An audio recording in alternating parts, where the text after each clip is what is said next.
Are we ready? Commissioner, may I have 11:15? Okay, all right. I'm admitting everybody, so give it just... Ready, Stace? Everybody is in. Okay. Welcome, everyone. Today we have two different work sessions. Our first one is on the Master Street Map Update, Phase 3. And our presentation and update will be by Edinson Bautista. Edinson, welcome. Now we'll turn it over to you.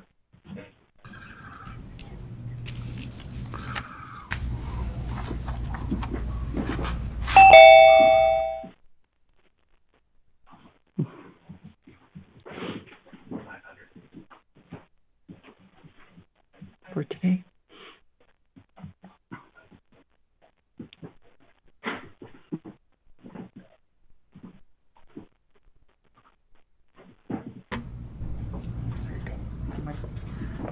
Good morning, Commission. Can you hear me? Coming in loud and clear. Perfect. Good morning, Commission. My name is Edinson Bautista, ACHD Senior Transportation Planner. In today's meeting, staff will present the outcome of Phase 3, analysis and implementation, and next steps. This item is an information briefing only, so no decision is needed from the Commission at this moment.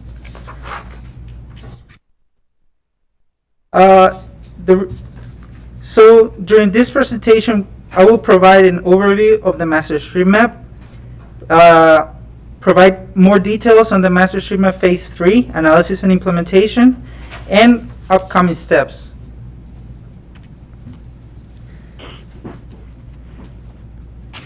The Master Street Map was originally adopted on January 27, 2010, and last amended on May 16, 2018. The Master Street Map update is conducted on a biannual basis, or every 2 years. The Master Street Map complies with Idaho Code Section 676517, Future Acquisition Map, which recommends the adoption of a map to designate the land proposed for acquisition. The three primary purposes are: define a share of the future roadway network between ACHD and its partner agencies, establish a county-wide right-of-way preservation map, and establish an existing and future collector network map. The Master Street Map helps establish a vision for projects in both Integrated 5-Year Work Plan and Capital Improvement Plan.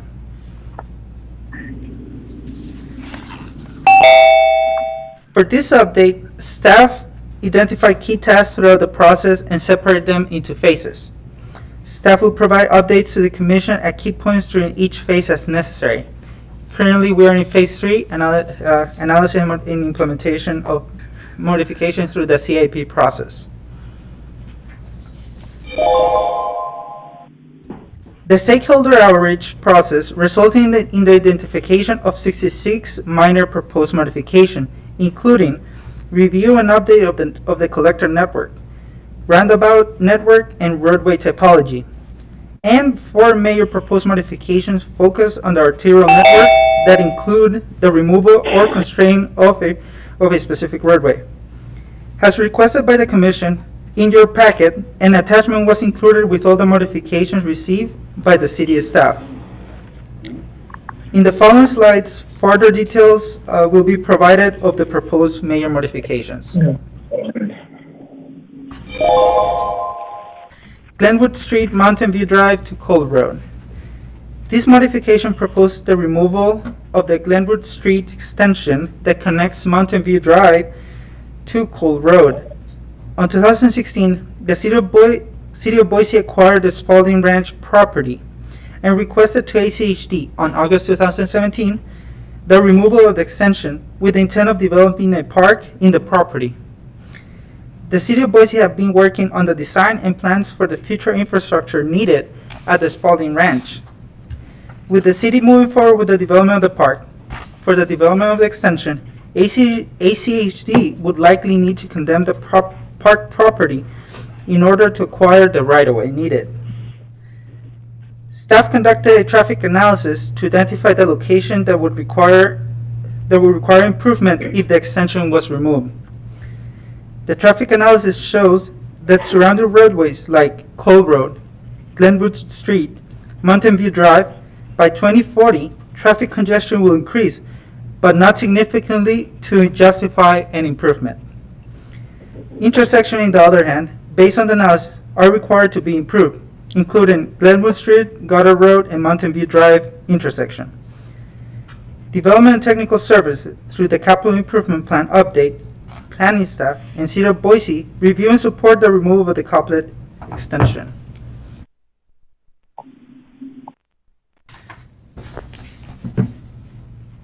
Maple Grove Road, Goddard Road to Fairview Avenue.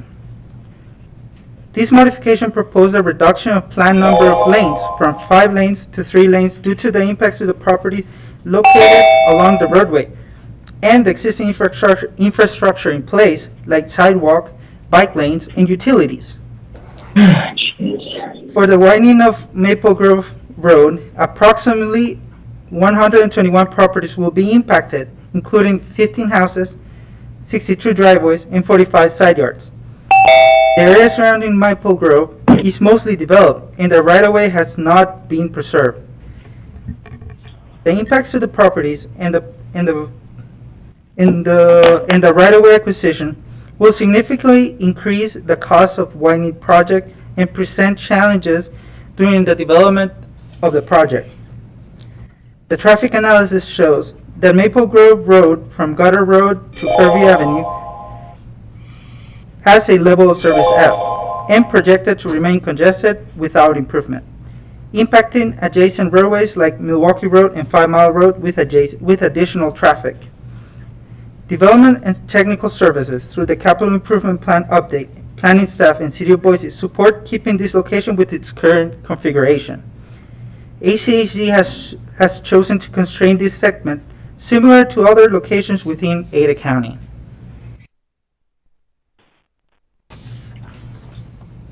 Hill Road, Gary Lane to 36th Street. This modification proposed a reduction of planned number of lanes of Hill Road from Gary Lane to 36th Street from 3 lanes to 2 lanes due to constraints in the topography, existing infrastructure, and properties adjacent to this segment. This reduction will remove the planned center turn lane and maintain the existing condition of the roadway. Intersection improvements through this corridor are expected to relieve congestion and improve flow of traffic. The traffic analysis shows that congestion relief is not significant with the widening of 3 lanes. Development and Technical Services, through the Capital Improvement Plan update, planning staff, and City of Boise, support keeping this location with its current configuration.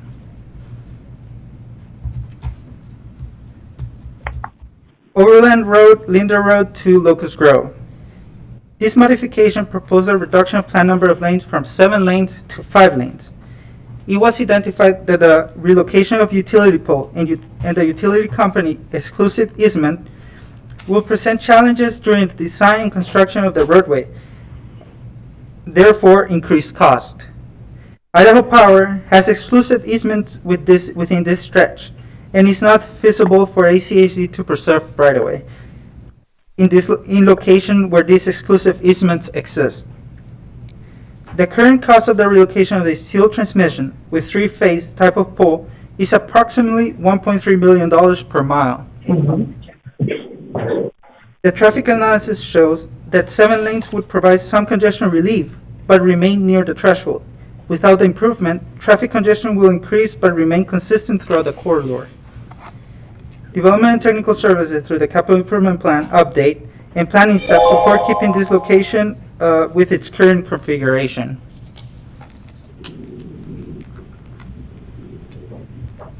For steps moving forward, staff will finalize Phase 3 analysis and implementation of the proposed modification and continue coordination with the CAP update. We're planning to come back in front of the Commission for the adoption hearing following the CAP adoption hearing. With that, I conclude my presentation. I will stand for any questions. Thank you very much, Edinson. Commissioners, are there any questions? Madam President? Commissioner Baker. Thank you. Sorry I was a little late. I can never get this thing to work. But I do have a comment regarding the Maple Grove to Goddard. It actually should go to McMillan. It would be ridiculous to think we would have 5 lanes from Goddard Goddard to McMillan. So that should be amended to say McMillan and not Goddard.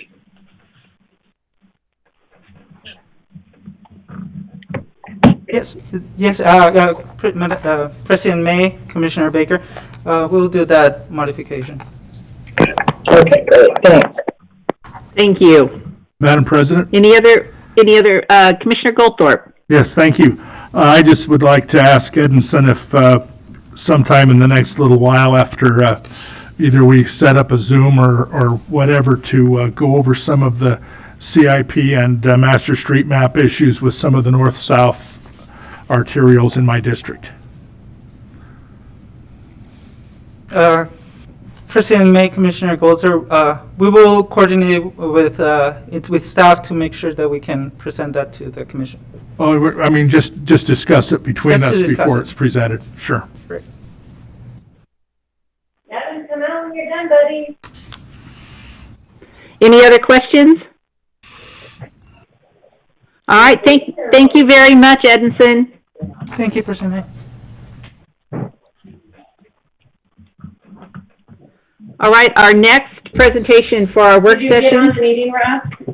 Okay, could everybody please mute their microphones? Mm-hmm.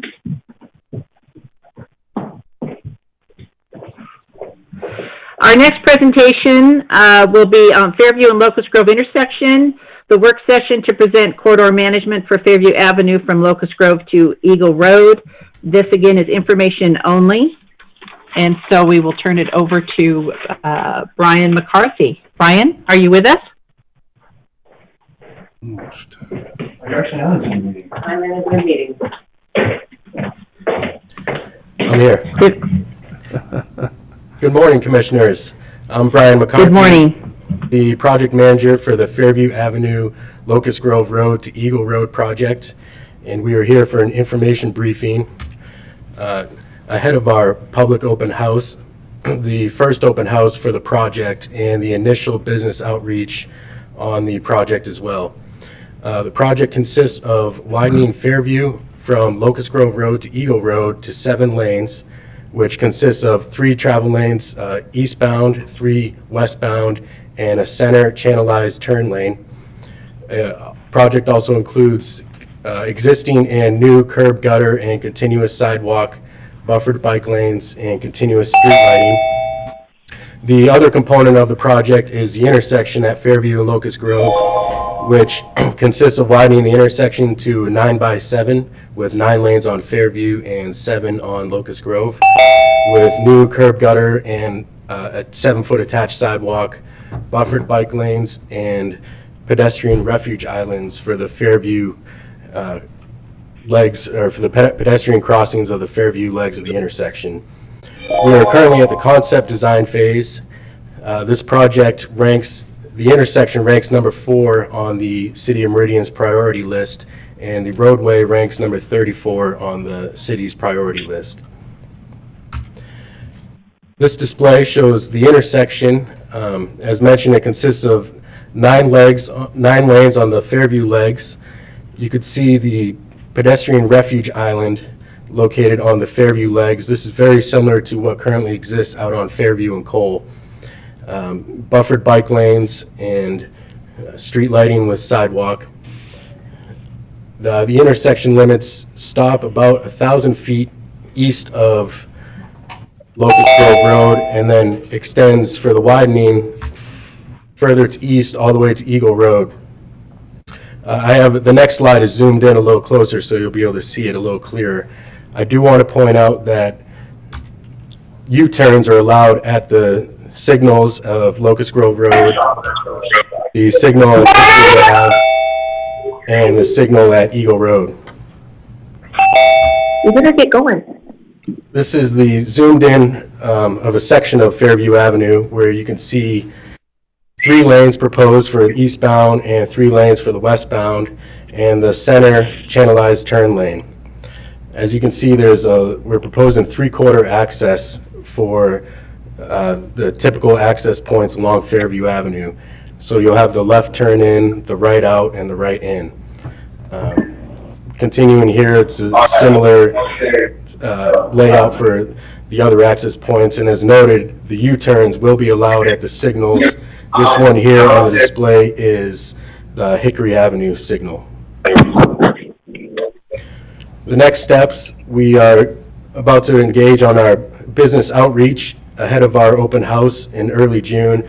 The online open house is planned for June 11th to go live with a 2-week comment period. We intend on coming back to you to brief the commission on the results of the business outreach and the public open house at July 22nd. Design is currently programmed to extend through fiscal year 21 with another open house planned in September at the preliminary design phase. Right-of-way acquisitions are programmed for fiscal year 21 and 22, and construction programmed for fiscal year 23. I'll stand for any questions if. Madam President? Just one moment, Commissioner Goldthorpe. Thank you very much, Brian. Again, I'd like to just request that everybody please do mute your microphones. We had a lot of interference during this presentation, so if you haven't already done so, if you would please do that, it would be greatly appreciated. Okay, Commissioner Goldthorpe. Yes, a question about the preliminary design of the widths of the bicycle lanes. I know we're constrained to 5 feet on the sidewalk, so what are we proposing so far for the bike lanes? For the bike lanes, we have buffered bike lanes proposed, so it'll be a 5-foot wide bike lane with a 2-foot buffer, is what we currently have shown Okay. for the concept layout. Okay, thank you. Any other questions? Yes. Commissioner Hanson? Yeah, I'll just quickly follow up. I assume buffer means paint, not a protected physical barrier. That's correct. We were proposing a 2-foot clear paint space next to the buffer, or next to the bike lane. My next question has to do with the lessons we've learned and every other city has learned with the significant change in commuting patterns as a result of businesses needing to have people come in at different hours to ensure safe distancing. And the justification for building to the one peak hour in the morning or one peak hour in the afternoon, whether there's the cost-benefit of analysis has been done, now that we have new data that shows people's commuting patterns are changing and may change permanently. Have we done any of that analysis, or is this based on pre-emergency shutdown information? So the initial traffic study was done this past fall prior to the shutdown. It was designed based on peak hour for the intersection. However, this is a heavily used commercial corridor that does get significant traffic on the non-peak hours as well. Well, I'd agree with that, but it also seems to accommodate with 5 lanes quite well on other parts of Fairview, and whether the cost-benefit analysis has been done to justify the acquisition of the right-of-way, which is very expensive, the maintenance of the additional width, the risk of speeding and on the much wider road, the access issues and the business impacts on access with a much wider road. And then the other piece of analysis that I don't see is the induced demand. This being the 7-lane major arterial where there are no 7 lanes elsewhere. Will it in fact induce demand so that it becomes as congested, if not more congested? Has there been an analysis of the phenomena, which is quite common, of induced demand, where you actually get more congestion, or at least you don't relieve congestion because it induces the use of the wider road? So we haven't done an analysis on that, but the Fairview Avenue in the CIP is programmed for 7 lanes, and it actually currently exists east of Eagle Road here for about a half mile to Records Avenue and in front of the Meridian Village. It already currently exists as 7 lanes. And actually portions of west of Eagle Road here in the project corridor, for example, the south side, it already consists of 3 travel lanes, 3 eastbound travel lanes. So some of the corridor is already built out to that 7-lane section adjacent to the project.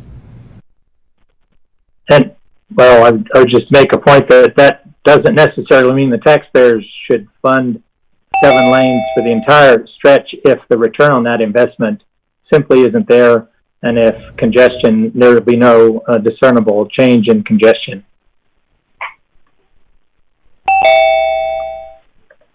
Thank you, Madam President. Thank you, Commissioner Hanson. Good comments. Anybody else have any questions or comments? Hearing none. Brian, thank you very much. We appreciate it. Thank you.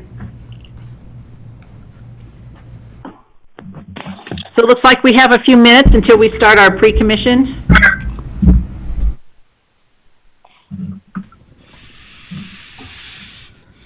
So we will reconvene with that at 11:45. Wide view. Like this.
How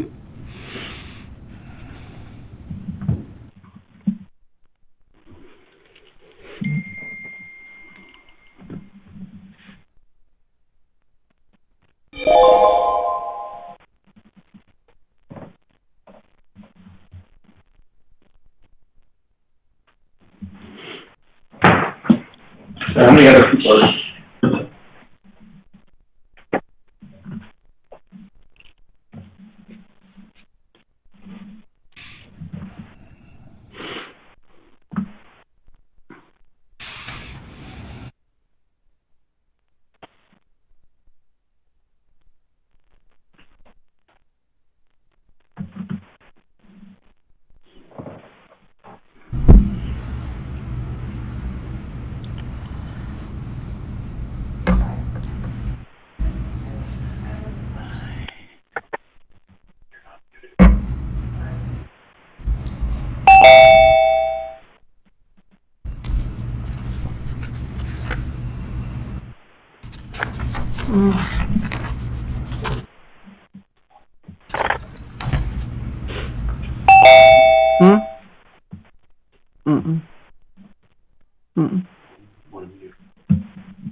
Commissioner May, it's 11:45.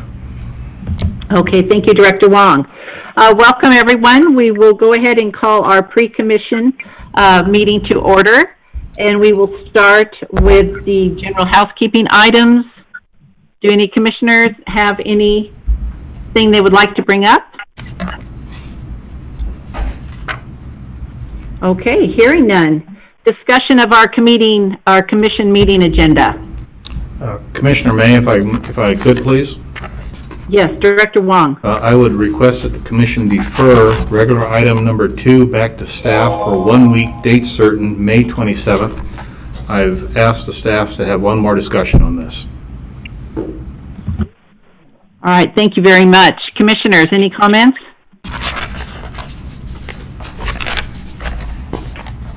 Okay, hearing none. Then we will move into your director's report. Okay, well, Commissioners, good afternoon, good morning, and such. A couple things to share with you, if I could, please. First off, as I'm sure you're aware, our maintenance crews are on double duty on flood operations today. We are getting multiple calls and such, and all responding accordingly. We should have, it'll be a challenge for the rest of the day and probably the rest through Thursday with the rain predictions that we have going on at this point in time. I'm also proud to let you know that all of Phase 2 operations are on target. We have had no major issues at this point. We'll continue to keep you posted as to how things are going as in line with the governor's orders for Phase 2 and CDC requirements. I wanted to let you know that, as you recall, a couple months ago, you very graciously authorized us to pursue a pilot project, and that was being able to override the vehicle flashing yellow turn signals when a pedestrian signal had been pressed to allow the pedestrian safe passage without cars turning into the crosswalks. I want to let you know that program is going incredibly well. Our test operations at Orchard and Irving have been very good, and it promises, we have some pretty good promises. We think we'll be able to start upgrading, as we promised you earlier in the year, in the late spring, early summer, as we walk through the rest of the intersections on this. But anyway, it's doing absolutely great on such.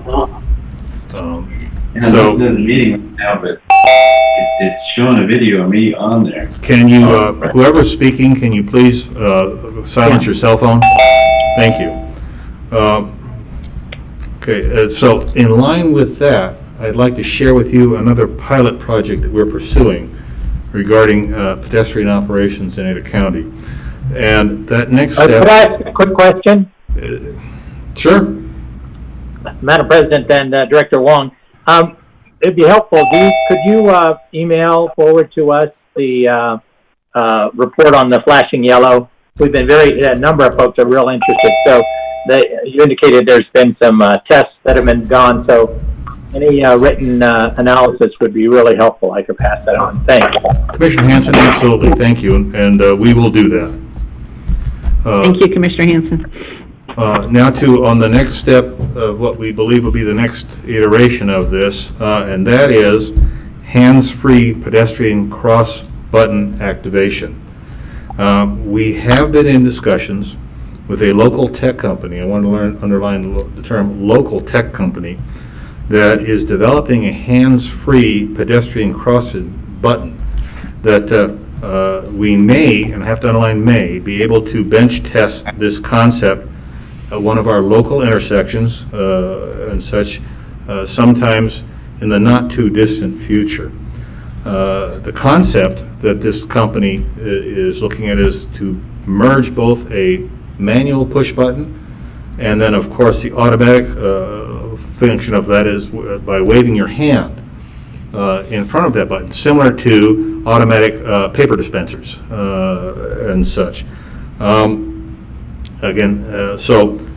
We've been in discussions with this group and such, and if it pans out, and we think it may, I'll be coming to you to talk to you about the locations, time frames, when we can mirror the hardware and such, so we can start this bench test to see if this really works. If it does, we'll be coming back to you with another report as to where we think we should start investing in these at the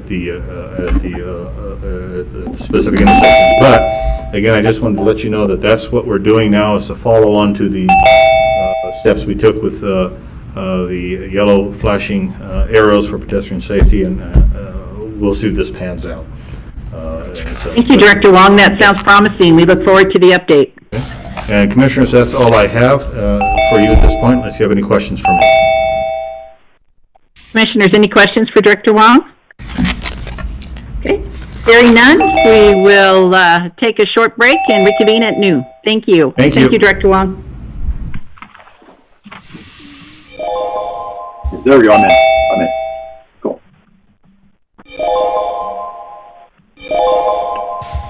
Yeah.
There's some type of chirping going on from somebody's phone or microphone.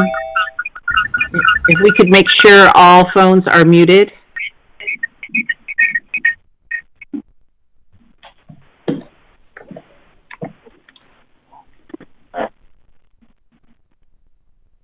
Thank you.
unmute your phone. We're going to have a lot of participants in the meeting today, and all the background noise really makes it difficult to hear.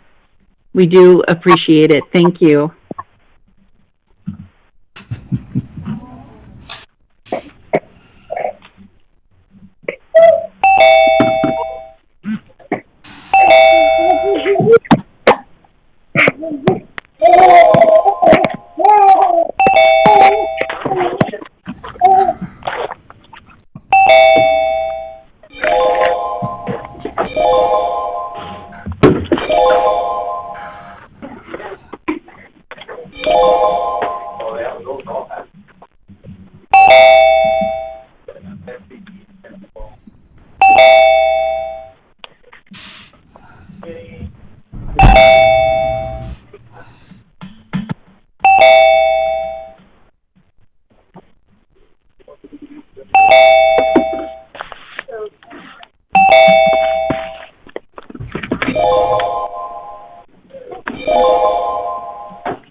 Just a heads up to the moderator, you can click on participants and mute everybody at once there.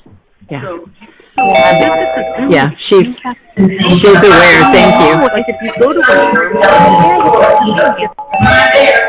just to speak, put your name and address.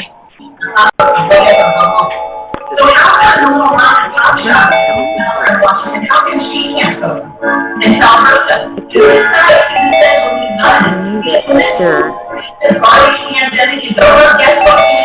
The big time going to be just fine. More people are going to be just fine. It's like Black Friday and Commissioner, may I call your approval? I can mute everybody, and I will only unmute the commissioners. And then I will be doing my best to make sure that when we call upon people to unmute those on a case-by-case basis. You need a motion. Because they shuttered their doors forever. They were told that Bingo. Takes care of that.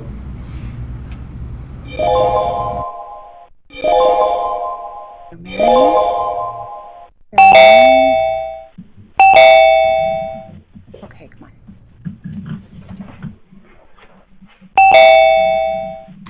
Commissioner May, it's now 12 o'clock. She is muted. Oh, no, she's not muted.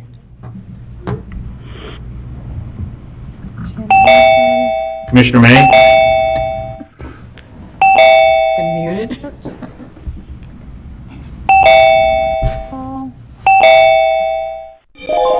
Oh, the auditorium is also muted. Here we go. What now? You're hot. Commissioner May, it's now 12 o'clock. All right. Welcome, ladies and gentlemen, to our May 20th ACHD Commission meeting. We will start with the Pledge of Allegiance. Director Wong, if you would do the honors. Thank you. Will you all please stand? I pledge allegiance to the United States of America and to the republic for which it stands, one nation, under God, indivisible, with liberty and justice for all. All right. Thank you very much. Before we get started, we've had a lot of interference from individuals not muting. So if you have not already done so, please make sure that they are muted. Our moderator does have the ability to do that as well. But before we get started, just a few housekeeping items regarding that. The commission has received all TELUS emails and voicemails. They have all been entered into our record, and any testimony that comes forward should be new information. We ask that you please mute your microphone. This helps keep background noise to a minimum. Please make sure you mute your microphone when you are not speaking. To speak, private chat with the clerk, Stacy Spencer. Give your name, address, and item you wish to speak about, or public communications. If you are participating only by phone, you will need to call ACHD headquarters at 208-387-6100 and give the receptionist the above information, or the information I just stated. When it is your turn to speak, you will be called upon in order of request. Then please unmute yourself. Please be mindful of background noise when your microphone is not muted. Avoid activities that could create additional noise, such as shuffling papers, etc. This would be much appreciated. Prepare materials in advance. If you will be sharing content during the meeting, please make sure you have the files and or links ready to go before the meeting begins. In order to allow maximum participation, each speaker will be allowed no more than 3 minutes, which is our standard protocol. You will be notified with a beep that your time has elapsed. I have asked Ms. Spencer to please track and call on individuals who wish to speak in the order that they have signed up. So if everybody could please follow this protocol, I think it will really enhance the ability to have a successful meeting. So with that being said, today I would like to recognize Christine Tannler. She's our lead budget coordinator, no small task.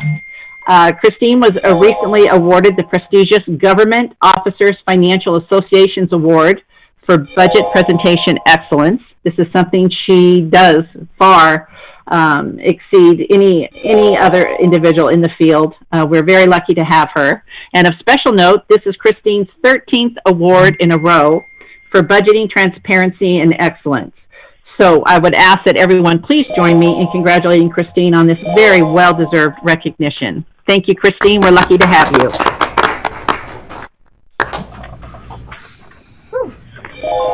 All right. Now, our first item is to adopt our agenda. Do we have a motion? Yes, so moved. Commissioner Goldthorpe made the motion. Is there a second? Second. Okay, we have a motion and a second. All in favor? Aye. Aye. All right. Consent agenda. Items on the consent agenda are considered to be routine and will be enacted by one motion. There will be no separate discussion on these items unless a commissioner or citizen so requests, in which case the item will be removed from the consent agenda and placed on the regular agenda. All consent agenda items are commission action items unless noted. Do we have a motion? Okay. Commissioner Baker? No, that's fine. Whoever did it, fine. I'll second it. Who made the first motion? I didn't hear.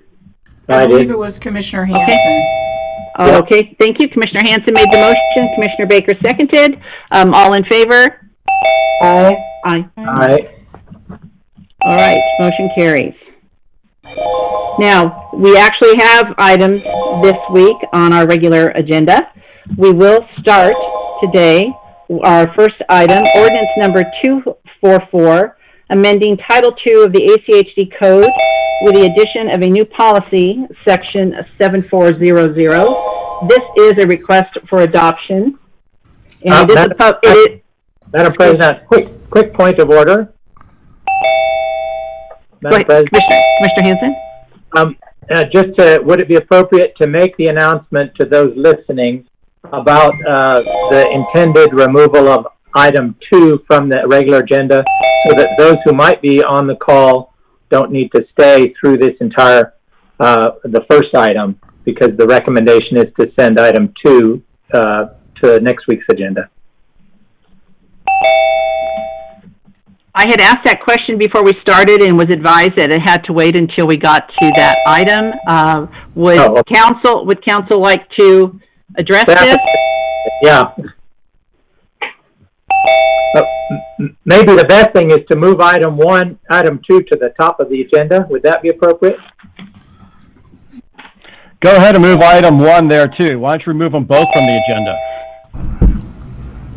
Madam President, Steve Price, ACHD General Counsel, for the record. You have the authority as president to change the order of the agenda, and then you could defer that as previously discussed.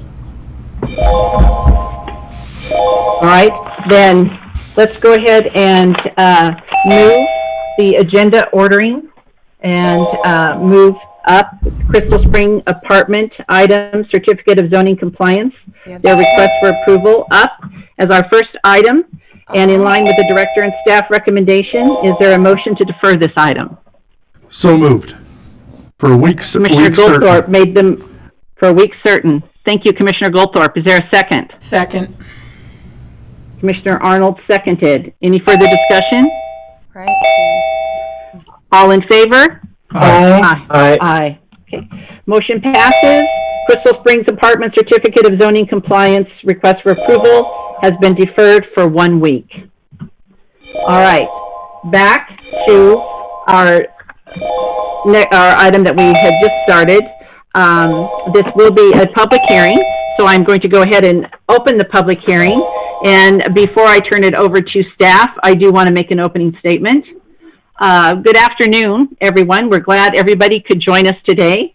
Today, the ACHD Board of Commissioners will consider the adoption of ACHD Ordinance Number 244.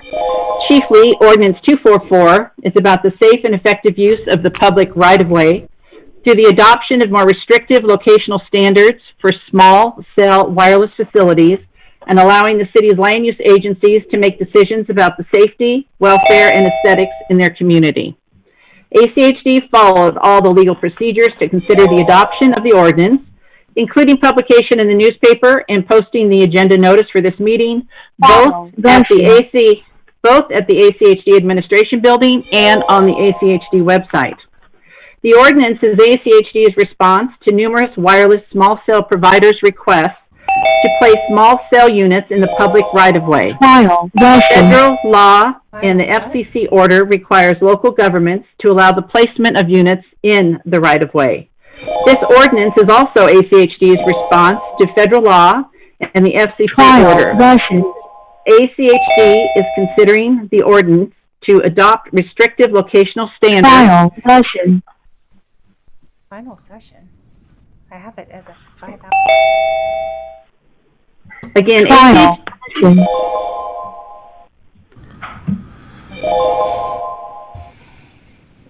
Do we know what's going on? No. What is, who?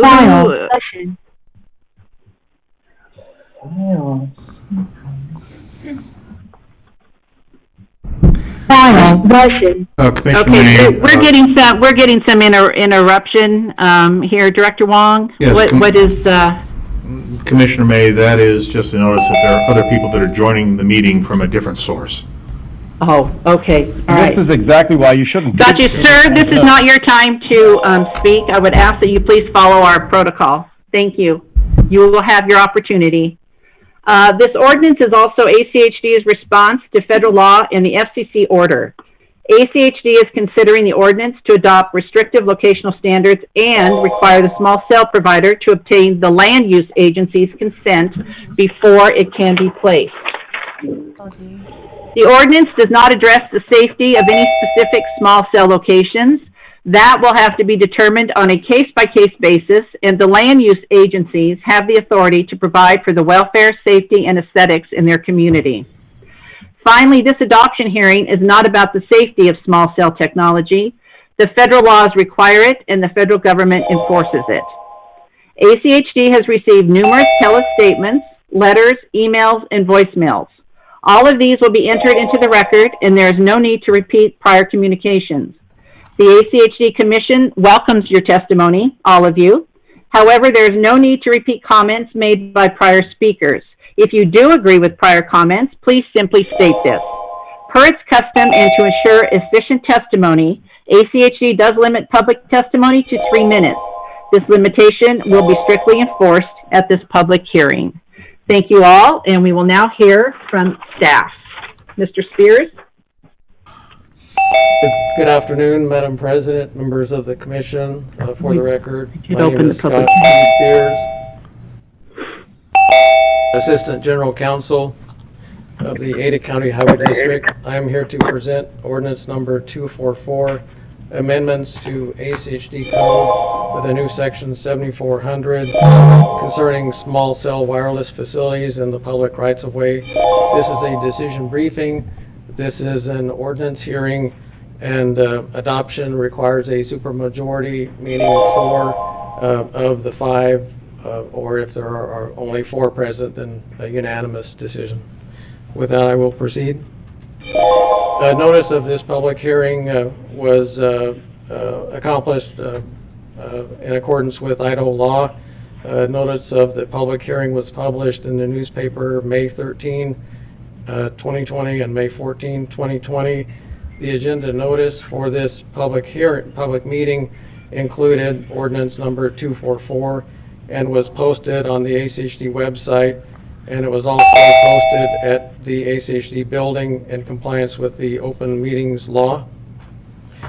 The reasons for these amendments are to address preemptive statutes in the Telecommunications Act as well as an FCC order. Concerning the Act, quote, "No state or local statute or requirement may prohibit or have the effect of prohibiting the ability of an entity to provide interstate or intrastate telecommunication services." We're having a brief pause. Additionally, Section 332 C7 of the Telecommunications Act provides that the modification of personal wireless facilities by any local government shall not unreasonably discriminate among the providers of functionally equivalent services and shall not prohibit or have the effect of prohibiting the provisions of wireless services. In addition, this section also states that no state or local government thereof may regulate the placement, construction, and modification of personal wireless facilities on the basis of environmental effects of radio frequency emissions to the extent that such facilities comply with the Commission's regulations concerning such emissions. In addition, as I previously mentioned, the FCC order issued September 26, 2018, entitled "Accelerating Wireless Broadband Development by Removing Barriers to Infrastructure Development Investment," which implements these two sections of the Telecommunications Act. Mr. Spears, one moment, please. Commissioner Baker? Yes, this is ridiculous. You know, it's extremely difficult to follow the staff report when people come on and don't mute their phones or iPads or computers and then speak. It's making a mockery of this whole session. So if everyone could please just mute. You can do your little, chat things that's happening to everyone that apparently appears all the time, and do it in silence, because all this is going to do is just drag everything out. So please mute. And if Stacy can do it, please go ahead and do it. She has been. Thank you for that reminder, Commissioner Baker. Mr. Spears, please do continue. Yes, under the FCC order, states and local governmental entities must allow the placement of wireless facilities in the public right-of-way subject to regulatory objectives such as aesthetics or those relating to public safety and welfare in relation to the use of the public right-of-way. In addition, these amendments are necessary to establish competitively neutral and non-discriminatory requirements and standards for non-exclusive license agreements for the placement of small cell wireless facilities in the public right-of-way, to incorporate terms, conditions, and requirements contained in existing master license agreements for the placement of these facilities in the public right-of-way. And I will proceed with a summary of the amendments. Basically, we have a new section 7400 entitled Licenses for Placement of Small Cell Wireless Facilities. Key requirements and standards set forth in section 7400 include but are not limited to the definitions section, section 7404 requiring a master license agreement and a site license for each location, annual fees and application processing fees per adopted fee schedules. Section 7409 is a very important and comprehensive section. It provides for common conditions and requirements including but not limited to locational standards and requirements, attachment to non-ACHD assets, installation on new poles, aesthetics, considerations for residential and neighborhoods and buildings of special interest, subject to prior written consent of the land use agency, new poles adjacent to residential properties, minimum distances for new standalone poles, prohibition of traffic impairment, the ADA compliance requirements, damage to ACHD property, removal and relocation, and non-exclusiveness. Concerning the placement of facilities adjacent to residential properties, the locational standard in 7409.4.1 states that, quote, unless otherwise consented to in writing by the governing board of the municipality or county having land use jurisdiction, small wireless facilities shall not be located within 20 feet of the closest exterior wall of the habitable portion of a residential building. This 20 feet distance is consistent with other jurisdictions that ACHD looked at and reviewed. It is also consistent with industry standards. Some persons have suggested a minimum placement from residential structures of greater distances. Since this 20-foot minimum distance is consistent with other jurisdictions and industry standards, requiring a greater distance would be subject to a finding of unreasonableness or an effective prohibition under the Telecommunications Act. Additional summary of amendments, title and ownership, waiver and estoppel by the licensee, maintenance and repair, hazardous substances, waiver and indemnity protecting the highway district, insurance requirements also protecting the highway district and the public. As I indicated, the FCC order requires action by entities such as ACHD. It establishes maximum timeframes for review and approval of applications for the placement of small cell wireless facilities in the public rights of way. Specifically, 60 days for the review of an application for co-location of these facilities using an existing structure, and 90 days for review of an application for attachment to a new structure. Per the FCC order, failure to meet these time frames subjects ACHD to litigation, which would result in a court ordering ACHD to authorize the construction as requested by the wireless facility owner.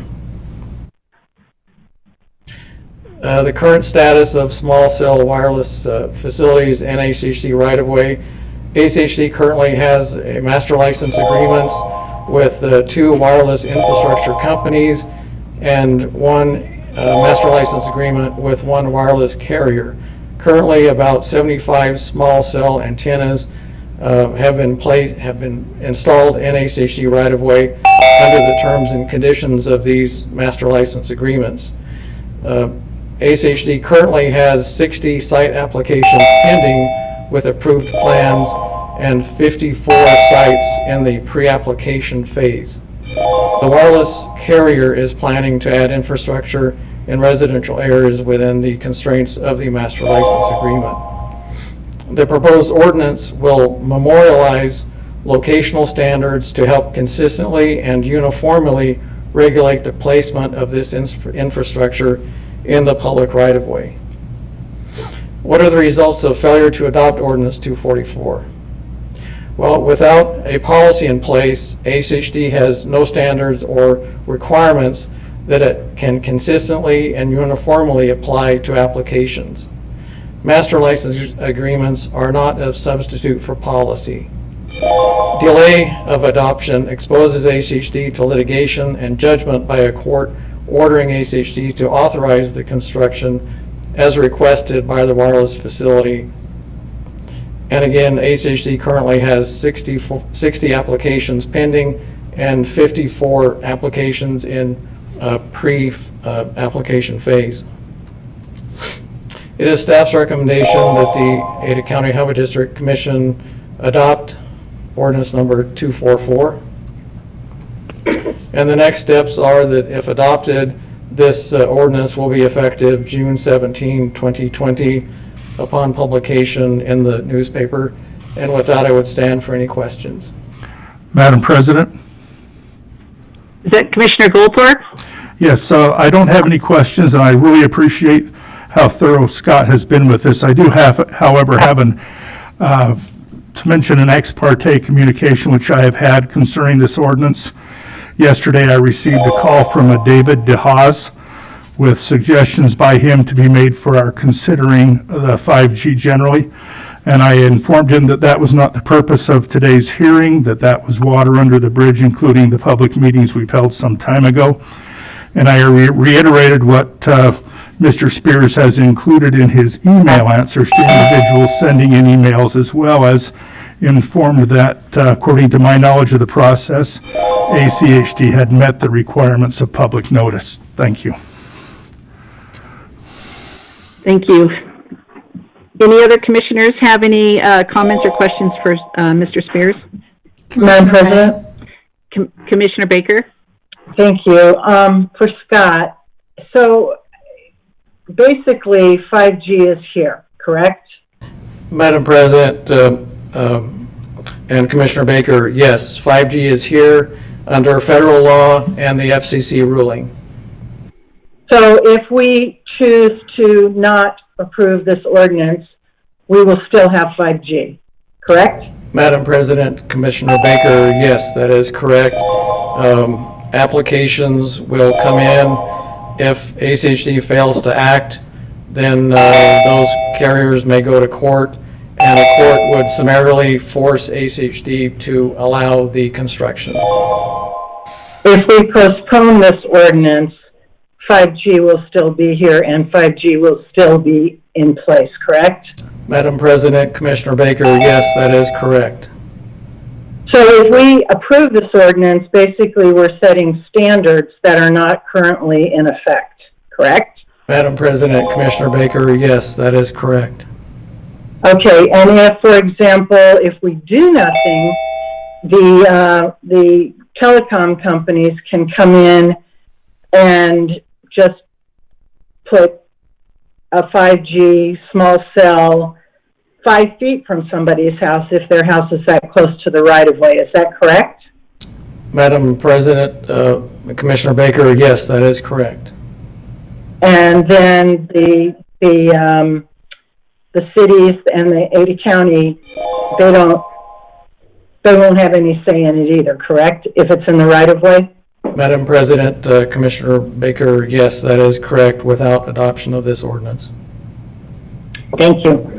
Thank you. So, Mr. Spears, with adoption of this ordinance, then the final approval and location is up to the local jurisdiction. Is that correct?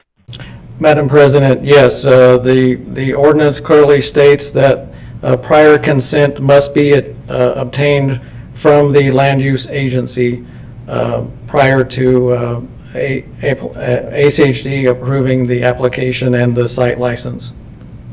All right. Thank you very much, Mr. Spears. Commissioner Arnold. Thank you, Madam President. I need to make a couple of disclosures regarding ex parte communications. I did receive a phone call yesterday from a woman whose name I didn't catch. She was asking that this be delayed and wanted to provide comment.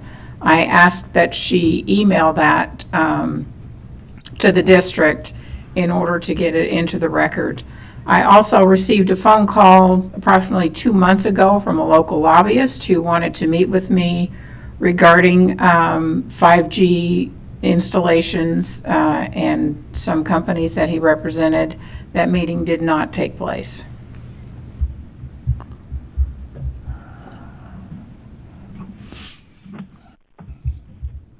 Thank you. Thank you, Commissioner Arnold. President May? Commissioner Hanson? Yeah, I have a couple questions for Scott, and it's on the language of the ordinance. And you had a slide up there too, but it's the item or the ordinance number 7409.4.1A, where it talks about municipalities have to consent in writing before something like this is placed in a residentially zoned neighborhood. What does that mean? Does that mean a staff member in writing or the mayor? What does the approval of a municipality in writing mean? Because it isn't defined there. Madam President, Commissioner Hanson, actually it says the governing board of the municipality or county having jurisdiction. So it could be the mayor, it could be the planning and zoning commission, if that is the applicable governing board. It would not be a staff member on the third floor in a closet. So I was just looking, subsection A doesn't refer to a board, but subsection B does, related to the habitable portion of a house.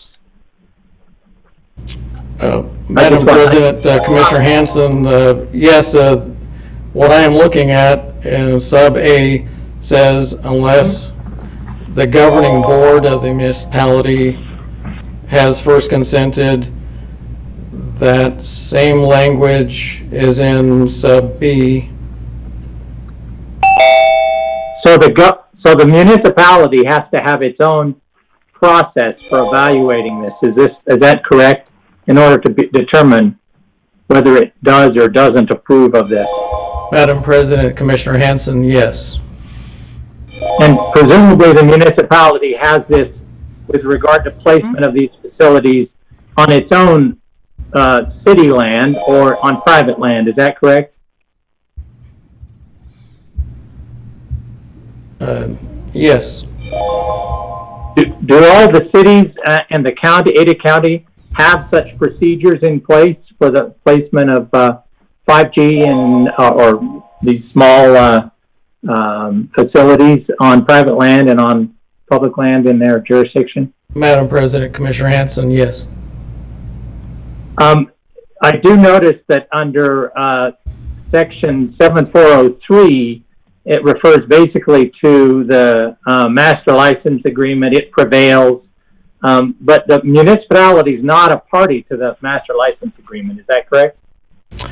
Madam President, Commissioner Hanson, yes, the master license agreement is between the Ada County Highway District and the wireless provider. The city would have had its opportunity through its review and consent process. So I'm trying to figure out, under 740941B refers to the whole notion of habitable portion of a house. How does ACHD decide if it's a habitable portion of a house or it's not, or does the city do that? Who decides to initially trigger that requirement that the city's governing board has to approve it or not? Mr. President, or Madam President, Commissioner Hanson, the ordinance stands on its face in terms of what is a habitable portion. It excludes porches, garages, and similar structures. ACHD would review that in its review process of the site application. So ACHD would go in, if it's a building that's nondescript, would go in and investigate what's going on inside that building to decide whether it is or isn't habitable. Say it looks like a garage, but it may not be. Madam President, Commissioner Hanson, yes, that is correct. That would be a part of our review process. So that's part of the land use analysis ACHD would have to do. Under 7409.4.1C, ACHD can allow exceptions to the separation between facilities based upon surrounding land uses. So what kind of land uses, since we're not a land use agency, what kind of land uses would ACHD investigate, or how would that work? Madam President, Commissioner Hanson, could you provide that citation for me again?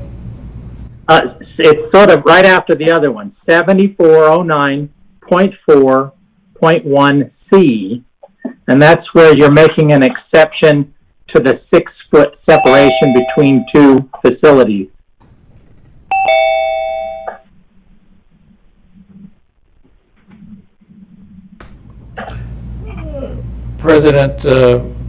Madam President, Commissioner Hanson, the 7409.4.1B that I'm looking at is C. C as in cat. C as in cat. Okay, sorry, I was not understanding or hearing you correctly.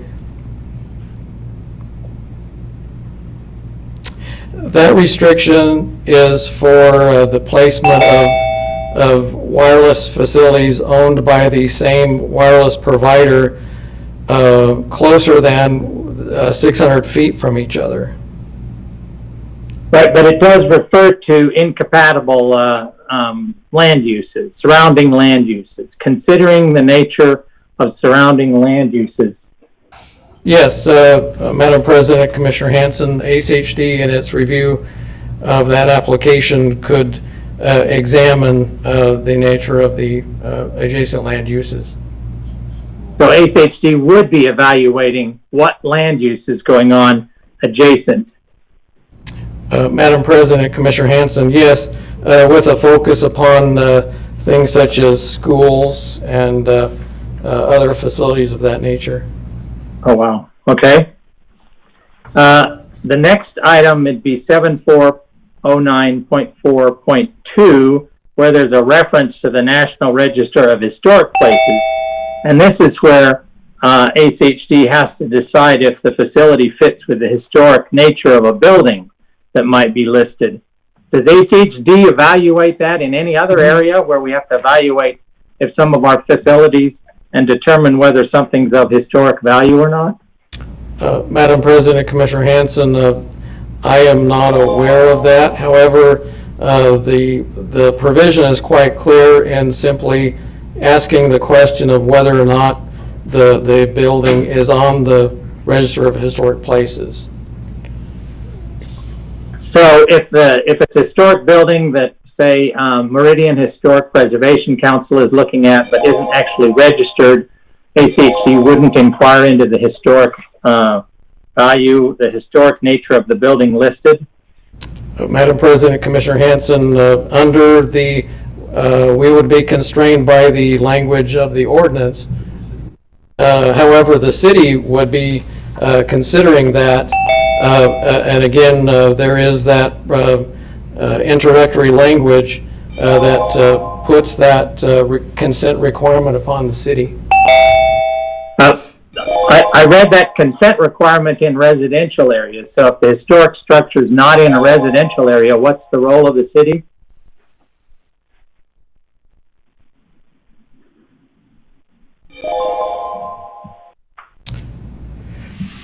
Madam President, Commissioner Hanson, 7409.4.2 does not limit itself to residential areas.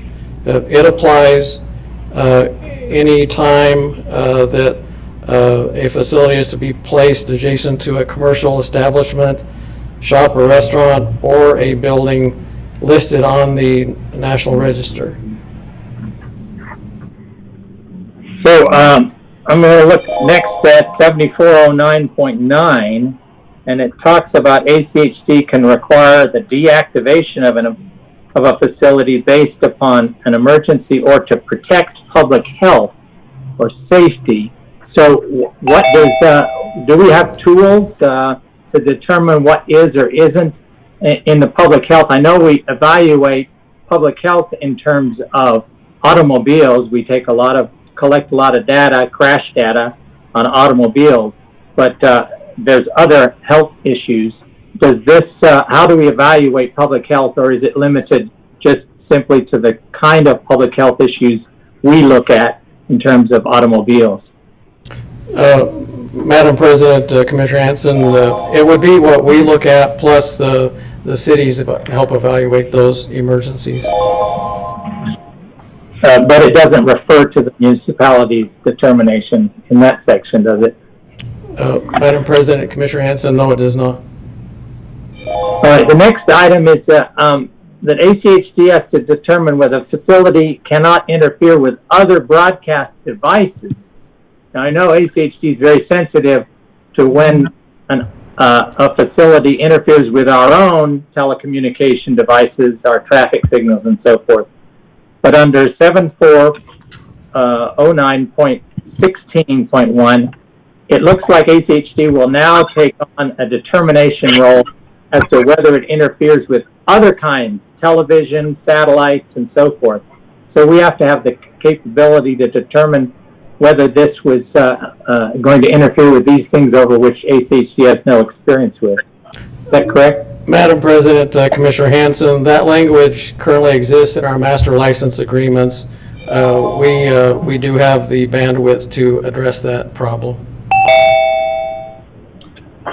So those are a few of my concerns about the language, and I'll address the rest after I hear some more testimony. Thank you, Commissioner Hanson. Before we move on to having members of the public comment, I did get a letter had been sent out to legislators in the state. I can't remember the source of who had sent the letter, but I did get a question from the legislator about what this ordinance was. No discussion of substance, explained about setting the standards and directed them to our website, and also the mayor of Eagle. So I wanted to get that on the record. Any other questions from commissioners before we invite members of the public? Okay, hearing none, we will continue on with our public hearing. And Stacy, if you want to call up or identify our first speaker. Our first speaker is Lynette Doubt. Please give me a second to make sure I unmute you. I just unmuted myself, Stacy. Stacy, can you hear me? Yes, you're good. Okay, great, thank you. Unfortunately, my camera just went out about 20 minutes ago. I would love to be able to look you in the eye, but technology has gotten in the way. So, one moment, please. Did you get name, address? You've got all that, Stacy? Yes, but we'd like to state her name and address for the record. Okay, my name is Lynette Doubt. I live at 1401 West Idaho Street in Boise, downtown Boise. Welcome. Thank you. Highway District officials, I attest and affirm that the following statements are true, accurate, and within my personal knowledge. As I said, I am Lynette Doubt, a licensed healthcare professional for over 20 years. I have a successful business in Boise. I also live in Boise. The standards of the MLA are based on faulty information. In 2020, nearly all new wireless facilities for telecommunication services are not needed because the existing telecommunications coverage is adequate. This has been demonstrated by your constituents, all of us, successfully making calls all over Ada County every day of the year. Wireless applicants do not have the rights to construct or operate WTFs without first establishing the need for them. In 2005 and upheld in 2019, the Ninth Circuit Court of Appeals ruled in Metro PCS versus San Francisco that significant gap in coverage must be proven. Otherwise, the county will not have to grant the new WTF license. Specific instructions can be added in Section 7400 that a neutral third-party RF professional hired by the county but paid for by the applicants shall perform a drive test for all telecommunication service frequencies for all carriers. This drive test can be required every 6 months, and the cost of these tests can be paid for by the wireless applicants. Further, Section 7400 could include the 2005 Ninth Circuit Court requirement that, quote, if a significant gap in coverage is present, then the telecoms may install using the least intrusive means. Thus, any licensing agreement must be worded to comply with this Ninth Circuit Court ruling, and Section 7400 must likewise be redrafted in compliance and in protection of the public against unnecessary WTF construction and operations. Therefore, if another gap in coverage is proven by a neutral third party, only then, per the Ninth Circuit Court ruling, may the applicant apply for modification or an additional facility, and using only the least intrusive means. These requirements are missing in 7400. Let's fix that before going forward. Verizon CEO Lowell McAdams stated in May 2018, and there's a link in my submitted document to the YouTube interview, Quote, we have now busted the myth that 5G frequencies have to be in line of sight. They do not. We busted the myth that foliage will shut it down. That does not happen. And the 200 feet from a home, we are now designing the network for over 2,000 feet from transmitter to receiver, unquote. This statement vacates the need for nearly all proposed small WTFs in public rights-of-way because existing macro towers can co-locate new 4G, 5G antennas. That is the least intrusive means in Ada County. Sorry, let me get some water. So Ada County is in Section 74 is missing a golden opportunity to incentivize the completion of fiber optics to the premises, FTTP, by invoking its police powers over the public rights of way. Fiber optics provides broadband in ways that preserve the quiet enjoyment of streets in residential areas, something the ACHD must protect. Wireless broadband, in contrast, can pump effective radiated power into residential neighborhoods if it is not sufficiently regulated by the ACHD. Think of big data, which is loud, internet video streaming and gaming via fiber optics, and only small data, which is soft, phone calls and text via wireless. Sorry. The public has the right to determine what we need as a community in Section 7400. In our fire-prone state, fiber optics provides the best long-term, safe, secure, reliable, and energy-efficient solution for broadband. During the Northern California fires, those with landlines received notice and got out. Those with only wireless phones got no alerts and died in greater numbers. An electrical box owned by the utility PG&E started that fire to avoid fires in our fire-prone state, put everything underground. I'm asking you to postpone the vote on this unfinished legislation, or if you do vote, please vote no until Section 7400 complies with federal laws and precedents. Ada County can lead the way. Let's do our best for all Idahoans. With collaboration, we can create a groundbreaking law that meets our needs and values. I have expressed no matter of mere concern, but solely matters of substance, facts, and law. Thank you. Thank you, Lynette. Okay, Stacy, our next speaker. Our next speaker is Ann Hike. Ann, welcome. If you would please state your name and address for the record. My name is Dr. Ann Hike. I reside at 10900 West Wasdale Drive in Boise. Welcome. I am a medical doctor. I have done emergency medicine and integrated family practice for over 30 years. I'd like to talk on research on electromagnetic radiation and human health. There's over 14,000 studies. Serious medical conditions include but are not limited to arrhythmias or abnormal heartbeats, decreased fertility, neurodegenerative problems including Alzheimer's, dementia, autism, ADD, depression, anxiety, and insomnia, and increased cancer risk. These are the health effects from 4G, which was instituted without careful assessment and preliminary human testing. 5G will be layered on top of 4G. We cannot have 5G without 4G. We have very few research studies on 5G. An Israeli study recently showed that the millimeter waves can penetrate into the sweat glands, which will undoubtedly cause an increase in skin cancers. Also, DNA damage has been seen, and this is either a precursor to cancer or genetic deformities. The watery parts of the body may be susceptible to millimeter wave or 5G radiation, and this could cause blindness or kidney failure. The National Toxicology Program had a $30 million study over 20 years and exposed 7,000 rodents to electromagnetic radiation. The results were available in 2016. The study showed an increase in heart tumors and brain tumors. These results should have caused a mandatory cessation of wireless radiation, as happened with asbestos and lead. The FDA requested the study, yet when presented with the results, stated that they wouldn't apply this information to humans. The cell phone companies and the FCC currently state that there is no harm from electromagnetic radiation. We have no plans to do any studies. This represents a clear disregard for our safety. As a doctor, I know for a fact that we do not need to be putting small cell towers 20 feet away from our children's bedrooms. I recommend the commissioners vote no to Ordinance 244 today.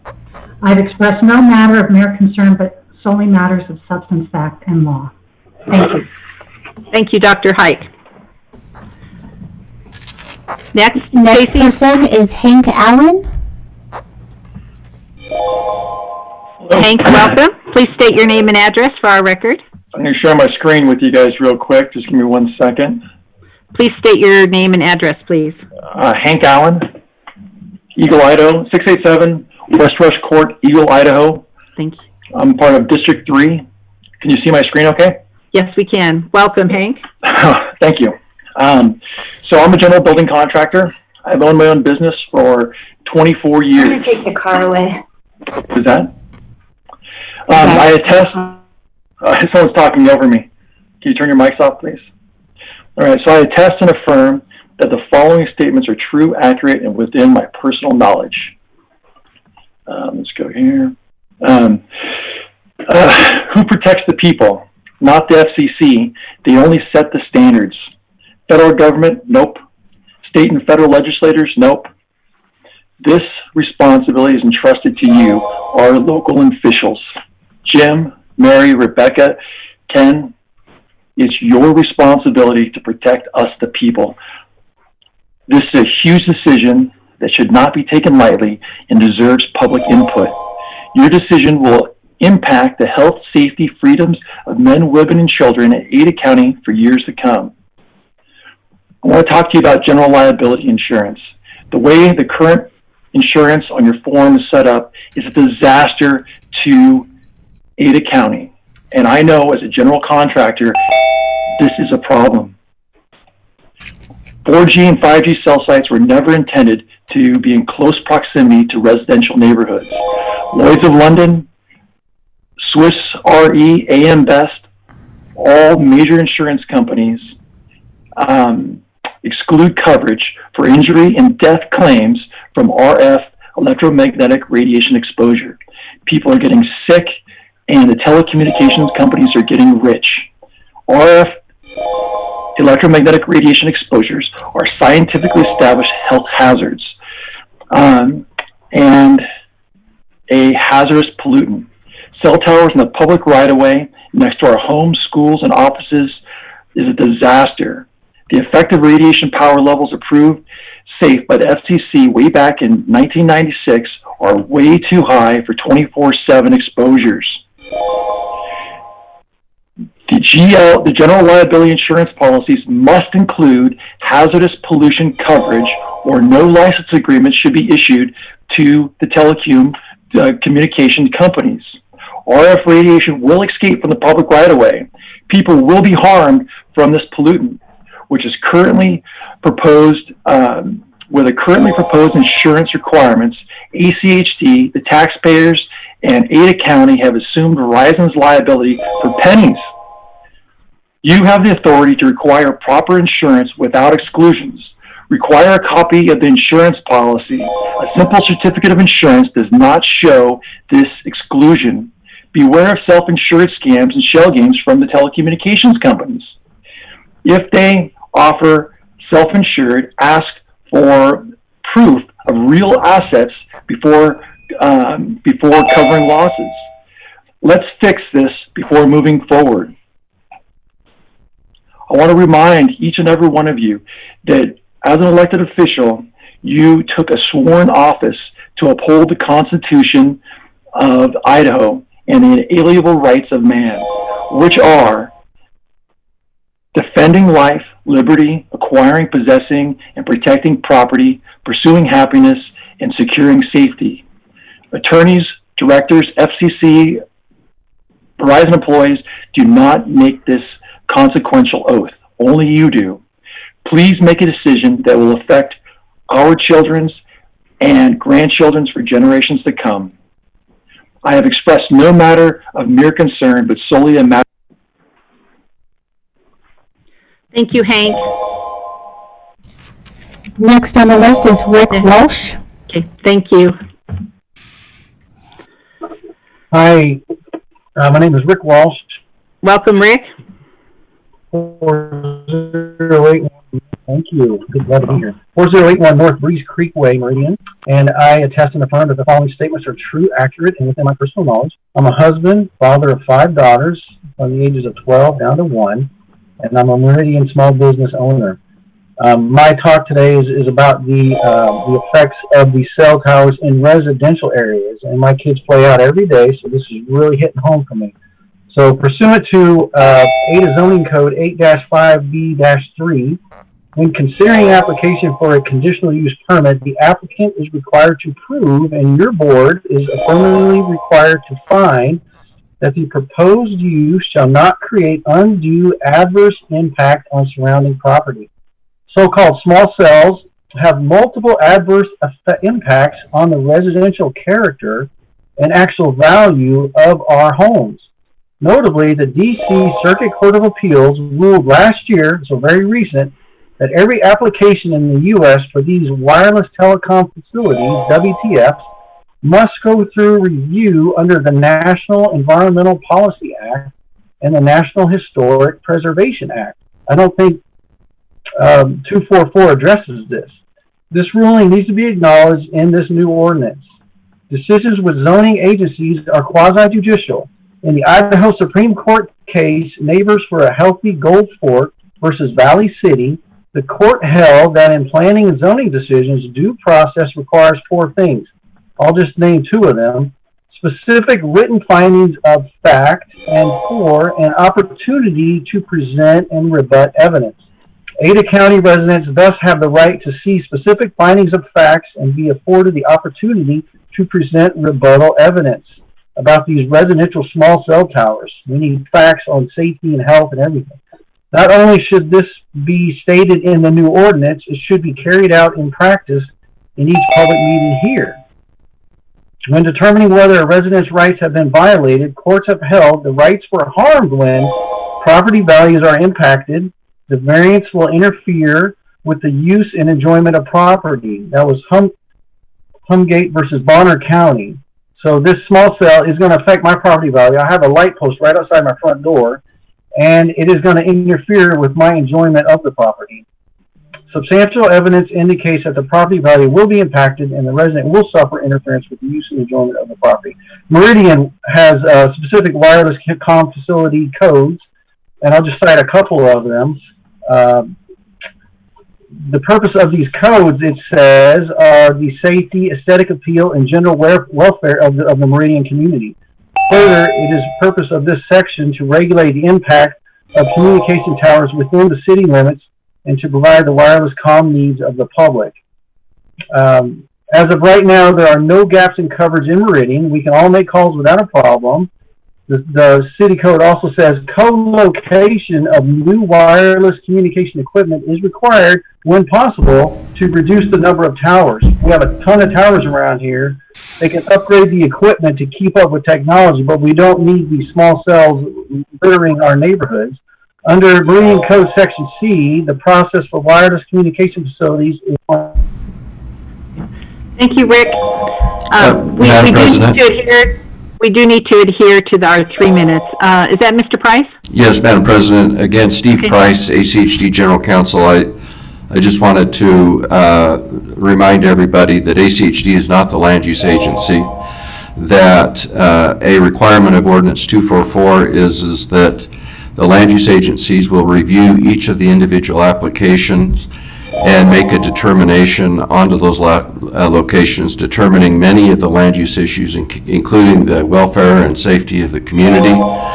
And that is why Meridian has specific zoning codes as well as the county. And so many of the issues that were just previously addressed, that would be something that would be taken into account, not by ACHD, but by the land use agency. Thank you, Mr. Price. Next speaker, Stacy. Next person on the list is Paul G. Paul G., please state your name and address for the record. Okay, I'm unmuted. My name is Paul G. from MyStreetMyChoice.com. Give me a second to share my screen. Okay, I need your address, please, for the record. You have it, MyStreetMyChoice.com. By law, that's all you need. So I am here. Just a moment, Mr. Gavin. Mr. Price? There's no law that says you have to say your street address. Excuse me, Mr. Gavin. Let me go on with my comment, Mr. please. Gavin. I'm speaking, sir. I'm running this meeting. Please All right, just then. give me a second. Mr. May we Price. have 10 minutes for our presentation? Madam President, our ordinance on meeting procedures requires that each participant who's testifying has to provide their name and physical address for the record. Well, my name is And Paul should they Gavin. refuse to do that, Mr. Price? Here's my address. You ready? 123 Main Street, California Then, City, if you won't do California. that and meet our policy, then we won't take his I'm testimony. doing it. Here it is. Here's your address, 123 Main Street, California City, California. Mr. Gavin, Are you ready? we are interested in hearing what you have to say, but sir, you do need to follow the protocol that every I other just speaker did. is following. 123 Main Street, California City, California. There you go. Mr. Price? I just Mr. gave you an Price? address. May we continue? Mr. Price? Is that even a real address? Look it up. Okay, Stacy, let's move on to the next speaker, please. Okay. Wait a minute. What are you doing? Excuse me.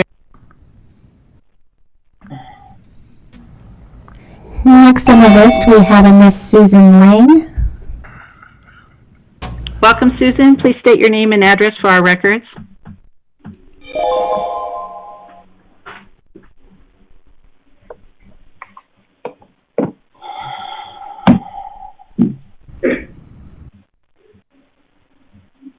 Susan, you have to unmute your mic.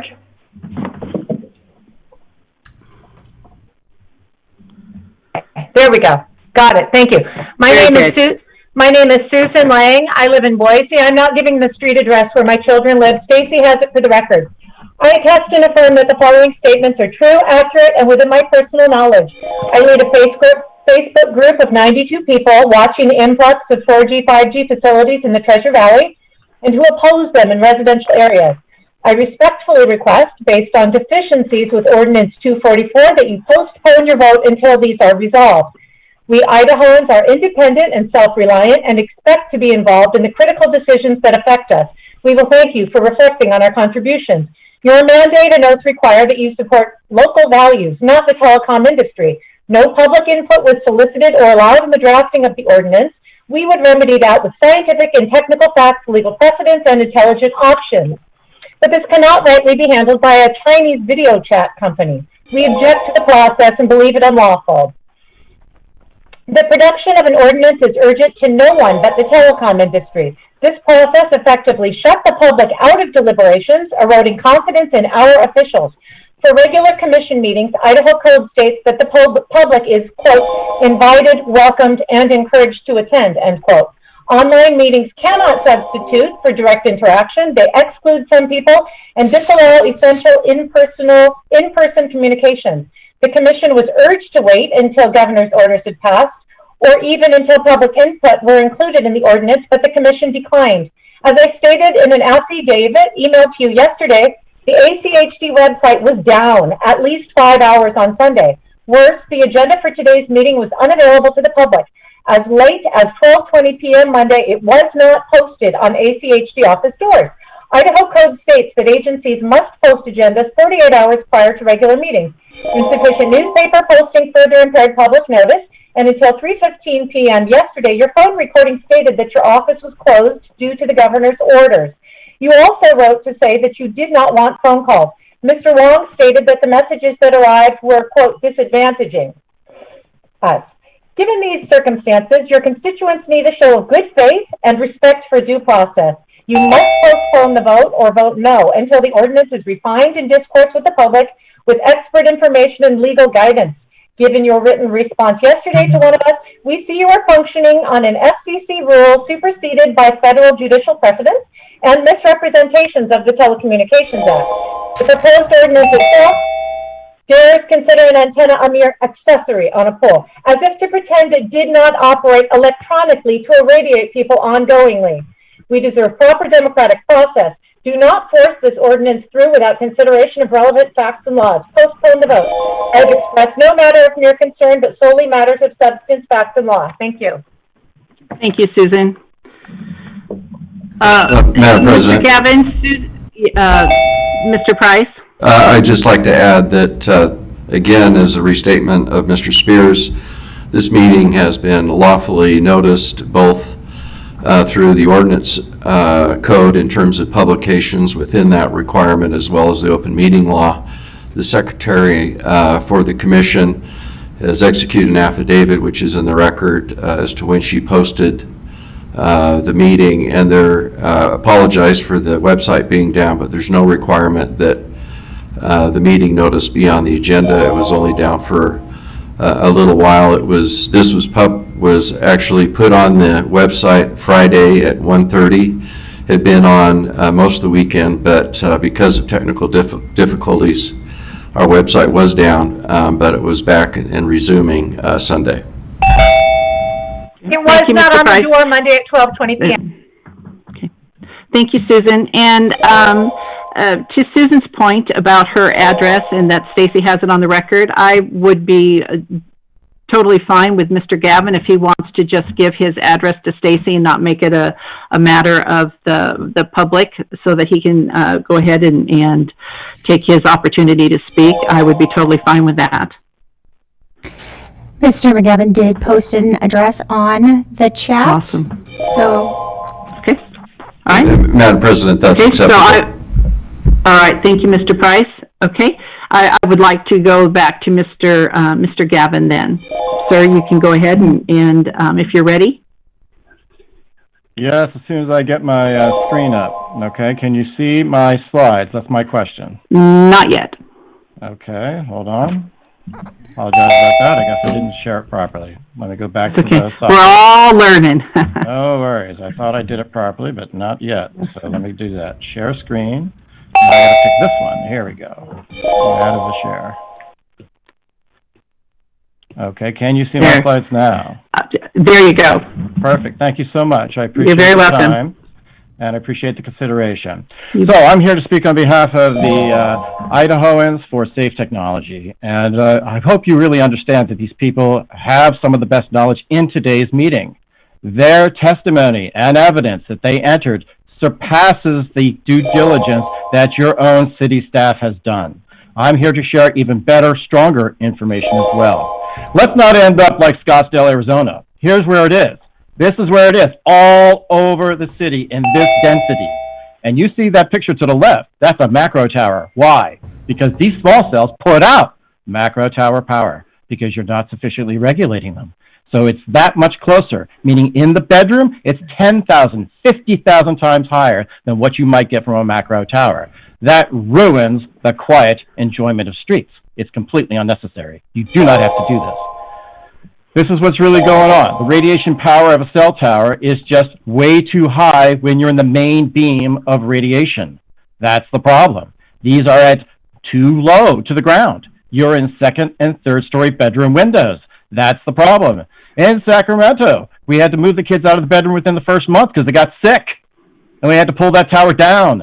There's lots of great experience all over the place about what's going on out there in the world. Okay? These are all the frequencies you'll be seeing. Can't highlight them all, but look what's coming at you. You only have the 4G, 3G now. Look what they're trying to put in front of your house. This is a disaster in the making. So what's really going on? Why are these really going in? Well, it is essentially for surveillance and crowd control, not unlike China. And this is well documented in surveillance capitalism. There is no reason to do this in America. You have the ability in Idaho to stand up to the FCC because that September order is presumptive only. It is not self-enforcing. It is not binding. These are opinions by the FCC. You don't have to give up your own local laws and values. You can stand up to the FCC easily. You just have to do it. You have to grow a pair. Okay? What's going on? They're saying they're small, but they're only talking about the dimensions, not the power. I'm going to show you. Verizon, 22,260 watts of power, 20 feet from your house. How much do they need? only 0.1 watt of effective radiated power. What are you doing? Are you thinking this through? So here's an AT antenna, 13,000 watts of effective radiated power, okay? At 0.1 watt, what do you get? You get 5 bars on a cell phone, half a mile down the street, everybody can make a call. 22,000 watts is 200,000 times higher than that. Of course that ruins the quiet enjoyment of streets. You have police powers over the quiet enjoyment of streets. You get to say, that's an inappropriate antenna. Let's bring back a small one that goes no higher than 0.1 watt. That's how it works. So that's how you do vertical, horizontal, and power. You must regulate all three to properly balance the needs of residents and wireless companies. This doesn't prohibit service. This allows everybody to make a phone call. And so that's why you want big data by fiber to the premises and small data through the air. Small data being emergency calls. It takes very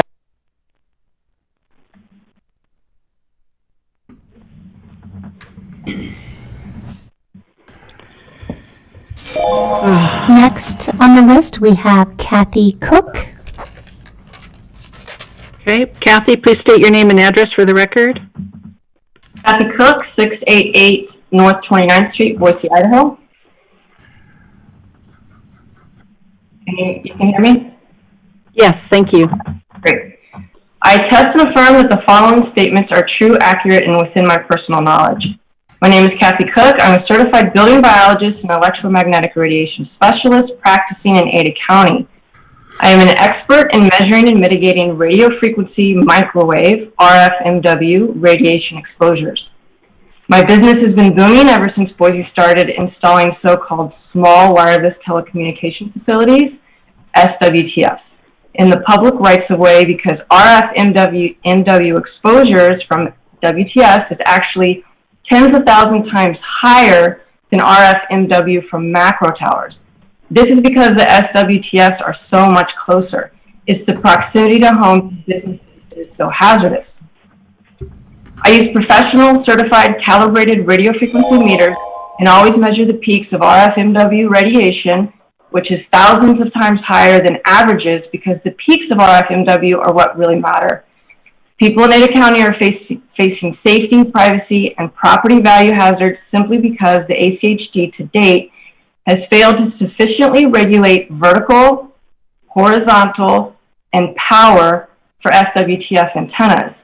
Vertical is the number of feet off the ground, horizontal is the number of feet away from homes, and power is the maximum effective radiated power that the antenna can output. That's watts ERP. It's easy to calculate ERP from an antenna spec sheet. You multiply maximum power input by antenna gain for each channel and then sum the total. When the original macro towers were constructed on hillsides, they had antennas with 200 feet of vertical and 3,000 plus feet of horizontal.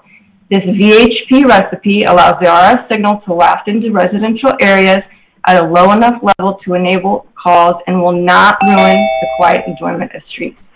But when cell tower antennas have only 30 to 50 of vertical and only 20 to 50 of horizontal, then we have a real disaster. This means the ACC needs to cap the maximum output power of these closed-in SWTF antennas to that which enable phone calls, but will not ruin the quiet enjoyment of streets, just like the larger macro towers. Because the ACHD is not paying attention, this proposal today is allowing SWTF to deploy 15,000 to 22,000 watts ERP 20 to 50 feet from our homes, only when only 0.1 watt of ERP is needed to go down the street for half a mile for 5 bars and on a cell phone, and 3,000 plus people can simultaneously make a call. None of my clients would want their children to sleep in the RFMW radiation of a macro tower that is only 20 to 50 feet from their bedroom windows. Our legislators understood this back in 1996 when they wrote the conference report explaining the legislative intent for the 1996 Telecommunications Act. That says the conferees do not intend that if the state or local government grants a permit in a commercial district, it would also grant a permit for a competitor's 50-foot tower in a residential district. An ERP limit of 0.1 watt for WTFs for all frequencies transmitted from a WTF be enforced 24/7 with the fuse under a locality's lock and key, and can then allow a locality to levy fines for ERP violations. Localities can use their police powers over the public rights of way to preserve the quiet enjoyment of streets by requiring a fiber optic sharing box on every WTF. A third piece of equipment can filter out the dirty electricity induced in the local electrical lines. ACHD has an opportunity to include rational VHP regulation in section 7400. We are fortunate to have a simple, cost-effective, and revenue-generating solution. I urge commissioners to not vote the current draft through today, revise it to include such regulation, and bring it back in a few weeks. Thank you. I've expressed no matter of mere concern, but solely matters of substance, fact, and law. Thank you very much, Kathy. Next person on the list is David DeHaas. All right, can you hear me? Yes, we can. I'm going to share my screen. Okay, if you could state your name and address, unless Stacy already has that. I think he does. Let's see here. No, here we go. This is it. All right. Can you see that? My slide? Yes. Yes, we can. Okay. I'm David DeHaas, 116 South 5th, number 261, Boise, Idaho, 83705. I'm a resident naturopathic health coach and chairman of District 17 of the Republican Party. I attest and affirm that the following statements are true, accurate, within my personal knowledge. I was brought up yesterday to why and my fellow residents just now showing up. Back in September 2019, when Commissioner Rebecca Arnold was running for the mayor, I asked, what would she do to stop 5G? Her reply was that it was a right-of-way issue with the state of Idaho. So until now, I was falsely believing we had to change state law. There's a big, great shell game going on. How do you reduce or eliminate liability as a highway district commissioner? And this should be a great concern to all of you. It isn't a matter of whether or not there will be lawsuits. It's just a matter of time. They're going to come. It's a fact that wireless companies know that their product creates bodily damage. They state this in their disclosure to their investors. The billion-dollar question is, who is going to pay? From Verizon Wireless, we are subject to a significant amount of litigation which would require us to pay significant damages or settlements. In addition, our wireless business also faces personal injury and wrongful death lawsuits relating to alleged health effects of wireless phones or radio frequency transmitters. That is important. So who gets sued when physical injury occurs? Who pays? That is not uncommon in civil lawsuits. An entity with only a tiny factual contribution to the occurrence of the liability-inducing event, say 5% of the negligence pie, under joint and several liability is liable for the whole quantum of the injury involved in the instance of legal unavailability of the other defendants. So even though your license agreement states the licensee have a general liability policy, there is in fact no insurance company in the world that will cover against health injury. So when a citizen discovers that their proximity to a cell phone caused their cancer tumor, any smart attorney will sue not only the owner of the equipment, as well as the owner of the poles, and they will look for deep pockets. Do you, commissioners, ACHD, have coverage against this? These companies have put in place shell companies so they can bankrupt that company and leave the county liable for damages. What should be stated in these licensure agreements is real people, real boards, and real backup of assets. For these facts, you must delay this vote and look to unwind the agreements that you have put in place. A better solution is to be used. 80% of the capacity that you guys have in the underground pipes right now is not being used. Put 5G in the ground, and if it's a tenant of a residential person wants that, be wired in ground. I've expressed no matter or mere concern, but solely matters of substance and facts and law. Thank you much for my time. Blessings on you all. Thank you. Thank you very much, David. Madam President, could we take a break? Yes, we can. 5 minutes? That's fine. Okay, 5-minute break. Thank you.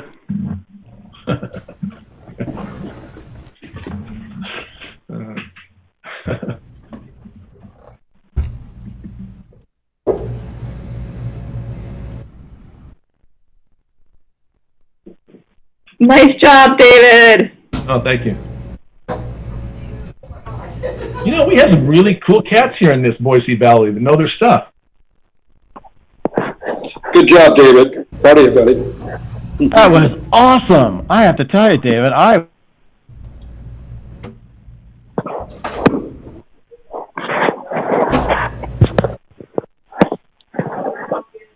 think we got the mute. I just gave you all compliments. No. The stream did. Yes, live stream.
There we go.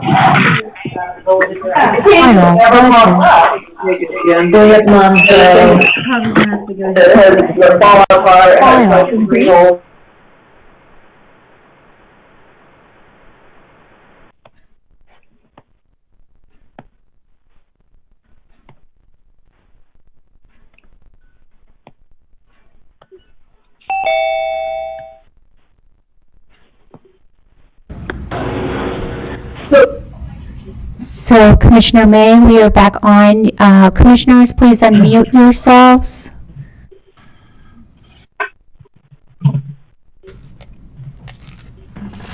The next person on the list is Christy Hodge.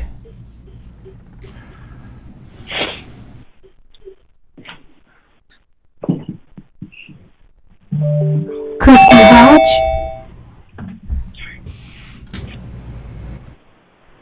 Go to the next person to keep it moving. James Wilson. James Wilson.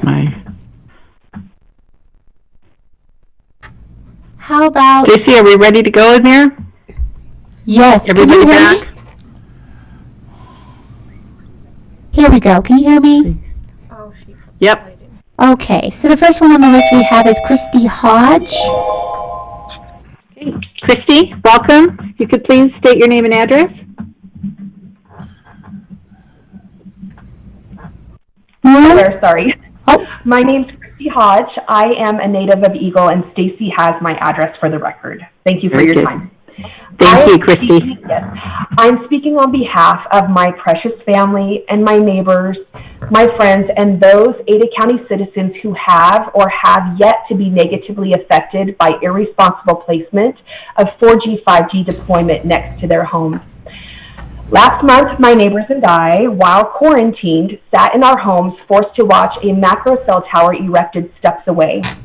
It would be outlandish to say that this tower will not significantly impact the selling price of my home or the surrounding neighbors' homes in the coming months, as most of us have or are moving. Last year, after an extensive $6,500 Valbridge appraisal on my home, they made a conservative assessment that the impact would be a minimum of 10% loss to our property value once the tower was erected.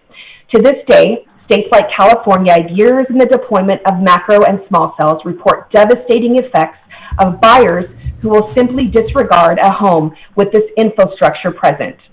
For sellers fortunate enough, the losses are over 20% to date. Whether a small or macro cell tower, there is a responsible, less intrusive, and respectful approach to growth that must be enforced. Idaho has telecom companies frothing at the mouth, as it is completely vulnerable to take over due to lack of and/or minimal ordinances and public right-of-way regulations that provide protection for our citizens and our land. There are less intrusive means available that ACHD can consider to minimize the impacts of this technology, and I implore you to review strong and protective setbacks and ordinances in place by amazing counties throughout this country.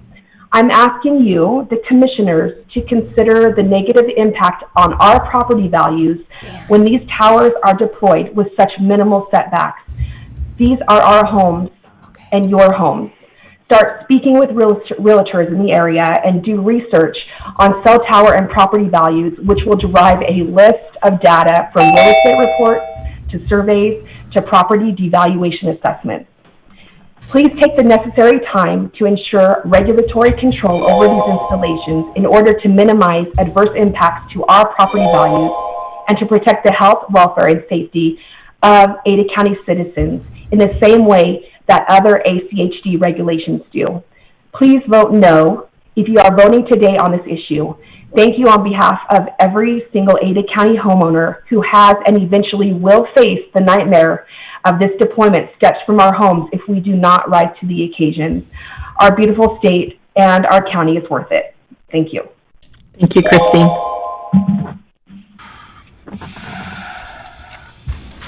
Next on the list, we have James Wilson. James, welcome.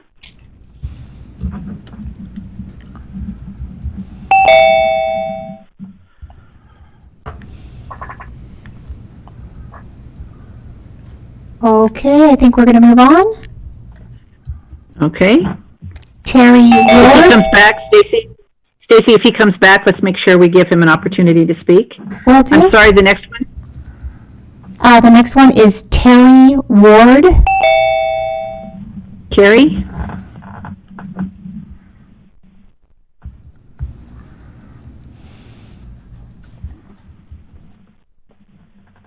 I actually didn't want to speak.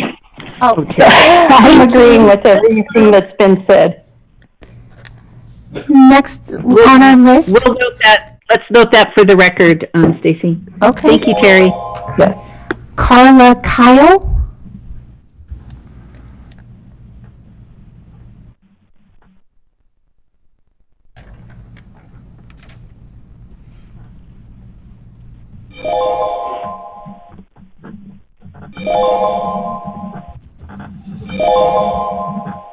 I'm looking for a Carla. Okay. Deanna Smith.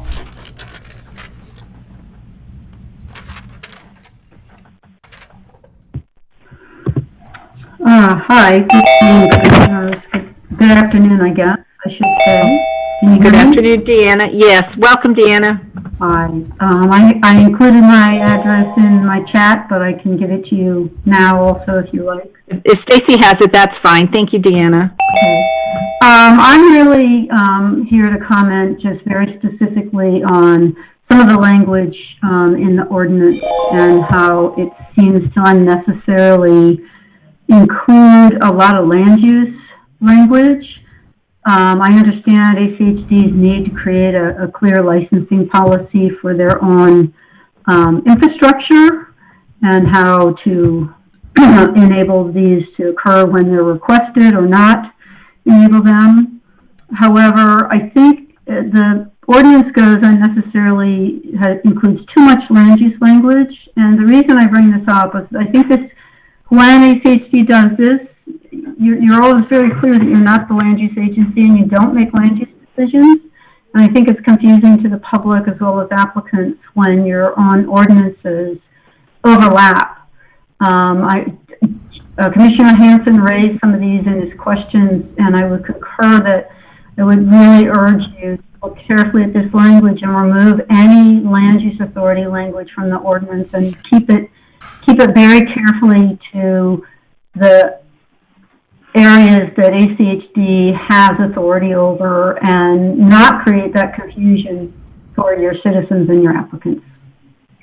And with that, I'll let you go on to the next person. Thank you for your time. Thank you, Deanna. Next on the list, we have Heidi Kay. Welcome, Heidi. Okay, can you hear me? There we go. I don't have official statements. Some people are very well prepared. I just was listening, and I do have some comments. So I've given my address to Stacy. Very good. Thank you very much. My background is environmental science and occupational health. I worked for the Air Force for quite a while. And I have worked on NEPA. So I do, and if I'm wrong, correct me, but I suspect that the health concerns have been addressed through the NEPA process at the federal level. Doesn't mean it's always right. Doesn't mean it takes everything into consideration or is objective. I understand that you're having this meeting to address a particular ordinance for ACHD that will give you some control over the installation of 5G, which appears to be coming. And so I think what my comments are, because I agree with the health concerns, but I understand that this really isn't the forum that's addressing them. It's the forum addressing the ordinance. And but I do think that obviously the ordinance can impact how, where, and when they're installed, which ultimately affects human health. So I think what I would urge is, having worked on NEPA, it was very black or white. You know, we've made a decision, we've done the proper investigation, all the T's are crossed, the I's are dotted, and we move on. And I would really urge ACHD, to come out of this meeting and say, what flexibility do we have? Because you're under a time frame to get, to grab some power on how these are installed. And I would like to urge you to say, what kind of flexibility do we have to reevaluate this? I think particularly what Lynette said should be taken into consideration heavily. And that's what I wanted to say, is just please don't make a rash decision because all of the T's have been crossed. Please consider the complex nature of this in your vote. It's nothing, you don't have to vote yes or no. I remember working on NEPA, and it seems black and white, but it never really is. So please give us more time. Madam Commissioner, I think you're doing a fabulous job running this meeting. That's all I have to say. It's a contentious meeting. You're doing a very good job. Thank you very much. I appreciate that. So, thank you. Yeah. Anyway, that's all I have to say. Thank you, Heidi. Okay. Very good. We have Dan from Meridian. Dan, if you can give us your last name as well, that would be great.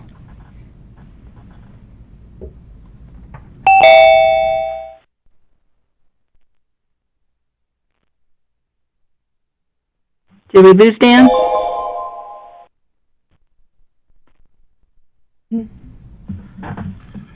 Dan from Meridian? Back. I'm not seeing him. If he comes, in case he's dropped off, if he comes back, we'll have him speak. That is the end of our list. All right. I do want to thank everybody. There have been a lot of thoughtful comments, a lot of statistics, and you can tell a lot of effort has been put into this, and we do welcome your input, and I do appreciate you all being here. It's hectic on these Zoom meetings, and so there is a need for everybody to please just follow the protocol and mute. So thank you very much. We did get through this. I'm Mr. sorry, Spears? Commissioner May, but there is a Ryan G. Hassey that just said that he would like to speak. Okay, absolutely. Welcome, Ryan.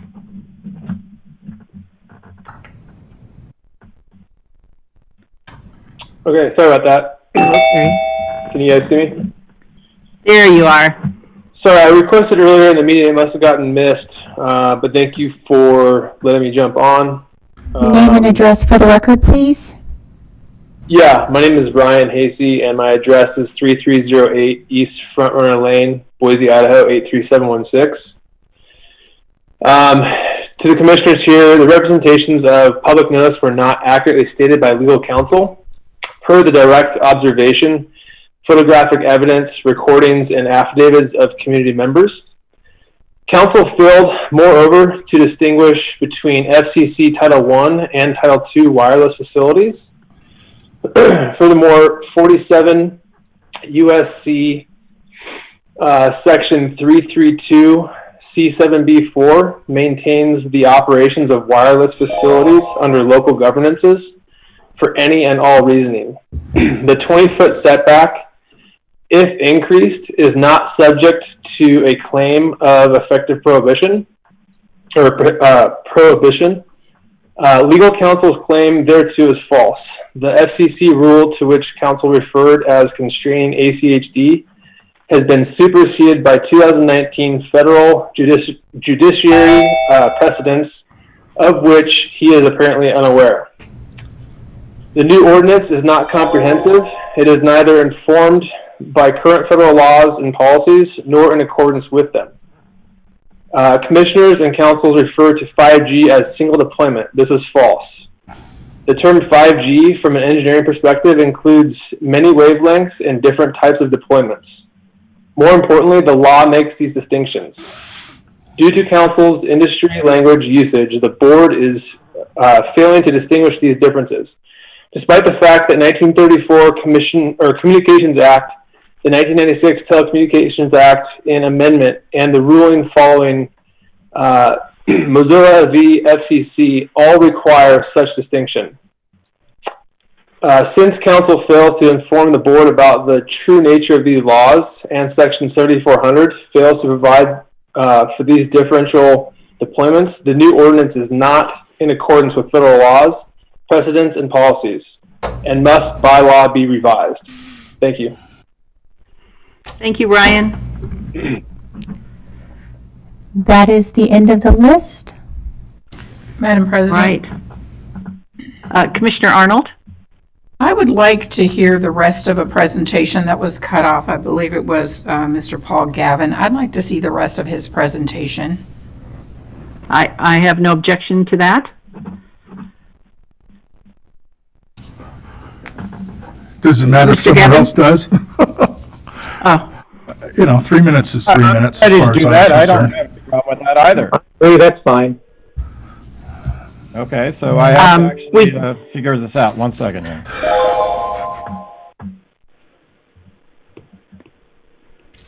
If you could, yes, give us the most salient points. We don't, not a 20-minute presentation, but we would like to hear more that you have to say.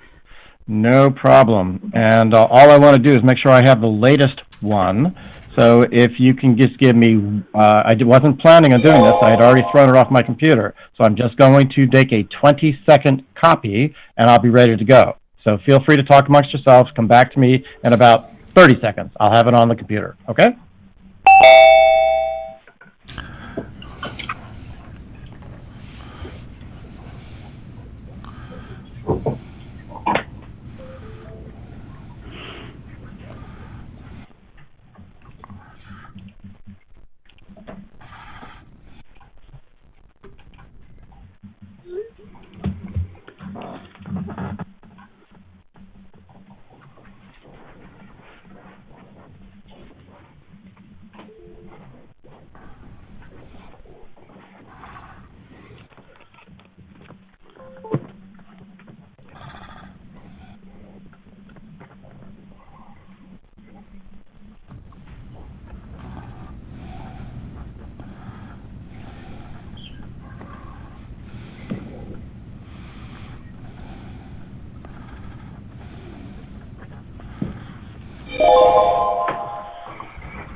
Okay, I got the slides up. Hopefully you can hear me. Okay, I don't see you on the screen yet, but... Okay, I'm just coming back. I just have to get this back to full screen here. There we go. And now I'm going to be able to share the screen. And I will skip ahead so that we don't get to anything that we've already done, okay?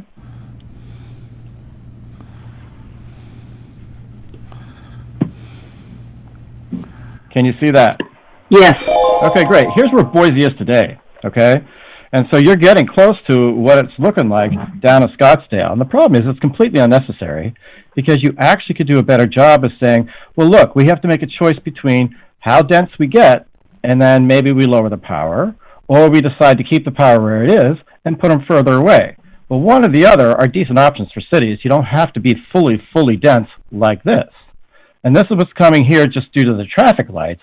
And now you're about to come into the neighborhoods. So you're going to have to consider what you want to do. Now, you think these are small, and you think they're really nothing, but I'll be honest with you. I'm an expert in measuring and mitigating radiation. There's more signal coming off these small guys than from the big guys because it's a distance thing.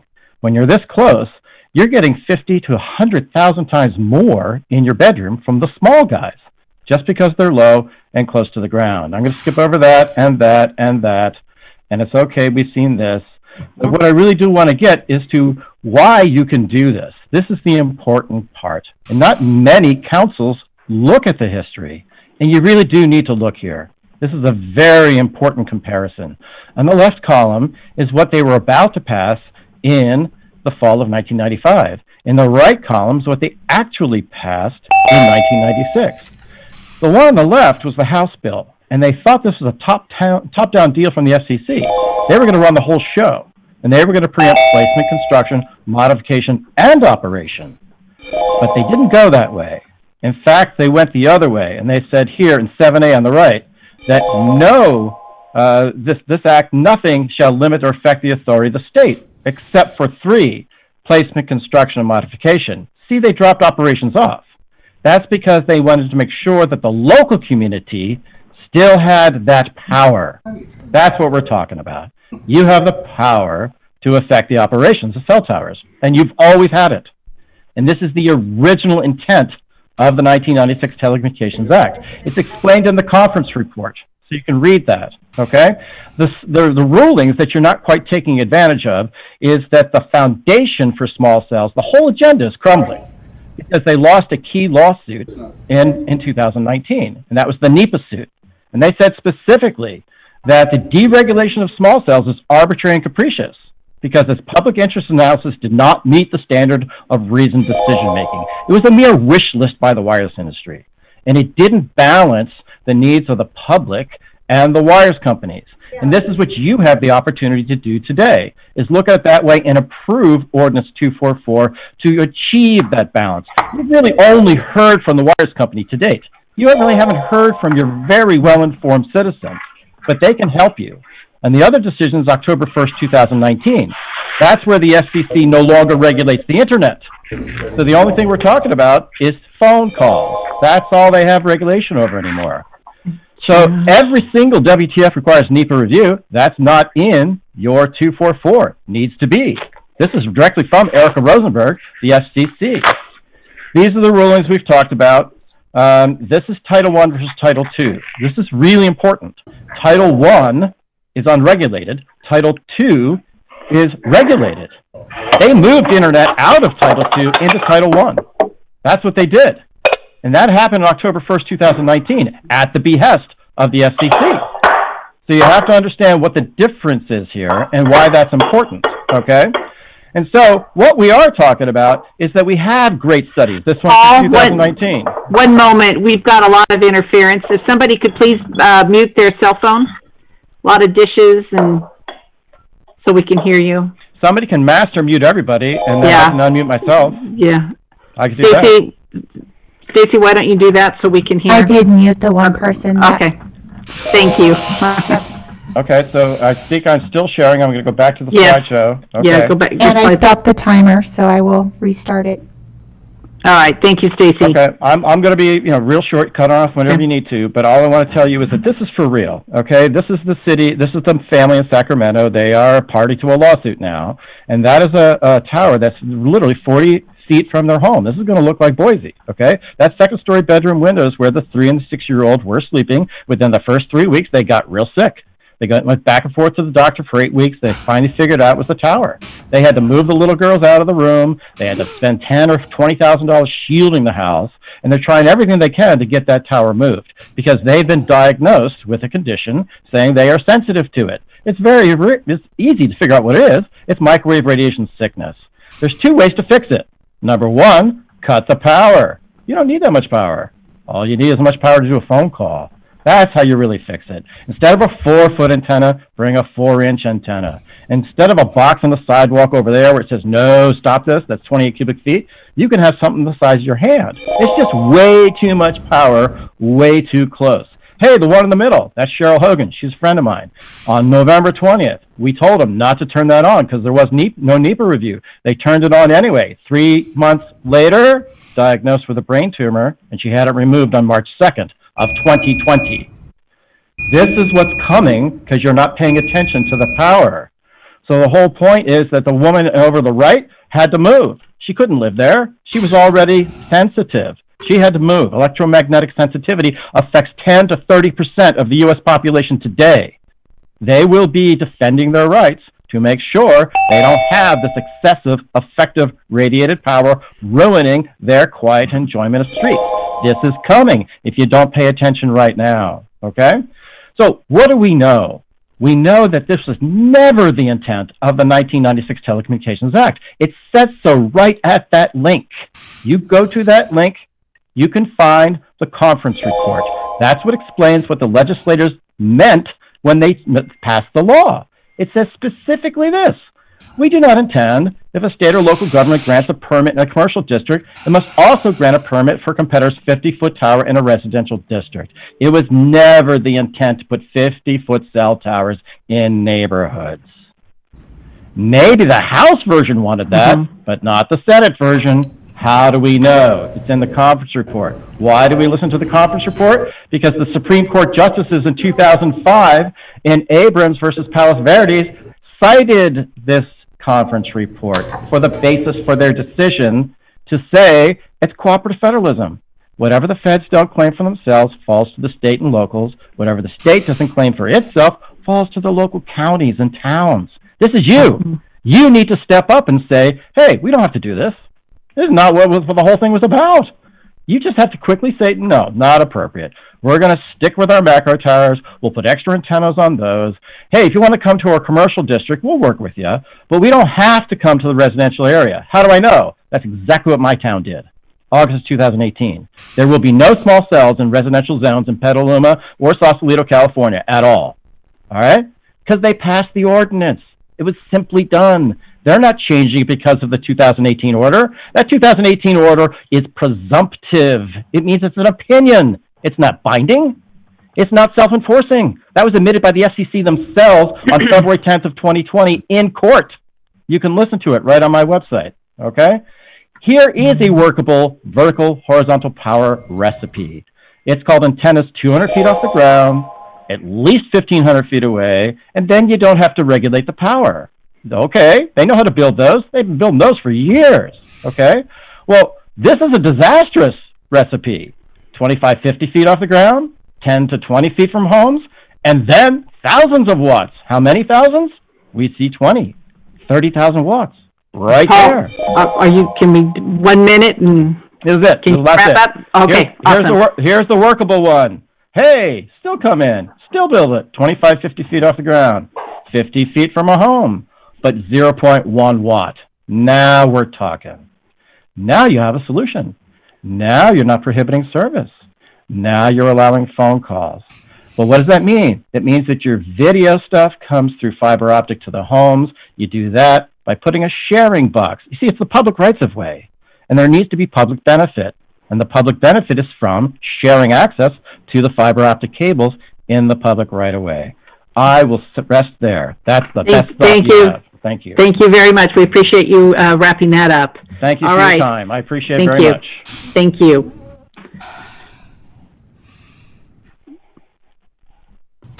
All right. Stacy, has anybody come back in that had signed up to speak? Or are we all... Oh, Dan just said that he's back and he would like to speak if there's time. Okay. Last one. Dan, Thank you, Dan. And we don't have your last name, Dan. So Dan from Meridian.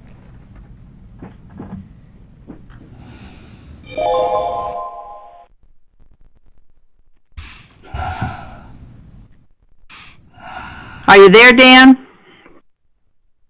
Can you hear me? Yes. Oh, okay. Yeah, it's Peterman, Peterman. Okay. And there you are. Okay. I'm at work and was able to jot down some stuff I'd written that was online. So, I thank you for having me here to speak today. Thank you, council members and everybody in the meeting. You guys are doing an awesome job. So I appreciate the airtime. But I just had some things with regard to the effects of 5G so that you can reference these and look up PubMed articles later with regards to what you're going to do about ordinances. Because there's been numerous recent scientific publications that shows that EMF does affect living organisms at levels well below most international and national guidelines. Those effects include increased cancer, cellular stress, increase in harmful free radicals, genetic damages, structural and functional changes in the reproductive system, learning disorders, and it has to do with something called the voltage-gated pathway of calcium. And these are actually right on the National Library of Medicine. These articles are peer-reviewed from experts around the world. And so one of the things is we know that the electromagnetic fields being generated by 5G have a high potential to change the cellular matrix of the human body, and they can change the morphological structure, and that again has to do with voltage-gated ion calcium levels. So that's something that you as council members can go and study and look at that. And in these articles, there's over 240 articles, or 240 scientists, excuse me, that published articles, over 2,000 articles. And these scientists do arguably make up the majority of experts on the effects of EMF, or electromagnetic frequencies, on the body. So the data is out there, and I know there's a lot of conflicting information, but honestly, a lot of the articles we find in magazines and elsewhere are really just hit pieces. When we want to study, we need to do the due diligence and go and find these peer-reviewed articles. They're right there on PubMed, right there on the National Library of Science website, and they're all peer-reviewed. And so we do know that there are effects from these towers, not just being up close to them, but from a distance. And I think we find when people do know the reality of these things, the majority of people don't want them. So that's all for today. Thank you, Dan. Okay, thank you. All right. Okay. All right. Thank you very much. That Mr. Spears, I would like to give you the opportunity to answer any questions if you have any additional information that you would like to share with the group before we close the public hearing. Madam President, members of the commission, I don't believe that I have anything additional at this time to share. I would stand for any questions that may have arisen. Okay. I just have one here for you, Mr. Spears, before we close. The 20-foot setback, I understand the rationale that was used in coming up with that. Is there any type of leniency in regards to this ordinance on expanding that, or what is the... Madam President, well, first of all, the 20-foot rule is dependent upon the appropriate land use jurisdiction having consented, and so that is the first concern in that as to whether or not there would be a leeway. Okay. All right. Thank you, Mr. Spears. So, Madam President, Steve Price, I'd like to add a couple of points. Yes. Mr. Price, welcome. Go right ahead. Thank you. So, not many people from out of state really understand the difference between a general purpose government and a special purpose government.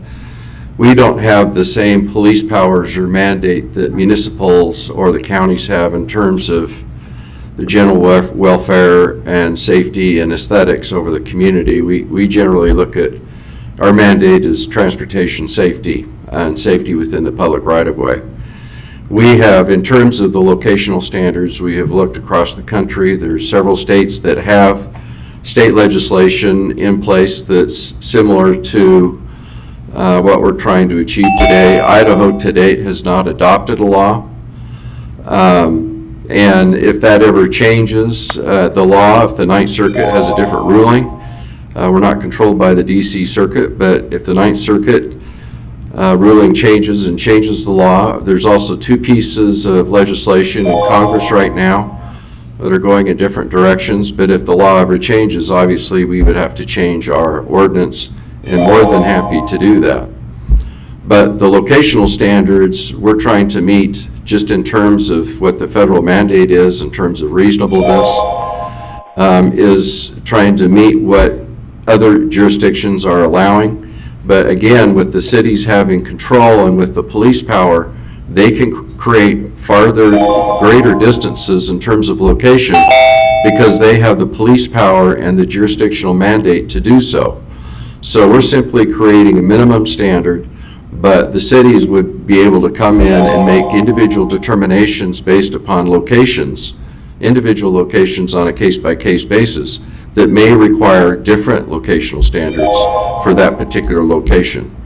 And that is why, a very important reason why the land use jurisdictions need to participate in those decisions. To date, just about, to my knowledge, all of the locations have gone through review by the City of Meridian and the City of Boise, and the cities want that authority to be able to do that, and that's why we also included it. So again, if from now, if you adopt the ordinance today, we most certainly will be watching the federal law, any additional information and guidance, or if the state adopts a new law. But we would amend the ordinance, more than happy to do that, but we feel that we have to be consistent with the existing federal law is, and at least get something going in terms of the many applications that we have waiting. Right now, we don't have that, and we want to make sure that the land use agencies have the ability as a requirement to define where what the standards are for the location of a particular site. Madam President? I have a question as well. Thank you, Mr. Price. Commissioner Goldthorpe. Yeah, I have a question for Steve as well, and it's probably just to clarify something in my mind. I mean, we have this 20-foot rule, but I can see right off the bat that 20 feet away from where something would be in our right-of-way might be already impacting something we have no control over, correct? Correct. So, I mean, what we're doing right now is making it absolutely certain that a land use agency has to weigh in on this, because we're making a decision that we have no business telling them how to use that property, correct? That is correct. Thank you. Commissioner May, I have a question. Yes, Commissioner Arnold. Thank you. I have a question for Mr. Price about how procedurally how we would continue this hearing from today. Personally, I am not prepared to adopt an ordinance today. I understand the need to do so. However, I'm not prepared to do that. There are a number of unanswered questions. There were some questions raised by the first speaker. I believe her name may have been Lynette. I'd like to hear answers from staff to the questions raised by that speaker. I would also like to have some response from our legal department to the presentation and some of the issues raised by Paul, I believe it was Gavin. So I'm not prepared to adopt an ordinance today. We've also had a number of people who have asked that this be deferred to a night meeting, and frankly, I think that would be appropriate to allow opportunity for the public to weigh in on this. So how would we do that procedurally? Would we need to continue this hearing to a date certain and not close the public hearing, or how would we handle that? Well, we've done that in both instances. We've deferred it to a date certain. You have the ability to do that, or sometimes even when we do that, we redo the public hearing notice as a continuation. We can do that, but I'll remind you, under the federal rules, we have specific and very defined time as to when we have to process the applications that are before us. Those applications with any delay would have to go forward without any regulatory guidance. But if the commission wants to defer it, we most certainly can do that, and you can do that to a date certain, and we will go ahead and republish that in the news as well as open meeting law that that's what's going to happen. Okay, then a follow-up question. When could we have a night meeting? I understand that logistically there are going to be some challenges, but I do think it's important that we find a way for people to be able to participate in a public meeting. This Zoom thing, frankly, it just isn't working very well. I think, we have to have some creative solution for people to be able to come to our meeting and address us in person. Now, I don't know if that means we have people wait in their cars until they're called to come in and speak, or logistically how we're going to do that, but there has to be a creative solution to provide a better opportunity for the public to participate. So, Well, the governor's order does not end until June 26th in terms of gathering restrictions. And so the meeting would have to occur subsequent to that date. Our next night meeting isn't until July. However, the commission has the authority to change any day meeting after June 26th to a night meeting to accommodate this particular agenda item. well, then. Madam President? Commissioner Baker. Yes, thank you. I think we're getting, right now, we have applications out there that have none of these restrictions on them. Theoretically, they could put a or a little cell 5 feet from somebody's house. So I'd ask Steve, how many applications are there out there right now that will expire before, say, the end of June, or June 17th? Madam President, I think would have to clarify that with Development Services staff, but we know that there are 56 in pre-application and 60 in the process. So if the more we delay, the more likely it is these little cells will be put wherever without any input from basically ACHD's requirements or from the land use agent. Well, if I can, Madam President, Commissioner Baker, that's not completely accurate. We've been working well with service providers, but the one thing is for sure, that the applications would not be subject to the local locational standards or the city's input. We can't tell you exactly because the applications have come in at different times, and the federal clock has started at different times for each one of those applications.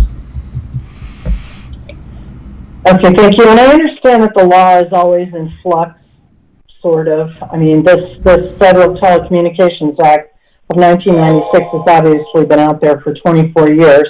There are challenges to it. Is there one before the Ninth Circuit that would have any impact on us? Yes, there is, and the 10th Circuit has consolidated their cases with the Ninth Circuit, and so there's, I believe, 2 cases, maybe 3 that are being reviewed by a Ninth Circuit panel, and that appeal, I believe, started a year ago, and they're in the briefing stage. And what was the underlying facts of that, just briefly? Oh, well, I don't have the exact underlying facts, but the central issue is that they believe that the federal law is arbitrary and capricious as to the state and local's ability to basically not have input into the review process for the location of these small cell units. Okay, well, I don't understand then. This ordinance puts into place standards for review, so well, there are other jurisdictions and cities, a conglomerate of cities, at least within California, challenge the federal law, arguing that they are not subject to it because but the rule within the federal law is arbitrary and capricious and basically is undermining their authority to impose locational standards.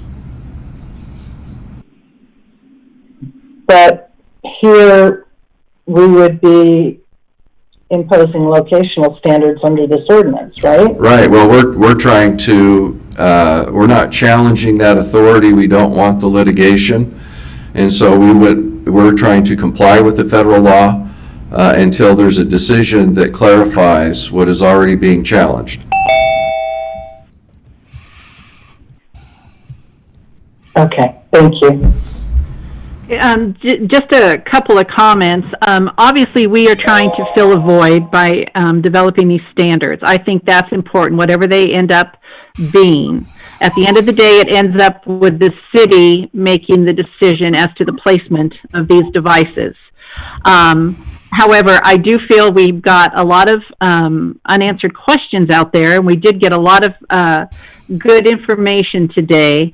So I don't think we can defer something indefinitely to when we can get back together in large groups. Like Mr. Price just said, the governor's order goes through, what is it, the 26th of June?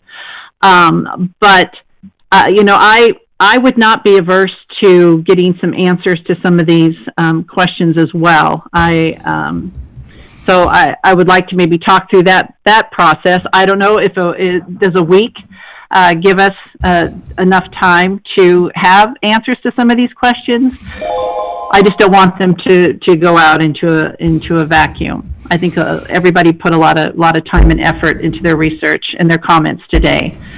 So, Madam President, I would at least request 2 weeks to make sure that we're thorough in reviewing all the questions. We don't know the effort that's going to be required to answer those questions, but we're happy to do so. Okay, all right. I just, we got a lot of earnest testimony, and, you know I took a lot of notes, and I would like to have a little bit more information, and I would like us to be responsive to the questions that were brought up today. So I think it would be prudent to continue this. But back to the procedural question, do we leave the public hearing open then until the time that we would come back, say in 2 weeks? I'm prepared to make a motion, Commissioner May, when it's appropriate. Madam President, if you're going to if you leave the public hearing open, then you can defer it to a date certain. If you close, excuse me, I got that backwards. If you close the public hearing but keep the meeting open, you can defer that to a definite date, and then we can provide the answers to the questions to the commission. If you don't, if you close the public hearing, my preference would be to renotice and reschedule the meeting to a date certain. Okay. Well, I think that would be a reasonable option for the 2 weeks, and then everybody is properly noticed and we've got some answers, and then we are able to make a informed decision going forward. But I do feel strongly that this is very much needed. It's critical. I think we need to fill that void. We need to have the ordinance. We need to have the guardrails, if you will, placed on this type of situation. So I do feel it is necessary, it is critical, but like we need to do it right. And so I would be in favor of that as well. So Commissioner May, I'm prepared to make a motion. Madam President, may I make some comments? Oh, okay. Can I make a motion and then we can discuss it? That's go ahead. We can entertain a motion if that's where she was going, and then we can have the discussion. Okay, I move that we keep the public hearing open and continue this item to June 24th, and that we make that a night meeting.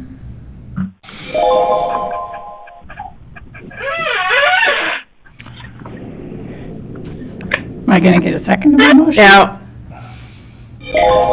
I think that's well, is there a second? Are you Madam President, just as a reminder, the governor's order does not expire until June 26th. Yes, and I understand that. All right. But we don't have to have too many people in the auditorium. We can establish some sort of system for people to wait in their cars until they're called in to testify. I don't, and I'm not sure we're bound by the governor's order anyway. We're a public agency, but.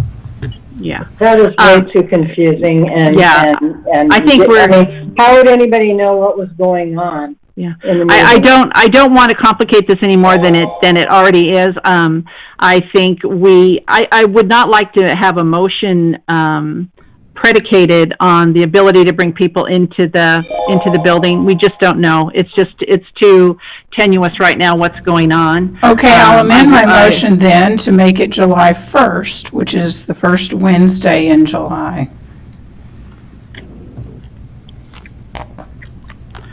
personally, I think the 2 weeks was sufficient. Yeah. Unless we have an amended motion or a second to Commissioner Arnold's motion. And I guess we're doing this in the public hearing because we are considering whether or not we're going to continue it. I do think it's important to keep the public hearing open. I would agree with that.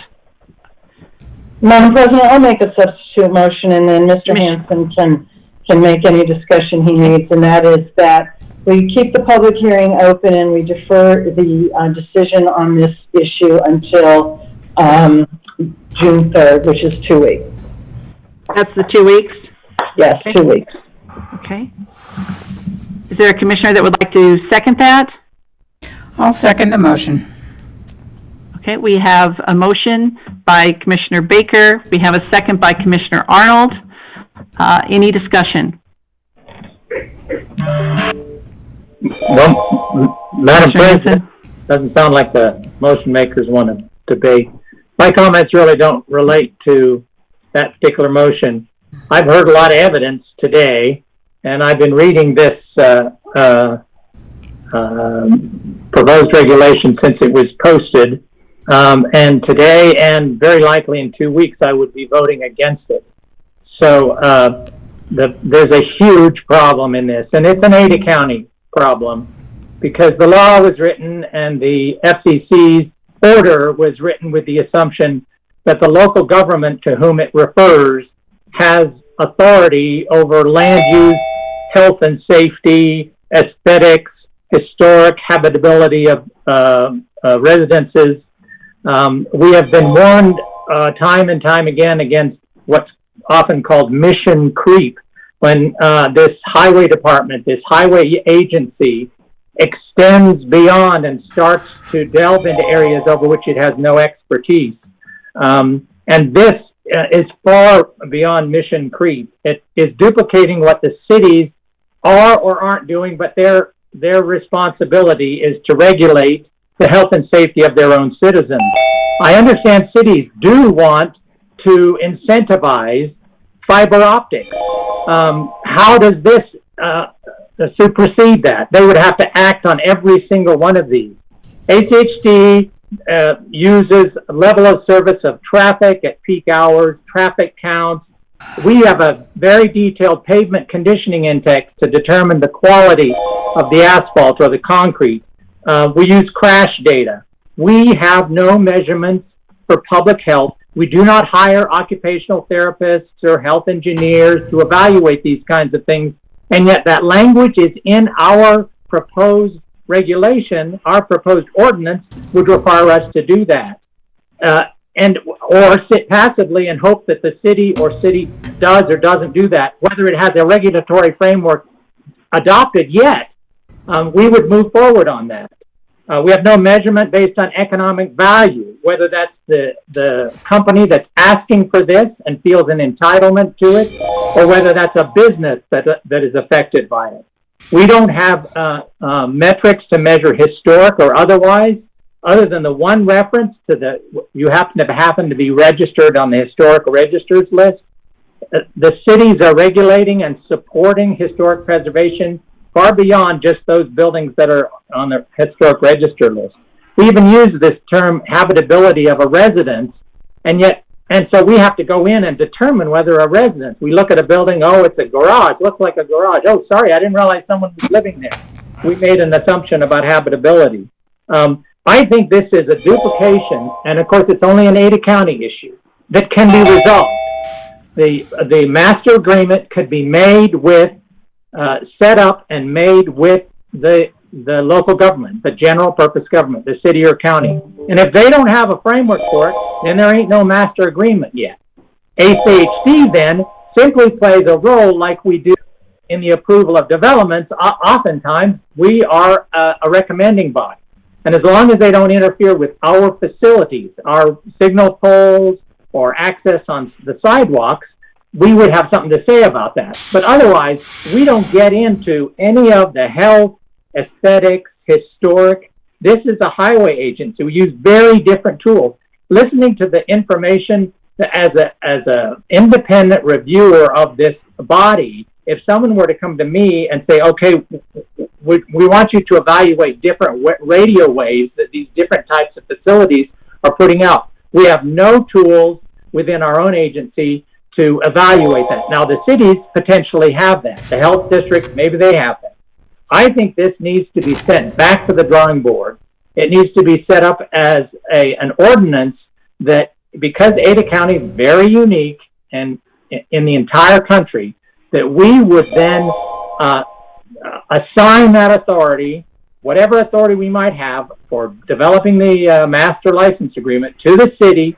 They would go through all of this public process to determine whether it's in the best health, interest, safety, welfare, economic development of their city. If they want to put in incentives for fiber optics and other things and limit the amount of development of small microwaves, if they want to restrict residence areas, they can do that. And they do that on the front end rather than as a reaction to us, because we are, as the legal counsel says, we are a special purpose district for transportation. We are a special purpose district for transportation. This is way, way outside of our jurisdiction, and we should not be attempting to develop a licensing process with a telecommunications firm, simply because of the unique circumstance in Ada County that we have authority over the right-of-ways. We do, in fact, regularly delegate that if there's some question, delegate that to the land use agencies, to the cities and counties. They regulate it. I mean, we basically did that with the scooters. The cities came up with their own ordinances, and we've largely deferred to the cities. We've done that with respect to parking on public streets. There's lots of things we've done that for. This cries out that the general purpose governments need to take the lead. If they don't have a system in place, and presumably they do, because there's cell towers on private property that they regulate. There's cell towers on city properties, presumably, that they regulate. If they don't have a system in place, then we've got to wait until they do. Thank you, Commissioner Hanson. And I think that and the questions and the presentations that we've had today, all that can figure into this reevaluation. We're hitting the pause button here today, so hopefully we can make some progress, and I'm confident that we will over the next couple of weeks until we have the next meeting. So thank you very much for your input. Mr. Price, so we just move on. We do not, after we take our vote on this motion, we'll just leave the public hearing open if it passes, and we'll just go from there. Commissioners, you have a motion before you. All in favor? The deferral, the motion, yeah. Aye. Aye.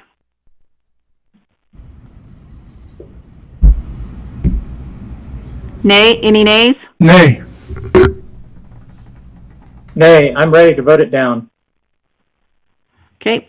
Motion carries to keep the public hearing open and defer it to date certain. What was that date, Commissioner Baker? I'm sorry. June 3rd. Okay. June 3rd. Motion. Commissioner Arnold, motion carries.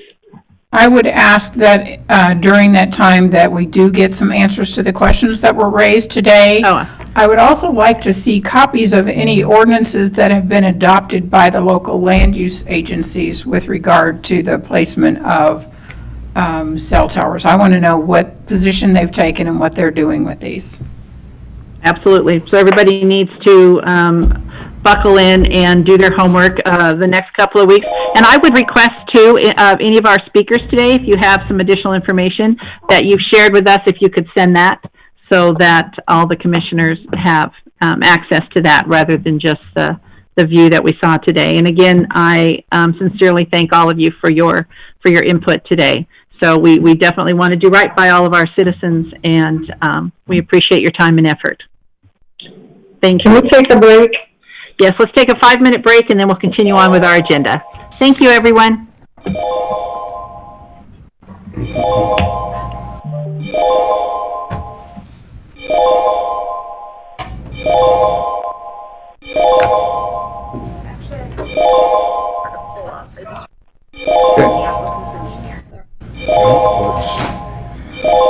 There's I think that's your fault.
But you get alerts other ways.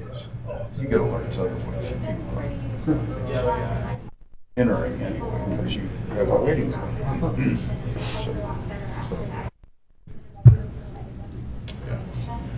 The other thing, and it was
What else do we have today?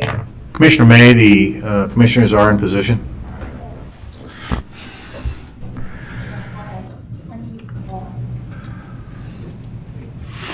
Commissioner May, the commissioners are back in position.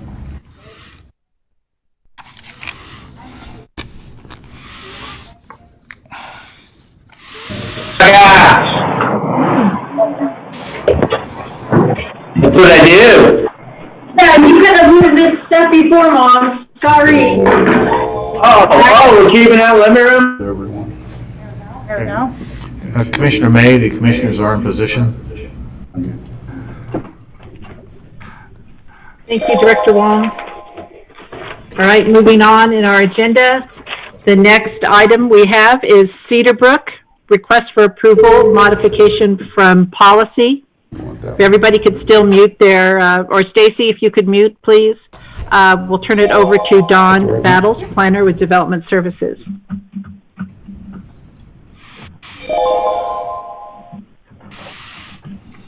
Welcome, Dawn. Madam President, can we switch the cameras so we can see the speaker at the podium? Or, okay, she's going to do that. Yeah, so we can see her presentation.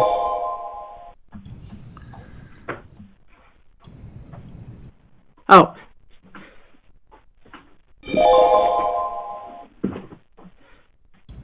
So is Mindy doing it or Dawn? Mindy. Okay, welcome, Mindy.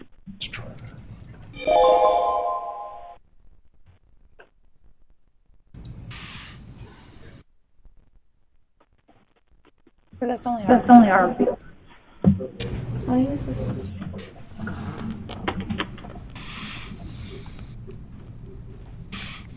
Which one of these is?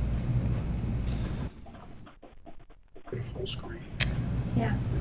Let's try that again.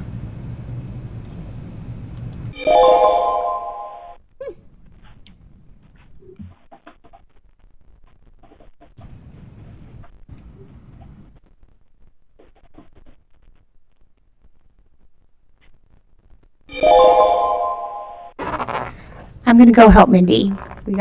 Because we don't see that, Mindy. You need to share your screen first. There we go.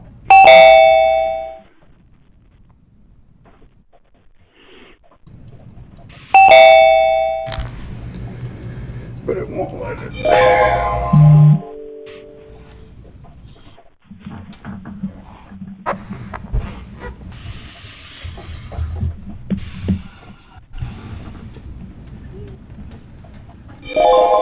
Won't let her share that way.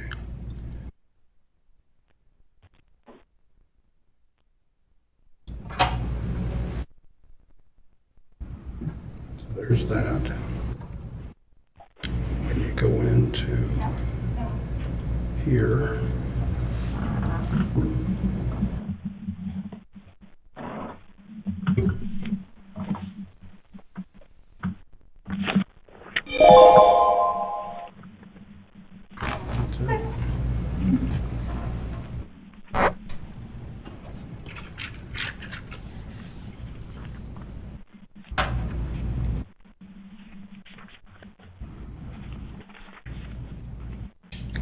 Madam President, Commissioners, for the record, Mindy Walsh, Development Services.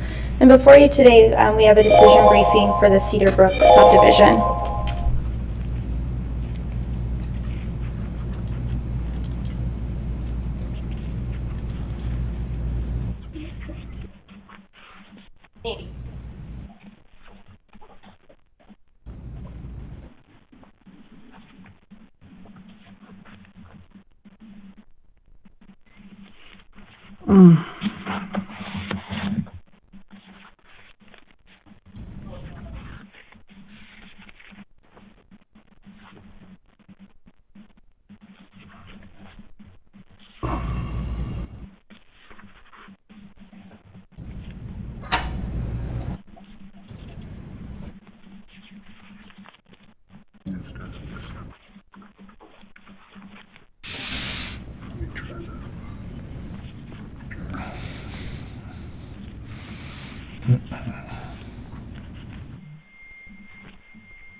thank you.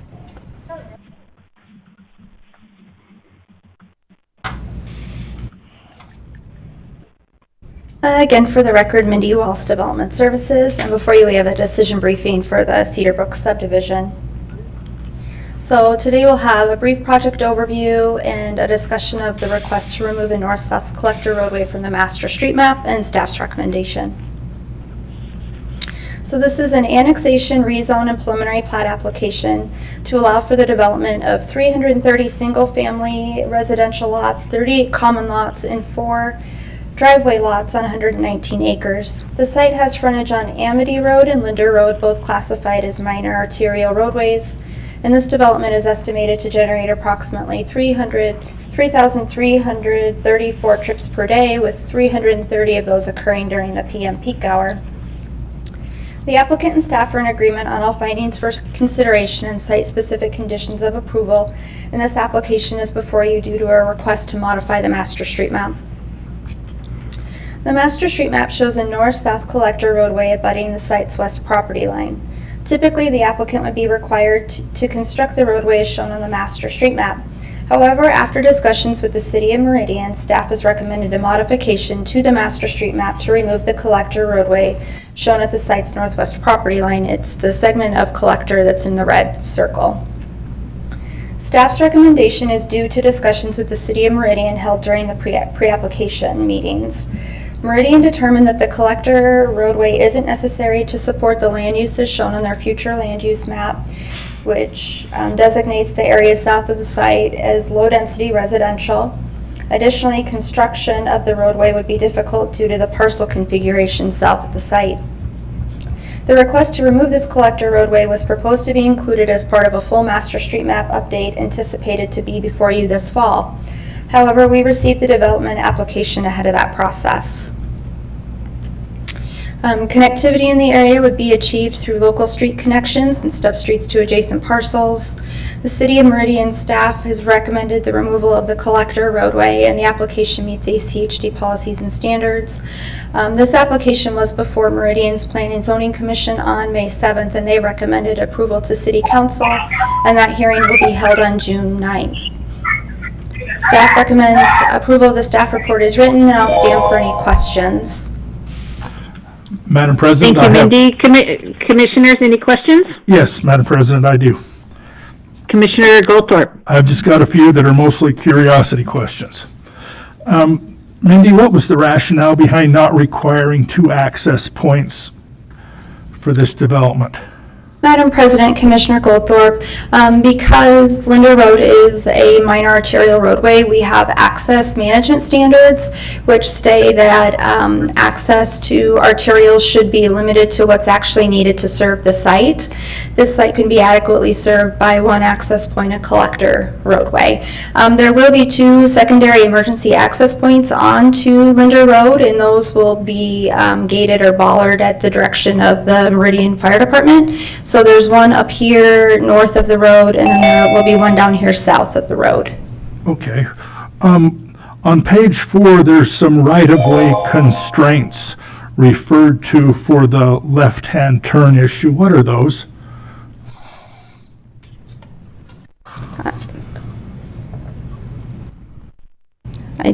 Right-of-way constraints regarding off-site intersections? I believe so, because it would have been the northbound turn up there on Linder. Yes, the left, yeah. So I have on page 4 talking about the Linder and Victory Road intersection. And at that intersection, we have significant right-of-way constraints that have prohibited it from being improved.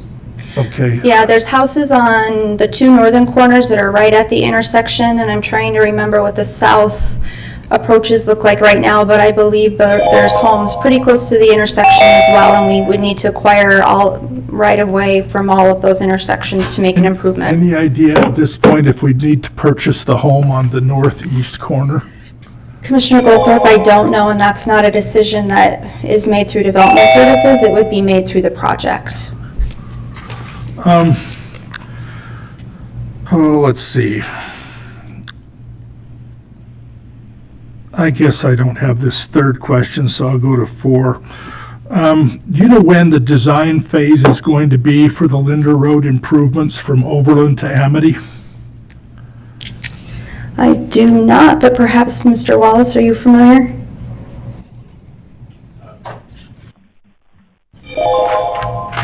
And has anybody even begun working on it with a crayon or a pencil?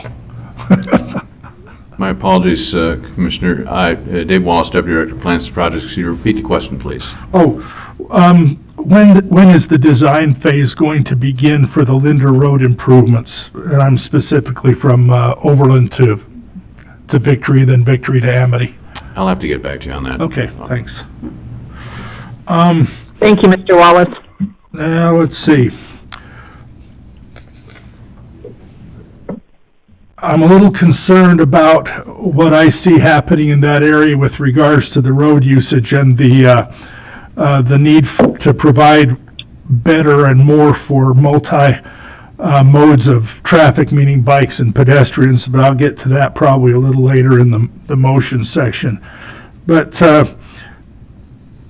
there's a lot of vehicles traveling at a very high rate of speed there. If you see the northeast corner of the drawing that's in front of us, the home there at that corner used to be owned by Congressman Fulcher, and a couple years ago we had a request from him to put the radar trailer out there for a while and determine whether people were going at Mach 1 or Mach 3, and we got a pretty good idea of the speeds that we're going, and I'm kind of concerned there where Cedarbrook comes in, if there is going to be enough room from the crest of that hill for people going 60 miles an hour to be able to stop when someone's making that left-hand turn, and if not, if we can put a warning signal or sign up there further to the north to let people be aware that they're about to do something dumb.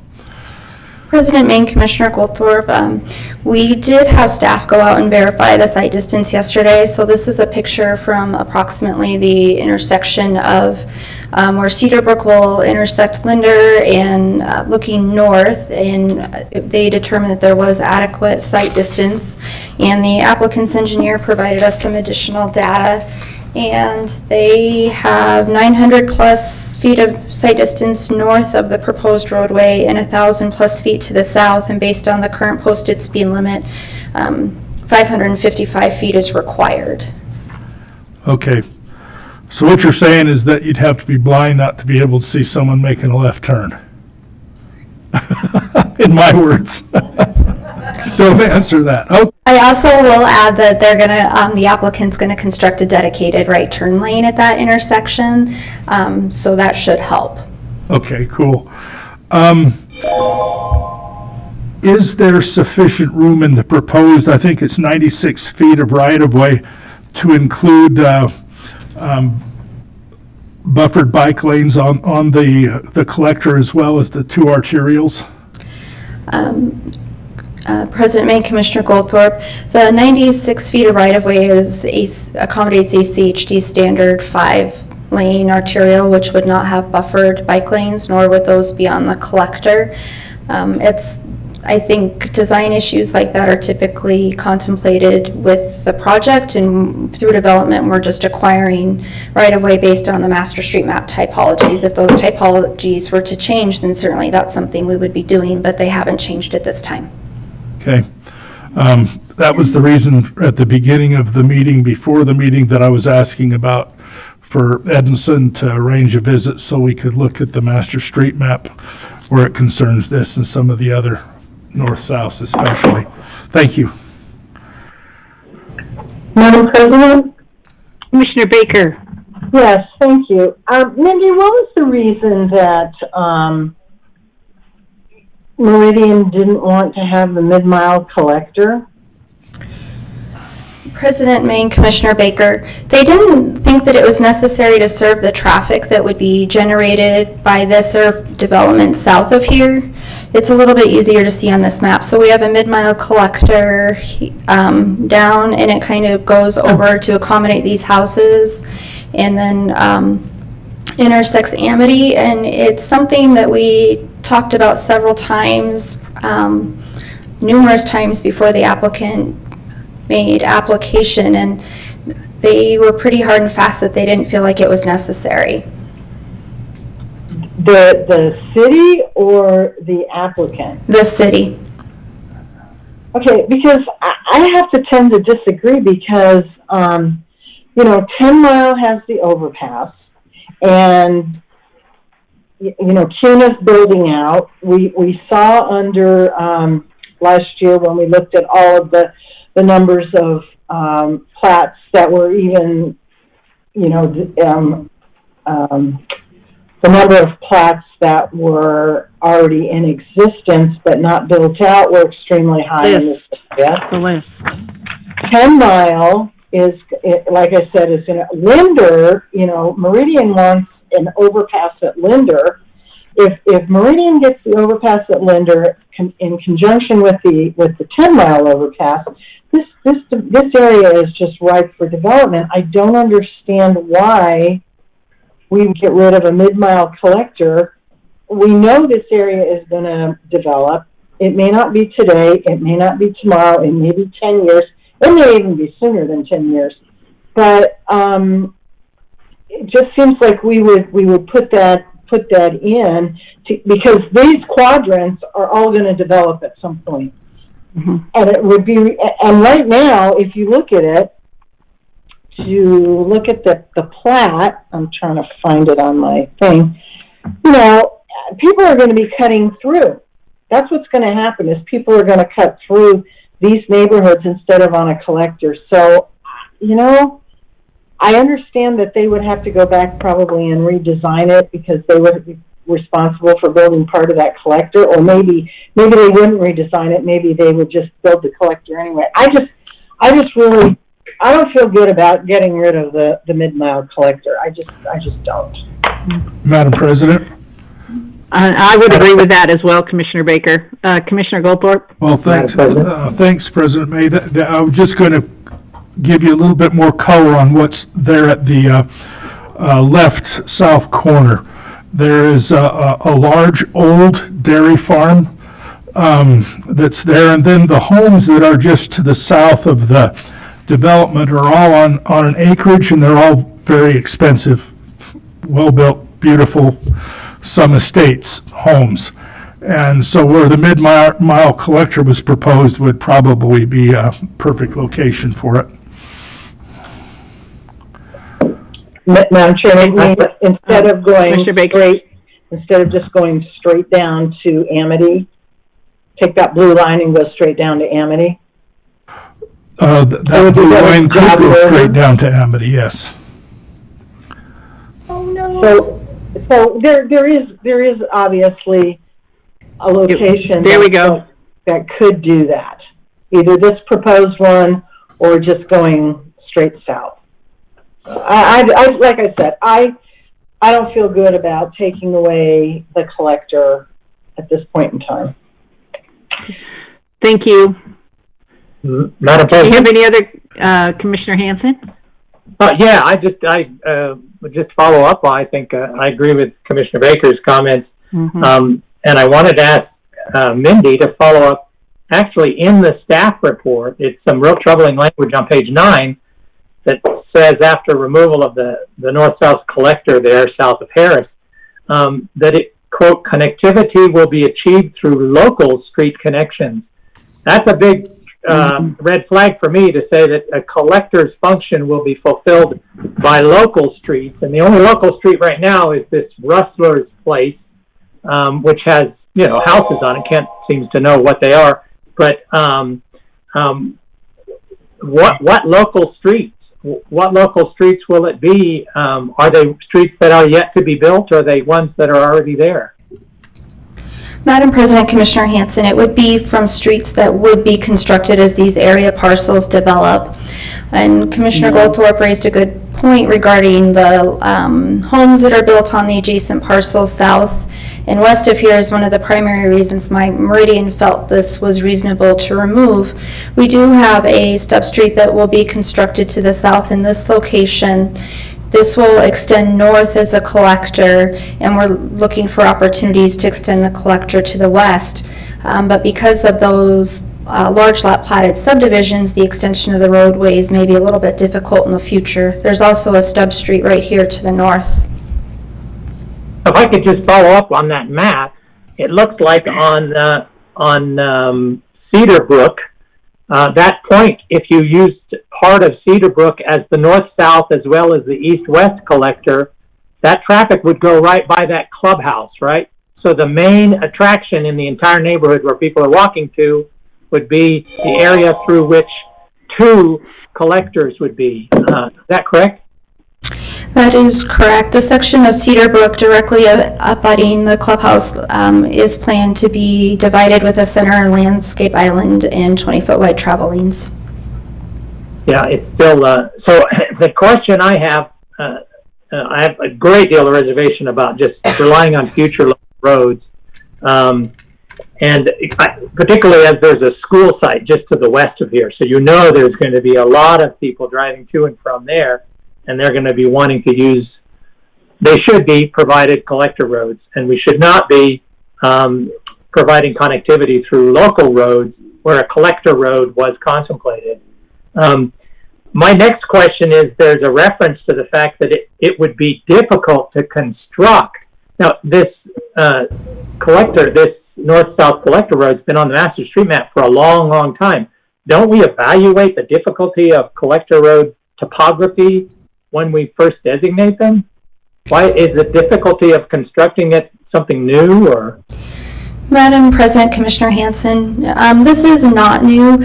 Particularly when the master street map was first developed, they are lines on a map, and often we've recommended that they be removed to topography or constructability issues, parcel configurations, and look for opportunities for rerouting the roadway. So they're not right on the line, but different opportunities like the one that's before us today to provide the east-west connectivity through the parcel. It just depends. Every road on the master street map we look at on a case-by-case basis with each development application.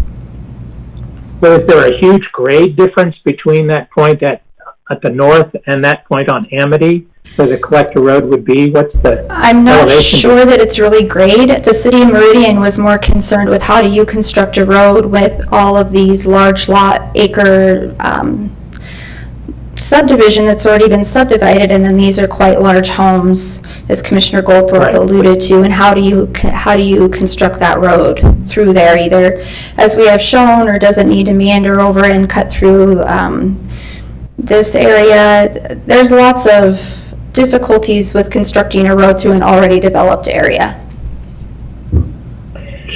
True, but the burden would then shift to areas that are the smaller, all those residents who would be living in this new subdivision. I have a question about that, about the width of Cedarbrook as it goes through that subdivision. It starts out from the east at 42 feet, and then later on becomes 36. And I can't understand why it would change in width. And I realize you have a median strip, but if the speed limit is 25, and it's going to be used as a principal cut through east-west to get to that school, why not 36 or less along the entire way? I realize 36 is a collector street standard, but why wider? Madam President, Commissioner Hanson, the Meridian Fire Department requires 20 feet of pavement on either side of center landscape islands so they can get their trucks through there. So regardless of how wide the island is in this area, they should be 10 to 12 feet wide. Then we would have the two 20-foot travel lanes and then the extra foot for the gutter pan before the curb, and then it would transition to the standard 36-foot wide collector. What speed management features are going to be required to ensure that people drive 25 when they go through there? At this time, staff hasn't recommended any traffic calming features on the collector roadway. That's an issue. It looks like because there's so many attractants, especially with the new school, the clubhouse, and the density of those housing lots, people will be crossing that collector at many points. So that's a big issue, big issue to me. So those are my questions. Thank you, Commissioner Hanson. Any other questions for Mindy? Madam Chair. Commissioner Arnold? I just wanted to follow up. Commissioner Hanson raised an issue that was a red flag for me as well when it says that connectivity will be achieved through local street connections. That's a problem. So I think we need to figure out how to get the collector, either keep the collector that's on the master street map or reconfigure it in a manner that works, because I don't think the connectivity with the local streets is going to be something that's workable. Yeah. Madam President? Agree. We don't need to be pushing traffic through those local roads. Commissioner Goldthorpe? I would actually agree with that and would think that the collector should head north from Cedarbrook.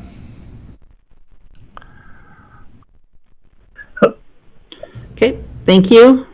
Yeah, Madam Chair, I'll just add one more point, and that is if we get rid of that southern part of the collector and the area to the north has not been developed, there'll be tremendous pressure to get rid of the northern part of that collector as well. So I think it behooves us to make that a mid-mile collector and preserve it. I think so too. I would agree.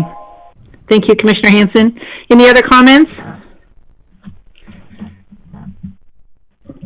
Thank you, Mindy.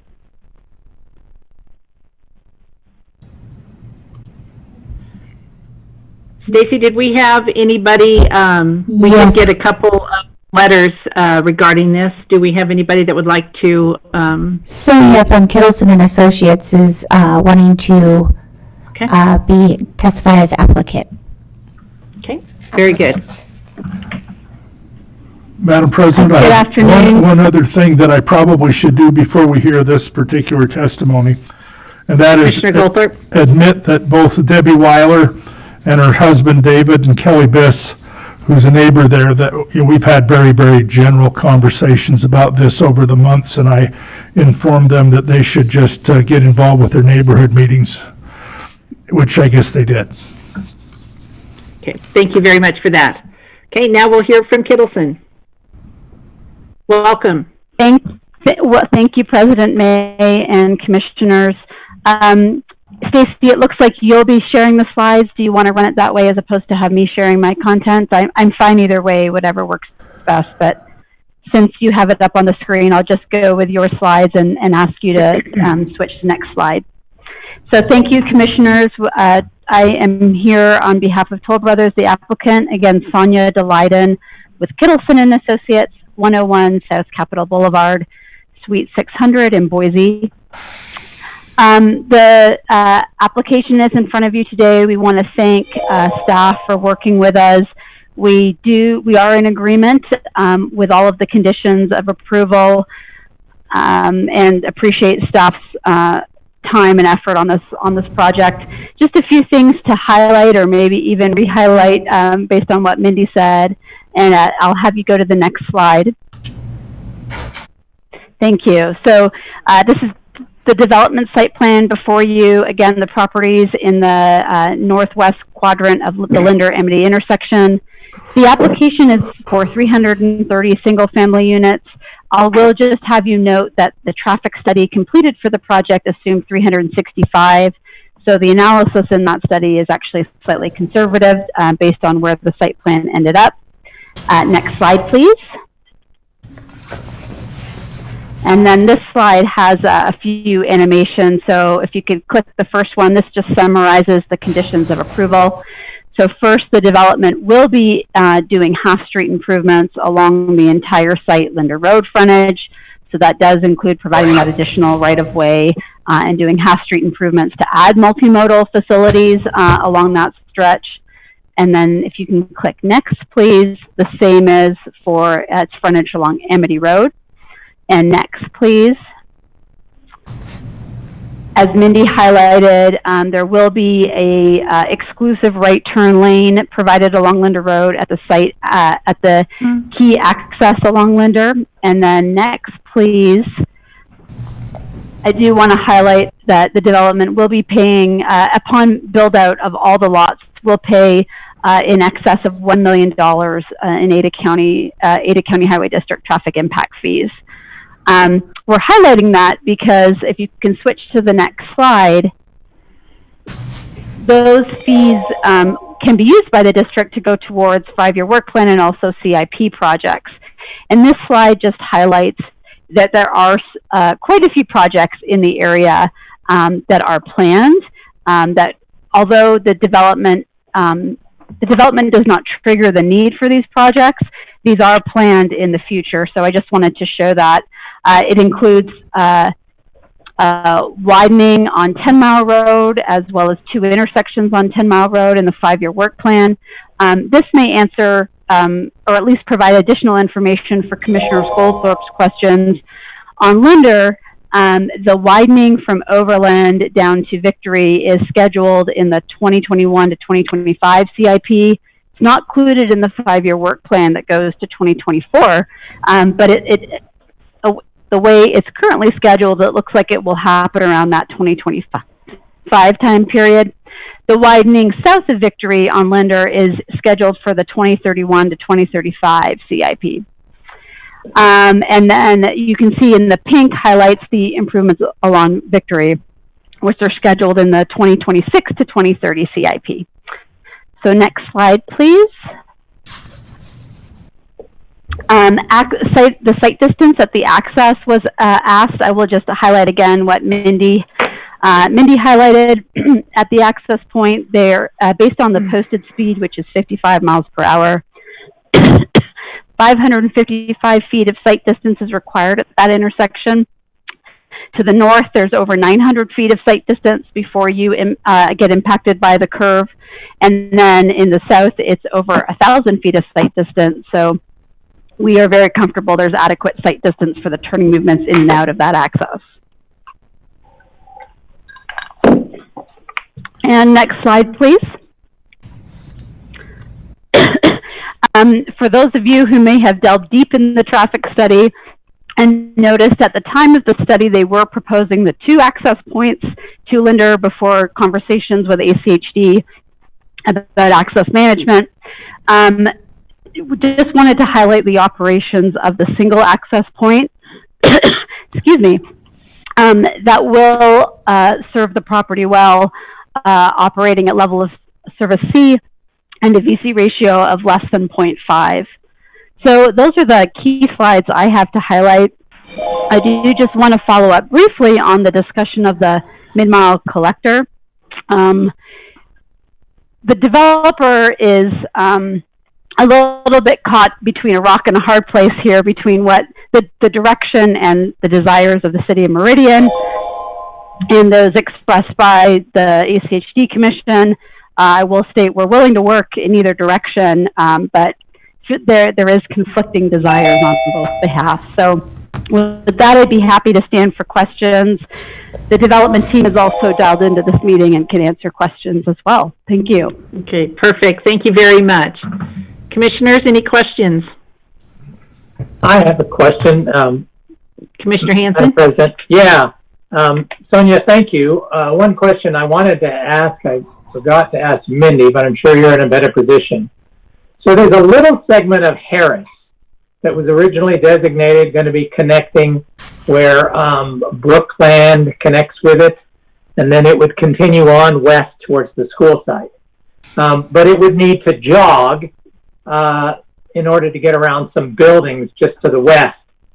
So rather than your client dedicating that land, what you're proposing is that the adjacent landowner to the north would have to dedicate that land for that connection over to the school, and it would just be a T intersection. But that largely means that little slip of property that landowner would have less value.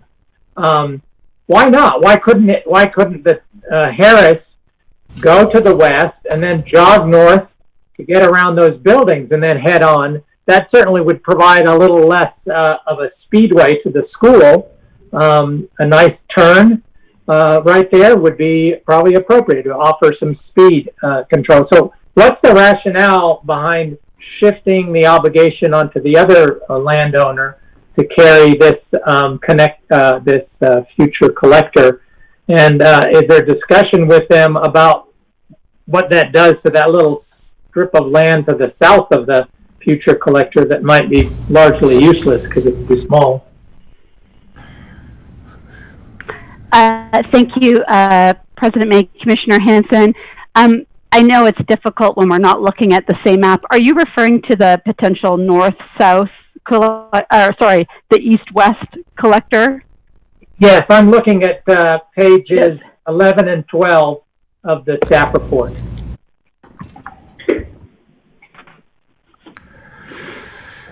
Just let me get there quickly. Sorry. You're doing fine. Oh, okay. I see. Yes.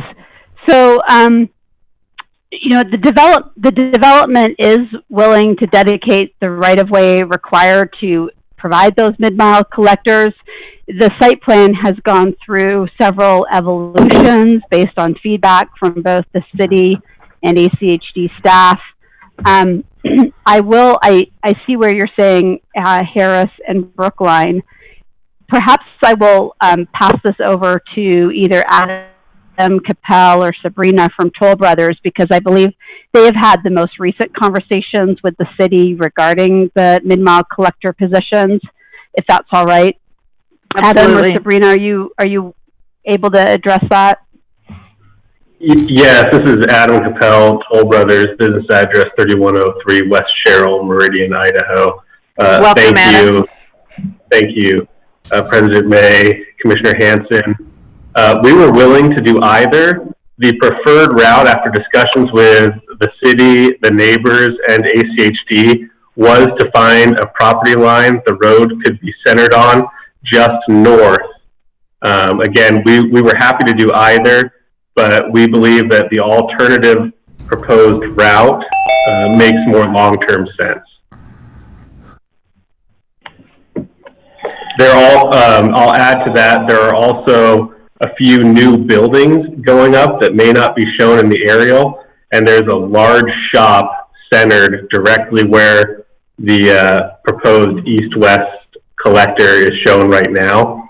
If you go just north, you can center it along a property line, which may be more beneficial, but again, we're happy to do it either way.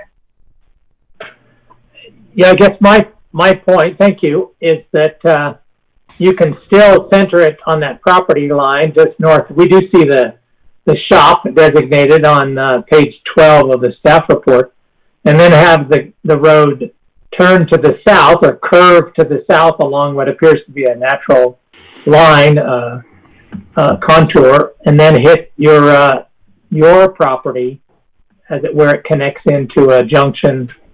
My concern is that it might seem easy to just do it this way, shift responsibilities to some other landowner, and then they're stuck with it.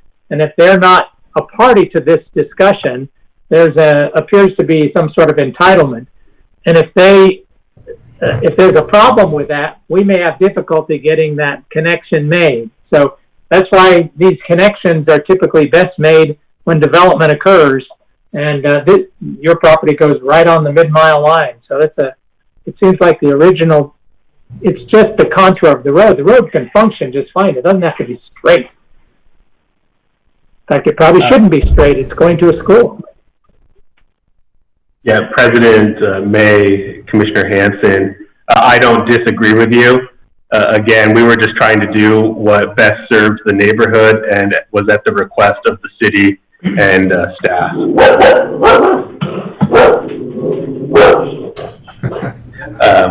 Additionally, there's a sewer easement that runs through there that may serve as a dual easement for both the road and the sewer long term. But again, as the applicant, we're happy to do either. Our intent was absolutely not to pass the buck or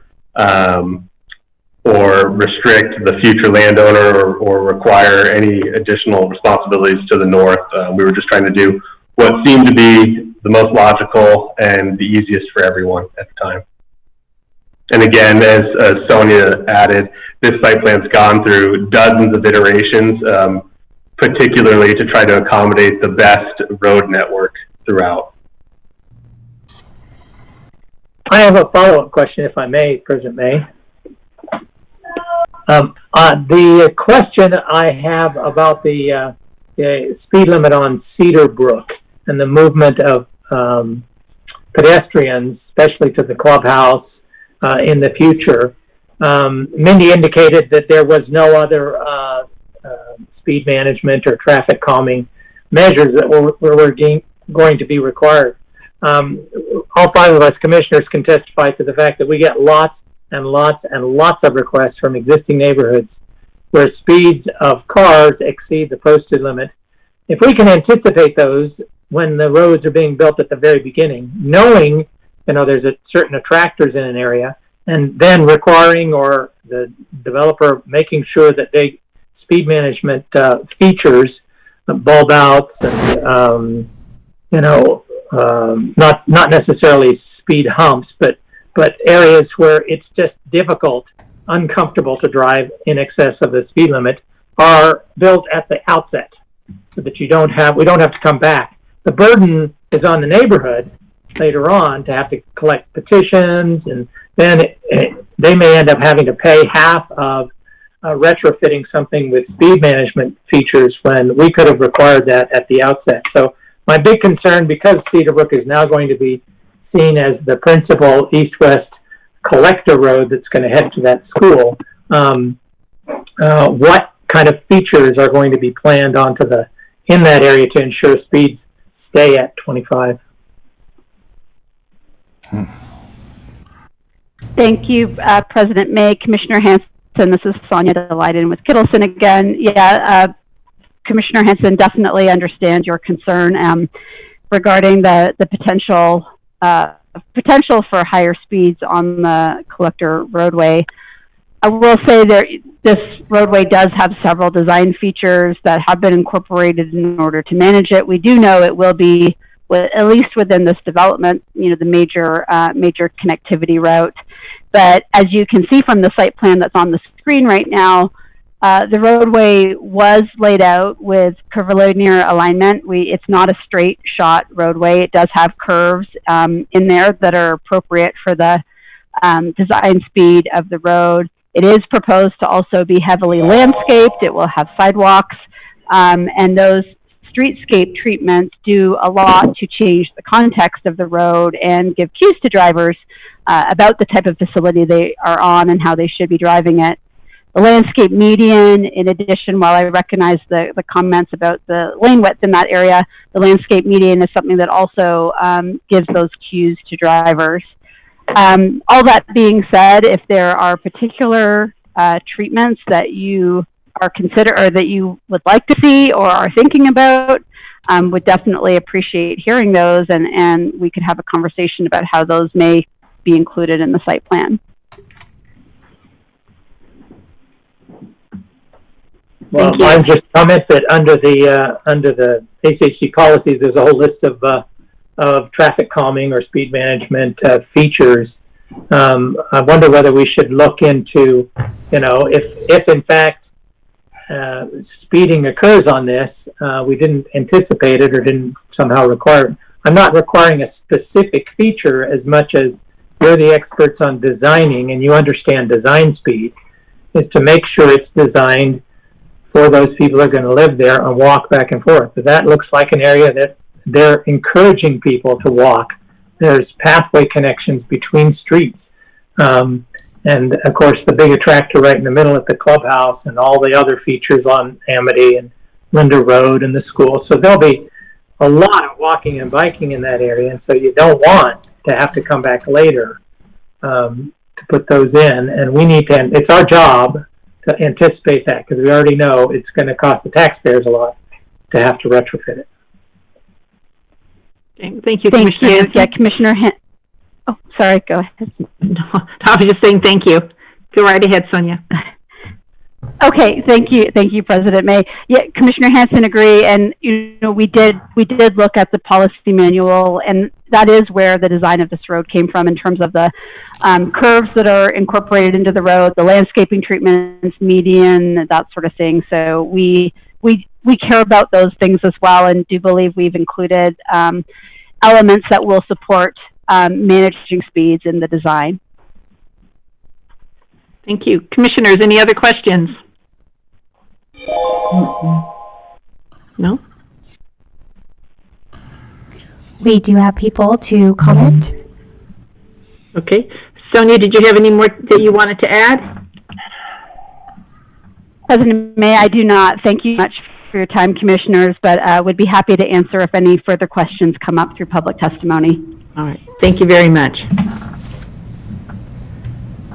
So our first is David and Debbie Weiler. Hi. Welcome. Okay, thank you.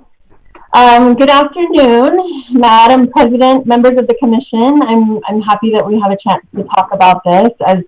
As residents of neighbors to the south and southwest that I represent, Rock Ranch Estates and Stetson Estates. You need me to say my address? This is my first time. If you would, please, we would appreciate it. Thank you. I'm Debbie Weiler, and my address is 4720 South Rock Ranch Lane in Meridian. We're in Rock Ranch Estates, and we've been working with our neighbors in Stetson Estates.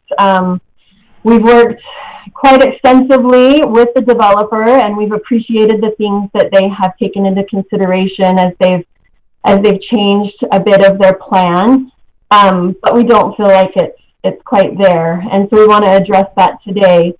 The statement that we've prepared, I'll go ahead and present that. Like many of our neighbors, we have enjoyed living in the more rural atmosphere found south of the interstate. As we have seen developments grow, we all knew and understood it was inevitable some of the land around us would be developed. It was, therefore, not a surprise when we learned that there was a proposed subdivision north of our property. What surprised us was the size. The original proposal, of course, was 365 homes to be developed on the 119 acres. as all the homes in the area are a minimum of 5 to 10 acres with beautiful estate homes. This was a dramatic change, and it was much greater than we anticipated. In our initial meeting with the developer, we became even more concerned as we saw the collector roads passing through our neighbors' property, cutting them off from their horses, and through our northern neighbors' newly constructed home. Fortunately, as has been discussed, that has been subsequently changed, but it still leaves a major need in this whole plan for more access points to this neighborhood. We were further agitated as the representative from the developer told us that the city had little interest in our concerns, as it was presumed that we would all be selling our properties to developers in the near future and leaving our homes anyway. As we all love this area, we have chosen to live in these homes and continue this rural lifestyle we have developed.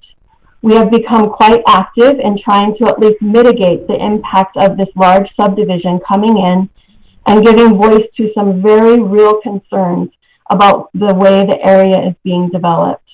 One of our concerns is, of course, the impact on traffic. In the staff report, it indicates that at peak hours, there are currently 235 vehicles on Linder Road. With the new proposed subdivision, it is anticipated that this will increase to 579 vehicles, a 247% increase in traffic. In listening to the Planning and Zoning Committee meeting, one of the major concerns discussed was the traffic and impact on Linder Road. Rhonda McCarville, Ryan Fitzgerald, and Lisa Holland all spent time expressing this concern about the impact on traffic and questioning how this was going to be mitigated. The staff report discusses the impact on the intersections north and south. There is some discussion regarding the overall traffic and need for turn lanes and widening of the road. One of the areas that we did not see discussed specifically is that all of this increased traffic will have to pass through a single entrance and exit into this subdivision. From our understanding of the ACHD requirements, they have to request a variance to allow for this single entrance. During the peak AM and PM times, this will be a significant number of vehicles entering or exiting Linder from this point. Our biggest concern is this, and is shared by others. Others at the Planning and Zoning Committee meeting expressed the same concerns, and the concern of the hill that would block the view of the people exiting this neighborhood is a real concern. My husband and our 12-year-old son often run down Linder Road, and they're very familiar with this area and the grade there. My husband actually measured the reported 1,330 feet from Amity Road to where the single entrance will be located. This area clearly has limited visibility. When running, he moves to the side of the road as far as he can to watch closely for cars coming over the hill because they won't see him. And our son has expressed great sadness thinking about not being able to run near our home anymore because of this increase in traffic. I have significant concern that not only would we be looking at this variance to allow for 3,334 vehicle trips per day, as cited in the staff report, to use one neighborhood entrance, but this one entrance would be located at a place with limited visibility. We believe that by allowing this, a safety hazard would be created. In considering what options might be available to alleviate this, it is super challenging. In the Planning and Zoning meeting, the members questioned stop signs, stoplights, waiting until the road is improved as all potential options. And there was opinion expressed of wondering why the ACHD was not requiring something to be done to help control this issue. Debbie, I'm sorry, you're going to, if you could wrap it up here in about the next... Oh, well, I have 10 minutes, right? Because I'm representing our neighborhood. Oh, I wasn't aware of that. I'm sorry. That's okay. No problem. So we understand that this is a really difficult problem to solve, and we figure that this is why the developer is asking to be allowed just one single entrance. The area south and west have homes and properties that are not easily accessed. The proposal has suggested a future connector via subdivision to the north and then west, but that would cross a neighbor's property and a private road. And in other meetings, this has been opposed by that neighbor and that neighborhood. I think the problem comes down to trying to place so many homes in an area where the schools, the roads, the infrastructure aren't in a position to support it. I believe the most obvious solution would be to limit the number of homes to a level where this single intersection and Linder Road could more reasonably handle the numbers. They reduced it by 35 homes, but we definitely think that a further reduction is needed in order to solve this issue. We would also question if having an entrance further from the base of the incline of that hill would be a safer position to allow for greater visibility for the traffic that will be created. We really hope that ACHD will take all of these points and the points that have been brought up by the commissioners so far in this meeting to determine the safest and most appropriate way to safely allow for the growth in this area.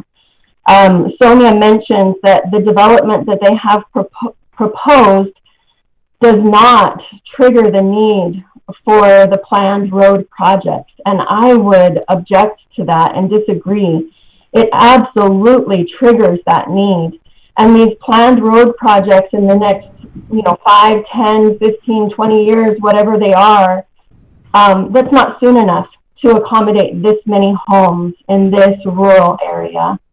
And so we just hope that you will really strongly consider all of these things, and we thank you for your time. Thank you, Debbie. I'm sorry for the miscommunication there. Didn't realize you were representing the neighborhood. No problem. Okay. Thank you. Commissioners, any questions? Yes, Madam President. Commissioner Goldthorpe? This is for Debbie.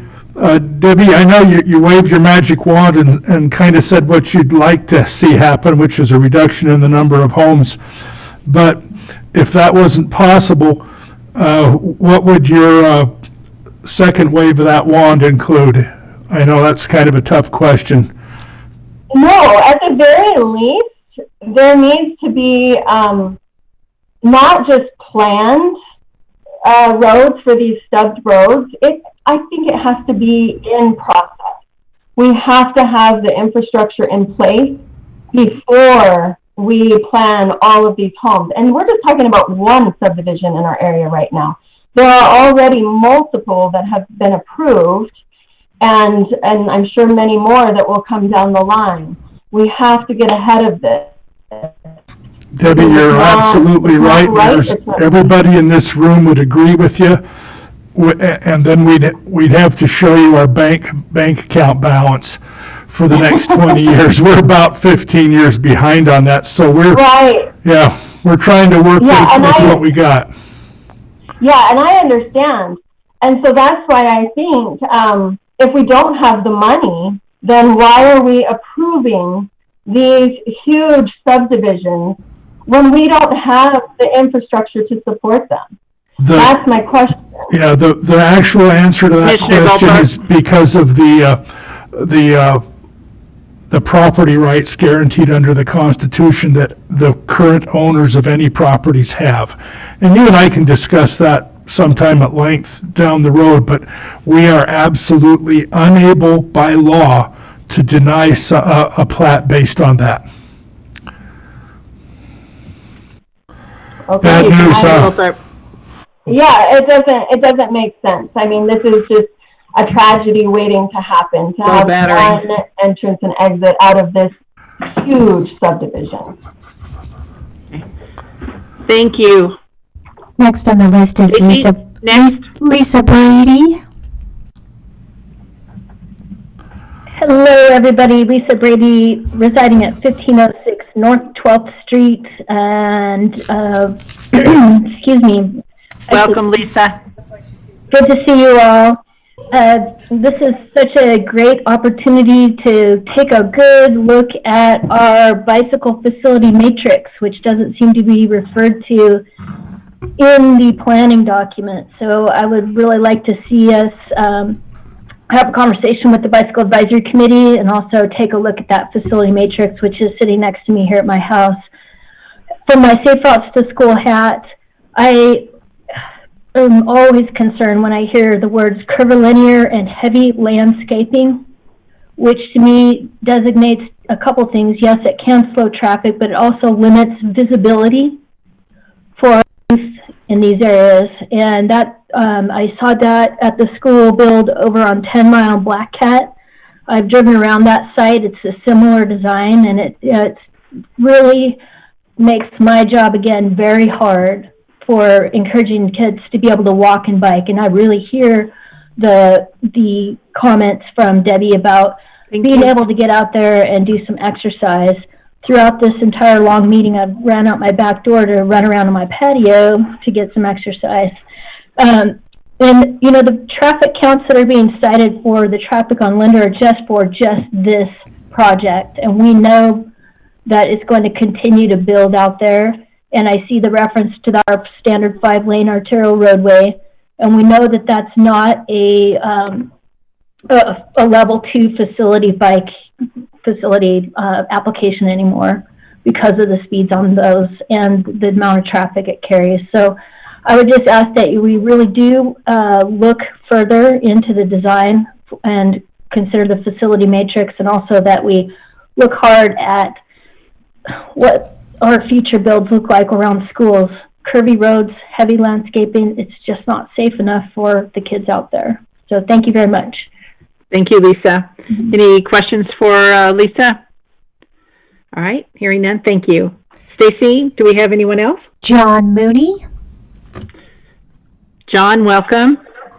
John Mooney, 7153 East Highland Valley Road. Thanks for the time. I just want to reiterate Lisa's comments. My issue, just listening on this from the beginning as well, is the Linder and Amity connections and how those are should be level 3 facilities in accordance with our matrix. And it doesn't look like those are accounted for. And I was a little disappointed to see in the project report bicycle facilities weren't really addressed in any of this. So basically to further emphasize Lisa's points, we're dealing with the same thing. I serve as a neighborhood association president in District 1 in East Boise. And we have the same issues with an emerging Harris Ranch school. And this is the time to put in safe routes to school. It's not after the fact. And a protected facility of some sort would be wonderful for the kids that are going to live in this neighborhood to get to this future school site out to the west. So I know you've had a long meeting, and that's all I've got. We appreciate it. Thank you. Okay, the last person, I'm just asking for Julie Langlois. Dawn said that she might want to testify today, but I did not get a message. Okay. I don't see her on. Yes. So I do think that that is the end of the list. All right. Thank you very much.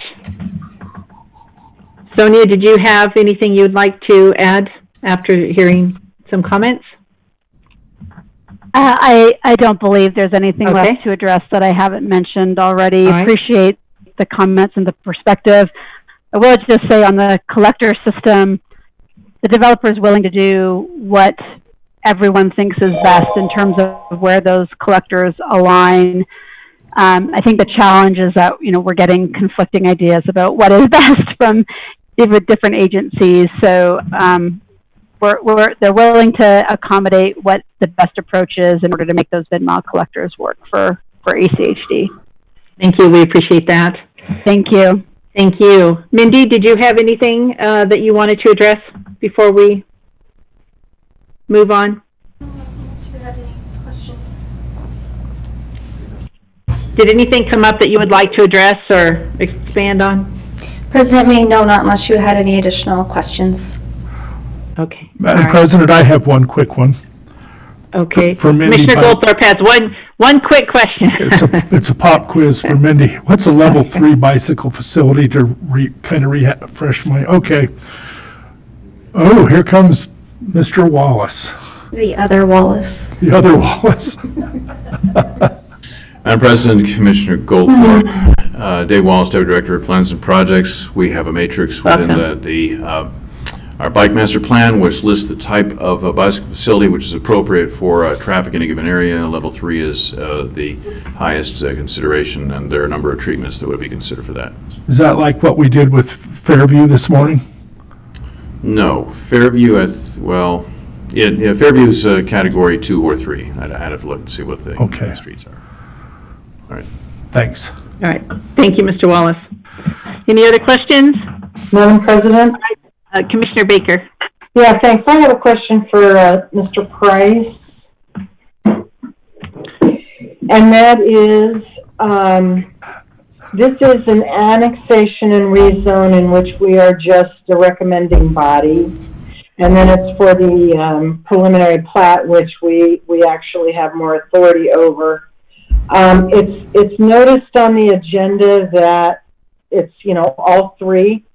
But legally, could we just approve or recommend approval to the Meridian City Council of the annexation and rezone, and then refer the plat back to staff to, to deal with some of the issues that came up, but particularly with the mid-mile collector? Madam President, Steve Price, General Counsel. Steve Price, General Counsel for Ada County Highway District, for the record. The question is, I believe you can most certainly hold your decision on the preliminary plat and make recommendations to the city on the rezone and annexation. Thank you. Thank you, Mr. Price. All right. Commissioners, we have a request for approval before us. Is there a motion? I'll have a motion here just after I clarify what Steve just said. We can approve the first two, but defer the plat approval? Yes. Okay. Maybe someone's going to ask for that as a substitute motion then, but I'll have a motion here, and that is to approve the staff report, the annexation and everything we got here in front of us, with the exception of recommending, if that's the right way, or conditioning probably is better, the multimodal facilities to level 3. Well, so we have a motion. Is there a second?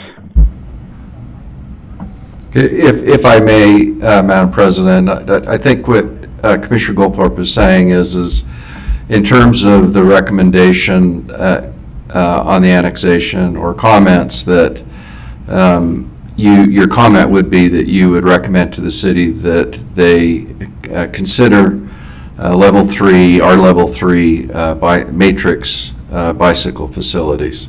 Absolutely, because this Linder, 10 Mile, Black Cat eventually, but some of the other north-south corridors are going to need to be really heavily used by bicyclists and pedestrians in order to keep congestion down. I also think you need to refer the preliminary plat back to staff to work with the developer and the city of Meridian on some of the other issues that you've mentioned. Yes, let's put that in there. With that addition, I'll second the motion. So we have a motion by Commissioner Goldthorpe, seconded by Commissioner Arnold. Discussion, Commissioner Baker. Yes, I'd ask Commissioner Goldthorpe if that includes reinstituting the mid-mile collector. Sure. Okay, that's fine then. Okay. All right. So, Commissioners, we have a motion before us. Any more discussion? Yeah, I'll just. Commissioner Hanson. Thanks, Kent, for getting it all out. I wasn't too sure what. It's always tough for me. Slow and steady. hard to understand. But I think we actually do need to protect our mid-mile collectors. I completely agree with Commissioner Baker on that. I have a great deal of heartburn over using local streets as a collector street. And I would encourage staff to, because we're so careful about including the master street map and the CIP, it really does show a glaring omission when there's no reference to an approved countywide master bike plan and the matrix that we have developed for it. So I think that needs to be a standard part of all of these so that we know this is a perfect area because the school's right there. We know people are going to be cycling, just as Commissioner Goldthorpe said. And so we need to know from day one, and everybody in the area needs to know from day one what the bike routes and the pedestrian routes are and what levels that they will be built to so that we know whether they're safe or whether they're for just the high-end cyclists. All right, we have a motion for the second. Any further discussion? All in favor? Aye. Aye. Aye. Opposed? Motion carries. Thank you, Sonia. Thank you, Commissioners. And thank you, Mindy. All right, next item, Bicycle Advisory Committee Bylaw Modification. Ms. Inselman. We'll turn it over to you.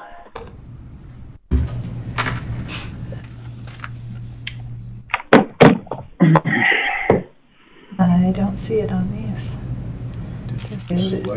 I did, and I pulled it down. Give me 1 second. All right. Give me 1 moment, Madam President. You got it.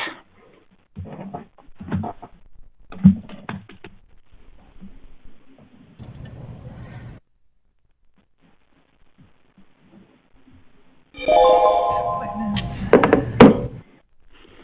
There they are.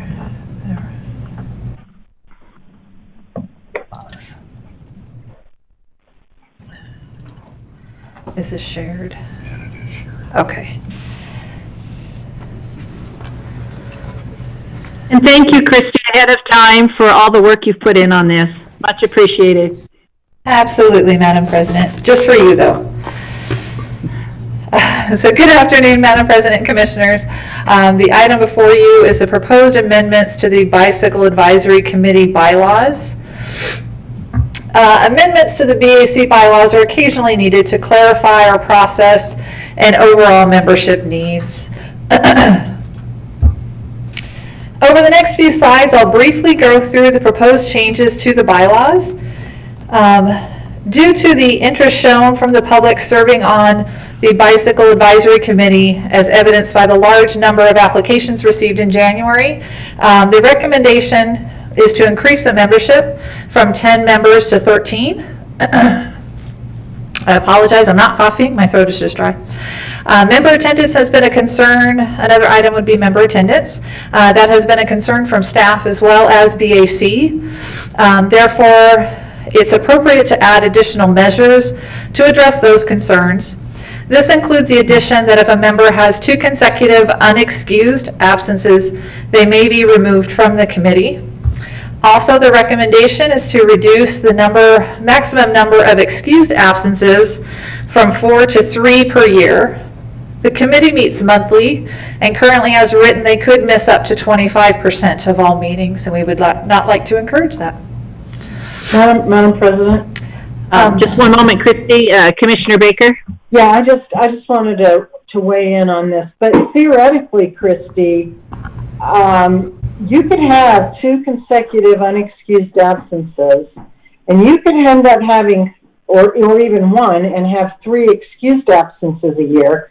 So you could have 4 absences out of 12, which is a third, or you could even have 5 unexcused absences, and it just says a member may be removed. And I'm a little concerned about that because, as you pointed out, there are a lot of people who want to be on this committee, and if somebody has that many absences, I don't think they should remain. In fact, I don't even know why it's consecutive. Why would it have to be consecutive? If you're missing up to 5 meetings out of 12, I mean, really, you're not really adding a lot of value to the committee. Madam President, Commissioner Baker, these 2 items are actually in 2 separate sections of the bylaws. It wouldn't be a combination. is not the intent of that. We do have an area where we talk about 2 consecutive unexcused. They may be removed. Further within the document, we do specify a total maximum excused absences to change from 4 to 3. So they could not exceed the 3 in 1 year. Well, but you're saying there's 3 excused and 1 or 2 unexcused. It's removal from the committee if they have 2 unexcused absences in a row. Overall, someone could not miss more than 3. I understand what you're doing here. I am just saying, theoretically, somebody could have 2 unexcused absences that are not in a row and 3 excused absences throughout the year, which adds up to 5, which means you're basically only there half the time. Did you want to weigh in? I have a statement. Oh, I'm sorry. Madam President? Go ahead. Madam President, Commissioner Baker, while hypothetically, Dave Walls, Deputy Director of Plans and Projects, well, hypothetically that is correct. That kind of bad behavior we haven't actually seen with the Bike Advisory Committee. So I think the intent on this is to set a standard to which it could be measured and have everyone recognize that that is the way that we'd expect the BAC to perform. I have a question.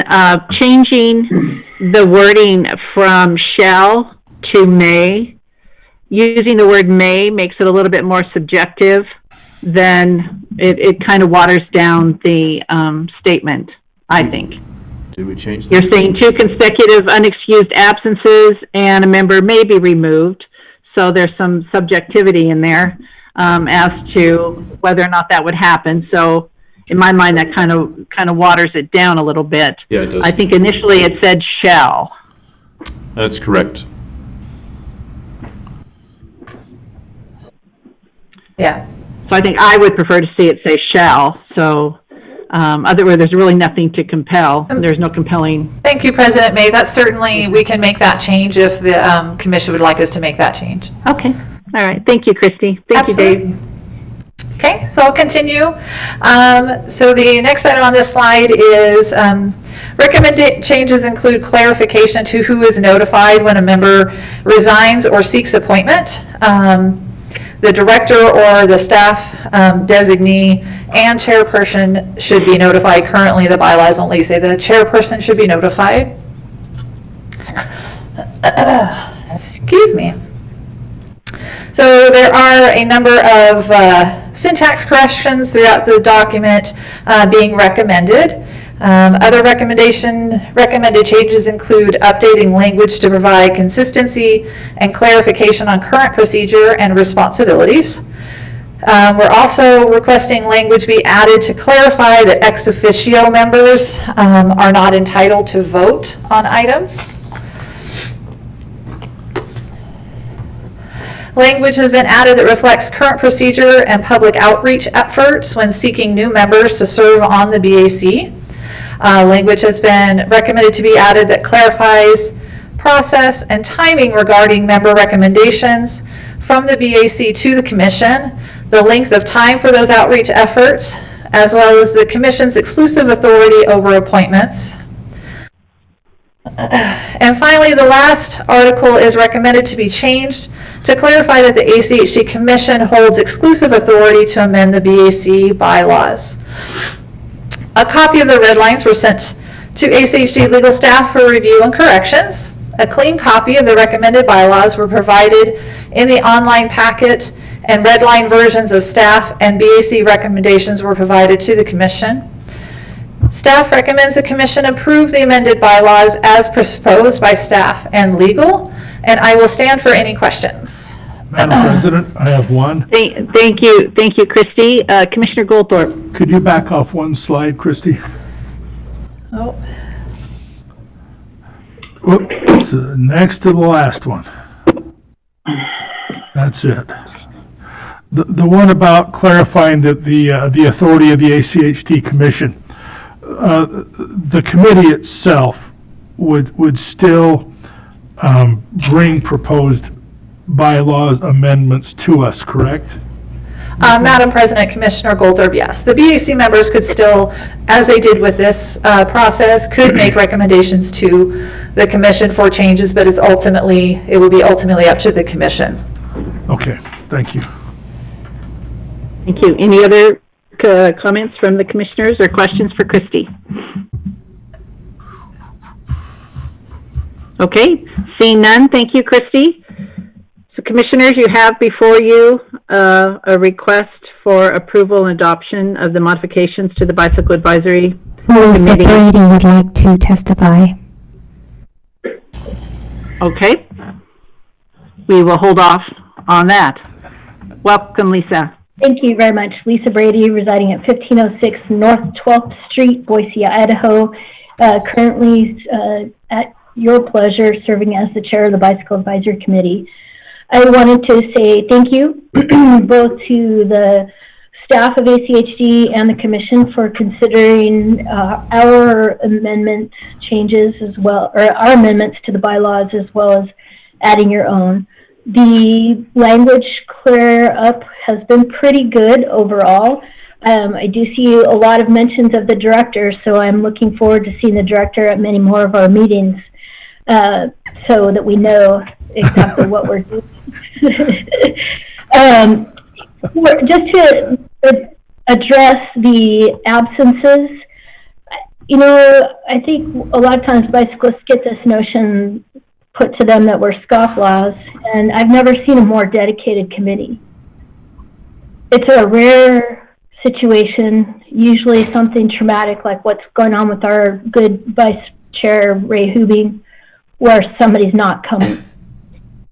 And so I'd like to see that acknowledged, that it's a really rare occurrence that happens, and I appreciate the consideration given towards Ray at this time. That's my final statement on the general thought of the bylaws. Just as a quick notation, I look forward to working with Christie and the director and Deputy Director Wallace and any other ACHD staff in the future with the Bicycle Advisory Committee to make sure that the committee, all of us citizen volunteers, are actually heard in our bringing of the words of the people out there using the streets. And I just really look forward to serving at your leisure again. So thank you very much. And that's all I have to say today. Well, and Lisa, thank you very much for your dedication to the advisory committee. Your efforts are much appreciated. And I think your reference to the individual that is taking a bit of time off, that would fall definitely under the excused absences, and you know, and that language was not done in any sort of punitive manner at all. It's just tightening things up. But again, thank you very much for your input.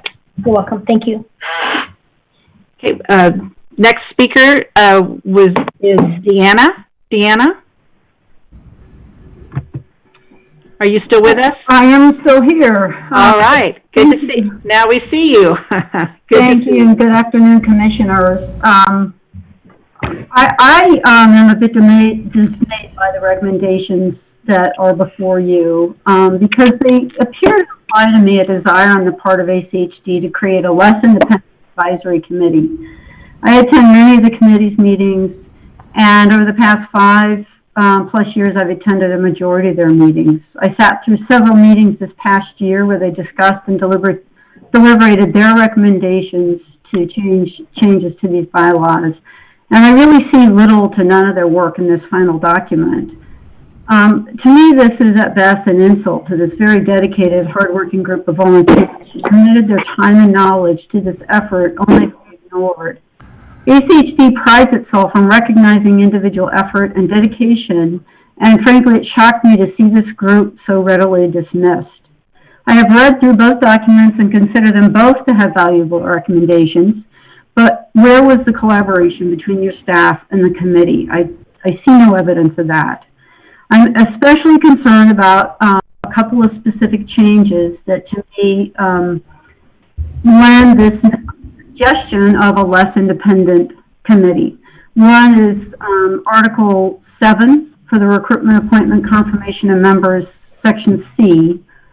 I understand that this is a role the director should play, but I believe that these recommendations should come from the committee. They know what their gaps are in terms of geography, type of representation, experience, and knowledge. I am also concerned that the section, I can't find my reference to it right now. I seem to have lost it. Oh, here it is. Article, I'm not sure which number it is, but where it says the removal by ACHD Commission President, it seems to suggest that the President can just remove a member without reason. There's no statement in there. So I think it's fine to allow the President to recommend a removal, but it should state under what circumstances, and it doesn't clarify that. And I believe all of these reflect this possible change, and it really concerns me. It seems that why have an advisory committee at all if you're not looking for independent voice from these committees that you have? These three changes remove the independence from this committee and risk them becoming nothing more than an echo of what any director now or in the future and or commission president might want. And I just think that that's really dangerous for the commission, and I would hope that they would revise these to improve these changes to ensure going forward that this committee can still act independently and bring you the advice you need to hear. Genuine independent advice sometimes is not advice you might want to hear or you might agree with, but I think that is the value of having an advisory committee. So with that, thank you for your time. Thank you, Deanna. I would disagree with you. I first met with Lisa Brady back in February, and we had quite a protracted discussion. We discussed all of the applications. Christy Inselman was there. I believe Ryan Head was there, our chief of staff, and we've had several conversations. So I don't think by tightening up the structural language and the integrity of the operations as far as the excused absences go, I believe the pedestrian committee, I think they allow one unexcused absence or excused absence. So I don't think there's anything in here that really oversteps or in any way, shape, or form is punitive or demeans the members of the committee. I think they know that they're all appreciated. So I would have to respectfully disagree with your comments there. So I just would like to have that in the record. But I appreciate your input and your insight. Any other individuals like to speak? Any commissioners? Okay, thank you, Deanna and Lisa. So commissioners, you have before you a request for adoption of the Bicycle Advisory Committee bylaw modifications. Is there a motion? Sure. Madam President, I move that we approve the changes to the Bicycle Advisory Committee bylaws. Second. Okay, we have a motion by Commissioner Goldthorpe. Was that you, Commissioner Arnold? Yes, it was. Okay, a second from Commissioner Arnold. Is there any further discussion? Yeah, I have a couple comments. Okay, Commissioner Hanson. Yeah, I appreciate probably 60% of what's been presented in here. I'd like to echo some of Deanna's concerns. The purpose of advisory committee is to give us information from the best and the brightest out there, to encourage them. They're volunteering their time and their talent, their contacts, their experience. We want them to come in and challenge our assumptions, to challenge us if we're stuck. They need to be providing advice to the commissioners. And I really honor you, Commissioner May and Goldthorpe, for showing up and listening to those discussions, because in much of what we hear, you hear many different sides. And listening to the discussions really helps us learn. And I've learned so much from them. They present new ideas, they bring in new information, and there are certain things that we have changed as a result of them pushing against us. It is a little troubling to see this being tightened down and controlled too much. I don't think there's the need for the director's control. There's 10 places in the bylaw amendments where the director is now being added as an additional step or an additional reference or an additional check. We get a lot of good advice from the director. That's his role. He gives us lots of information and lots of advice. We need independent advice and a sense of independence from the Bicycle Advisory Committee. I think it does need to be expanded. I think we need people with broader experiences. But of course, if in fact we don't respect the level of their independence and the value of their opinions, they'll vote with their feet. So how I vote probably doesn't matter. They'll decide whether in fact the information they give us is being useful or whether it's being dismissed. So I just want to extend a tremendous amount of appreciation for the amount of time and effort. And this is not the first time where Bicycle Advisory Committee members or any of our advisory committee members have sat through very long hearings because their item was at the very end. Thank you. Okay. Thank you, Commissioner Hanson. Commissioners, we have a motion before us. Is there any further discussion? Then I will call for the vote. All in favor? Aye. Say aye. Aye. No. Opposed? Commissioner Hanson, so noted. Okay. Thank you very much. Next is the Bicycle Advisory Committee appointments, request for approval. Ms. Inselman.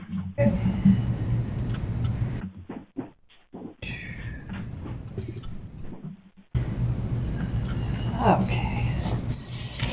Madam President and Commissioners, this item before you is the proposed member appointments to the Bicycle Advisory Committee.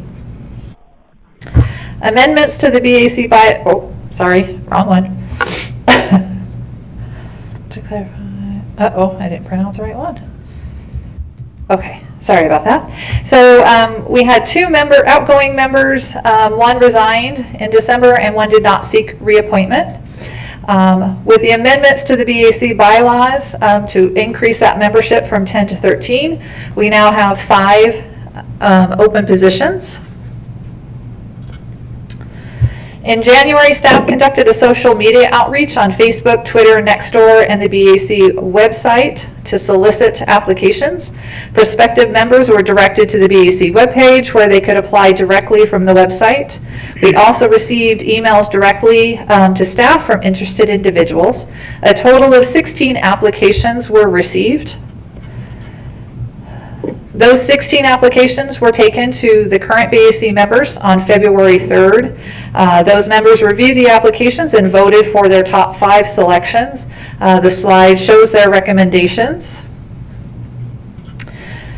This map represents the location of the existing BAC members in blue with the prospective members in red. Or the opposite. Existing, sorry about that. The existing in red and the proposed in blue. This is a total list of the individuals who submitted applications. The number on that previous map correlates to the location number on the previous map. We did receive applications from all 5 districts within the county, which is great.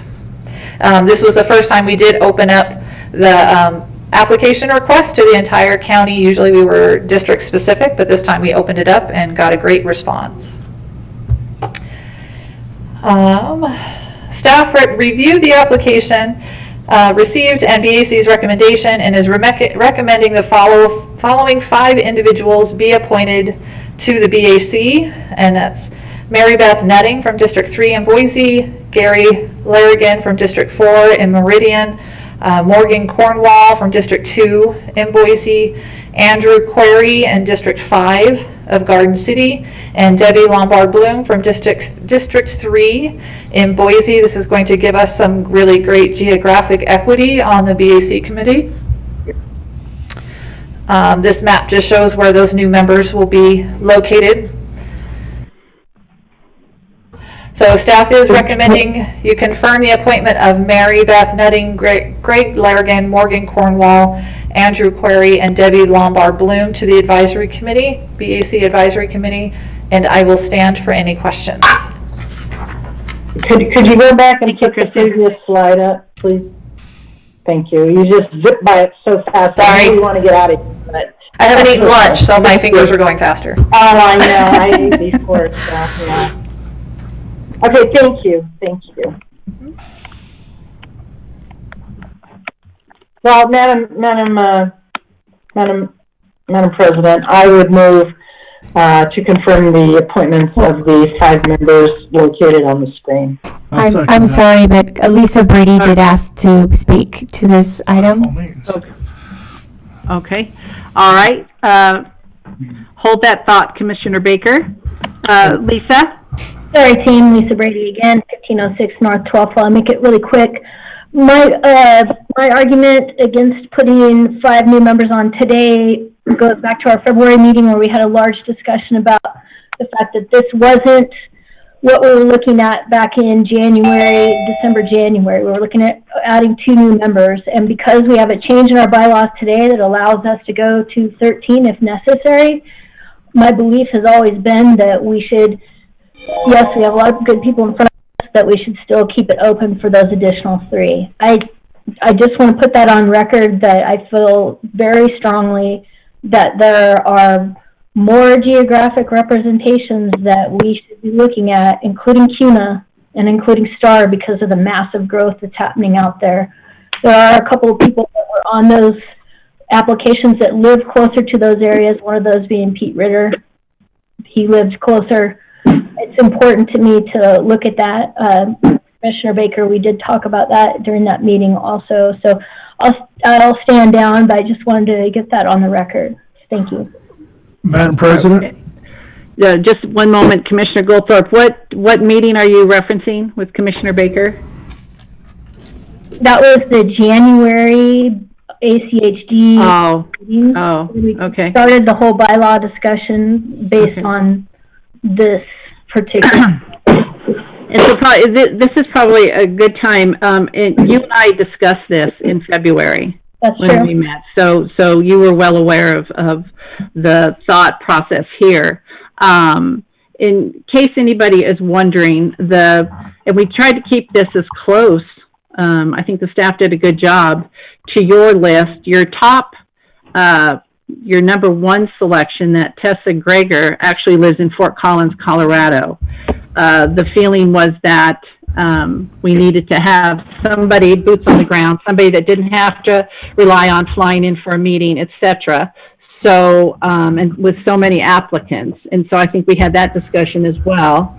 And then the second one, Jennifer Salmonson, as a council member in STAR, she really would have the capacity to be an ex officio. She would have to recuse herself. If you have a council member from STAR, you're going to end up with council people from other jurisdictions wanting to be on there, and then you end up with more of the makeup of a CICAC and less volunteer advisory committee. So we didn't want to take up another space with an elected official.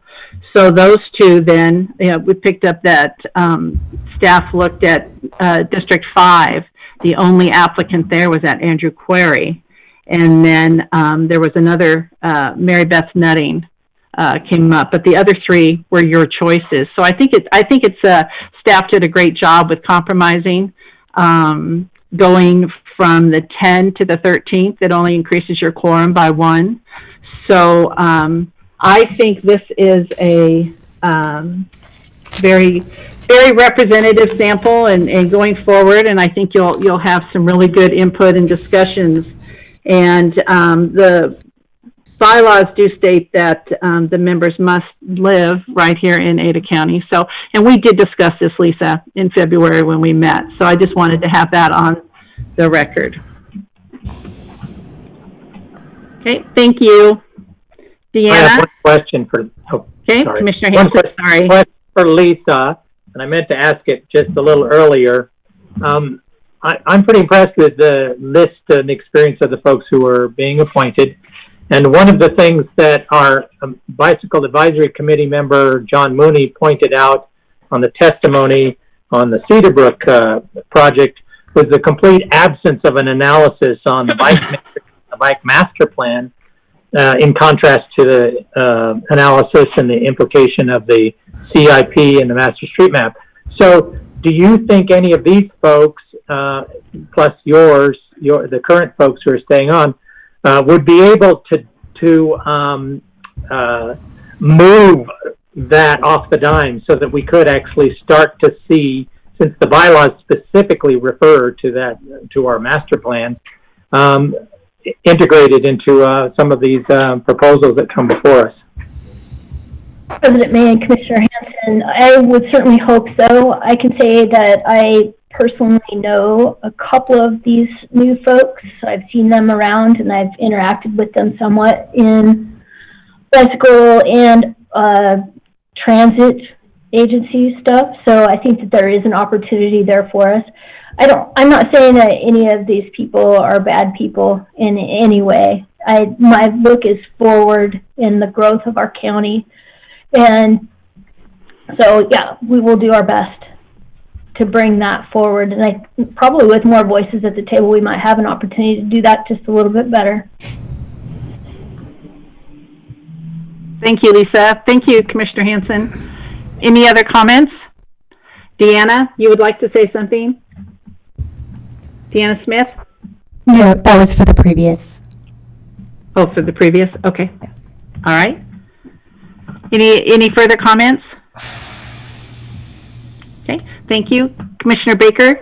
Yeah, Madam President, I move that we confirm the appointments of the 5 new members to the Bicycle Advisory Committee as detailed on the screen by the staff recommendation. Okay, thank you. We have a motion for approval. Is there a second? Sure, I'll second that. Thank you, Commissioner Goldthorpe. We have a motion by Commissioner Baker, second by Commissioner Goldthorpe. Any further discussion? All right, we'll call for the vote. All in favor, say aye. Aye. Aye. Aye. Opposed? Okay, motion carries. Thank you very much.